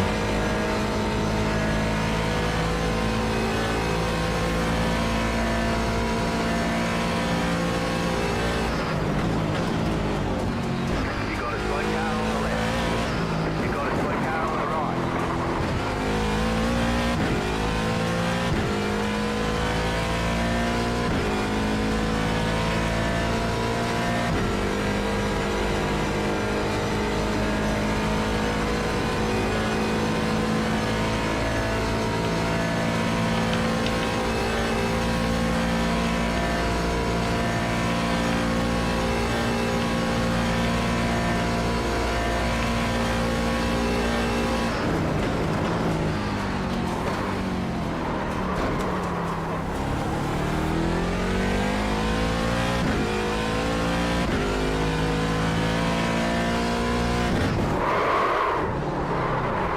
Wow. It's twice now.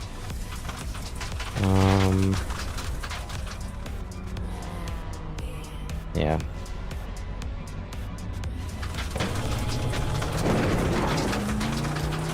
Slow down. You got a penalty? Cutting course.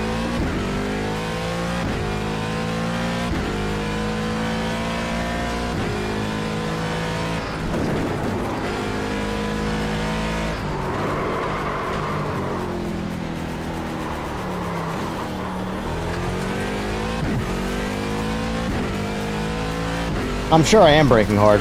I'm used to ABS. Everything in my life has always had ABS, except for my motorcycles.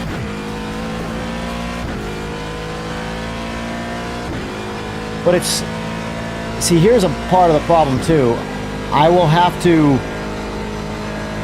configure my actual physical brake pedals input to properly brake a non-ABS car. Because I'm barely pushing down for half right there. And where I come from, ABS actually slows down your braking.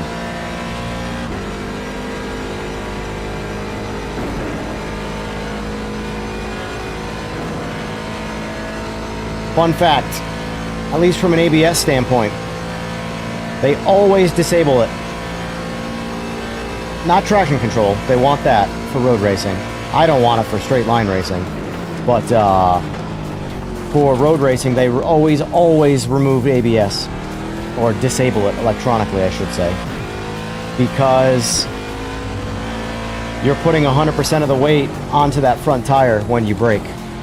Which all ABS does is make you miss apexes.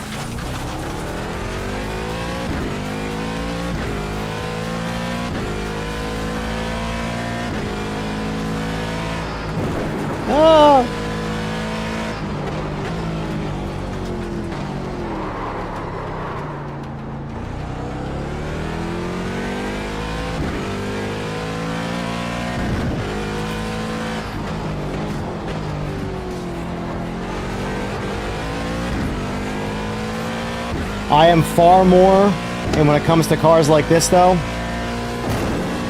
I am far more reliant on ABS than I am on TC. I can drive around TC, it's hard for me to drive around not being able to touch the brakes. But that's just a me thing.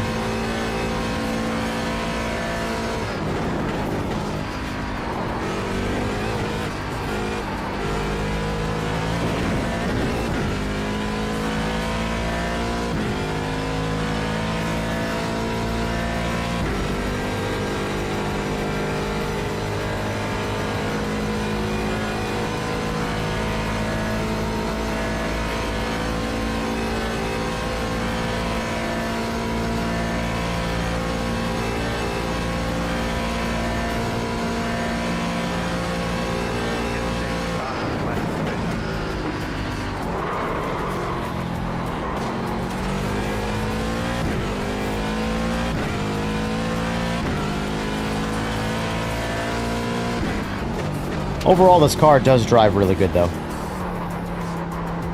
If you force ABS on, this thing drives like a... In my opinion, it drives better than a hypercar. I also hate the way hypercars drive, though. Not a fan of hypercars. They're just not fun cars. I feel like hypercars should just be so much faster than they actually are.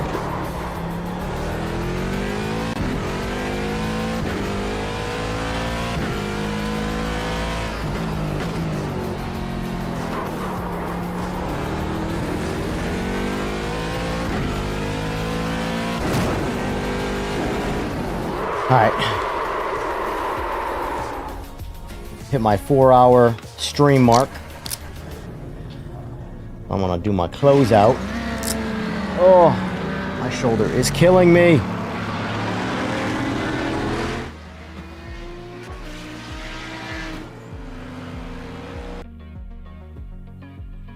Let me see if I can find a picture here to draw. Overall, though, I like iRacing a lot. It's solid. No complaints. Or minimal complaints, I should say. Let's see. Performance? Nope.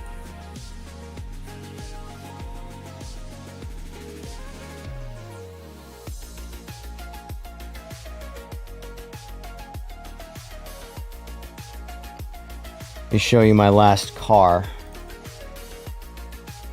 Although the last thing I was going to do with this car, check PMR.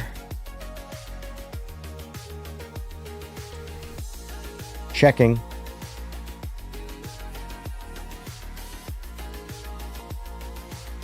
No update. I don't know, what do you want me to check with PMR?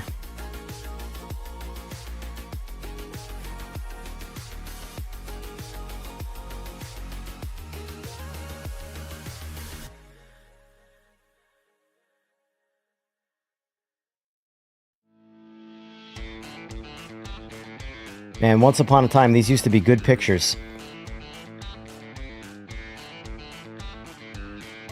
Make sure this is,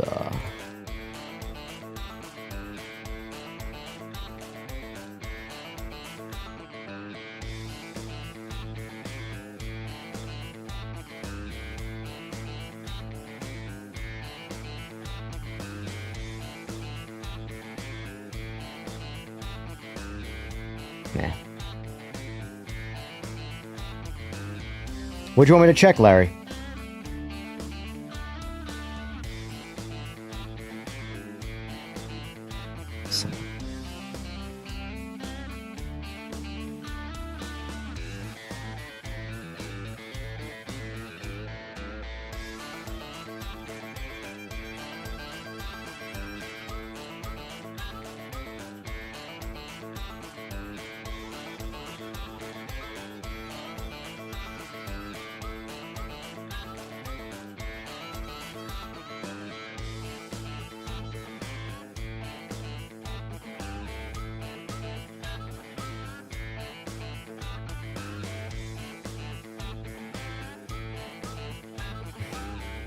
What was the rumor that the update was out? It's unfortunately not.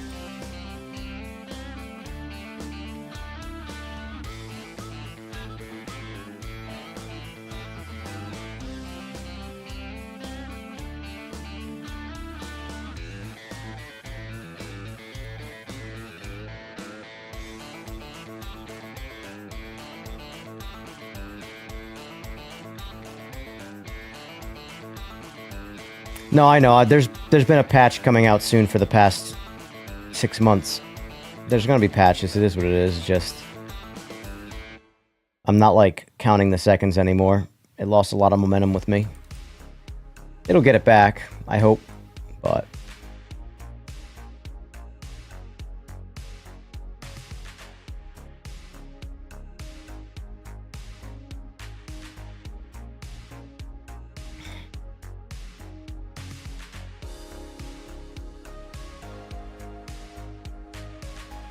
looking for videos. Pictures are dog water.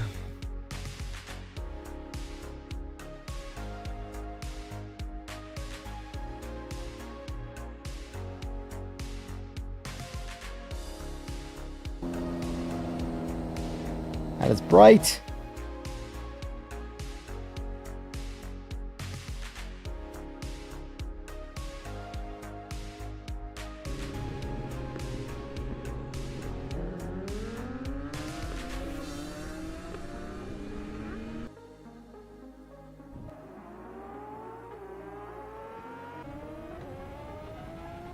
You ever seen a fireball go down the road before? Oh, wrong button.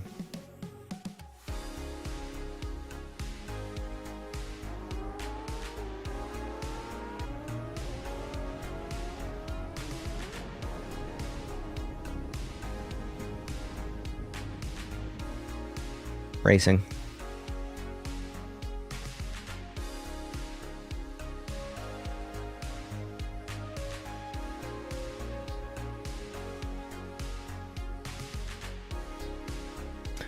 Anyway, all right, so I'm going to get off for now. I'll be back on 11 o'clock or so. Oh, wait, no, it's Wednesday. So Wednesday, I usually get on a little early. I don't know what I want to do tonight. Simply because I like to save nighttime for open lobby stuff, but at the same time, I really don't want to waste my time with open lobbies until Project Motor Racing's patch comes out to at least test it then. I'm undecided how I want to do that, but I know I will be back tonight. I'll figure that out at some point between now and then, what I'm going to do. But in the meantime, I am going to get off now. I got some things I got to take care of, and then I'll be back on later tonight. I will have my thumbnail up, so if you guys want to pay attention to that, that'll tell you when I'm going to be on and what I'm going to be doing.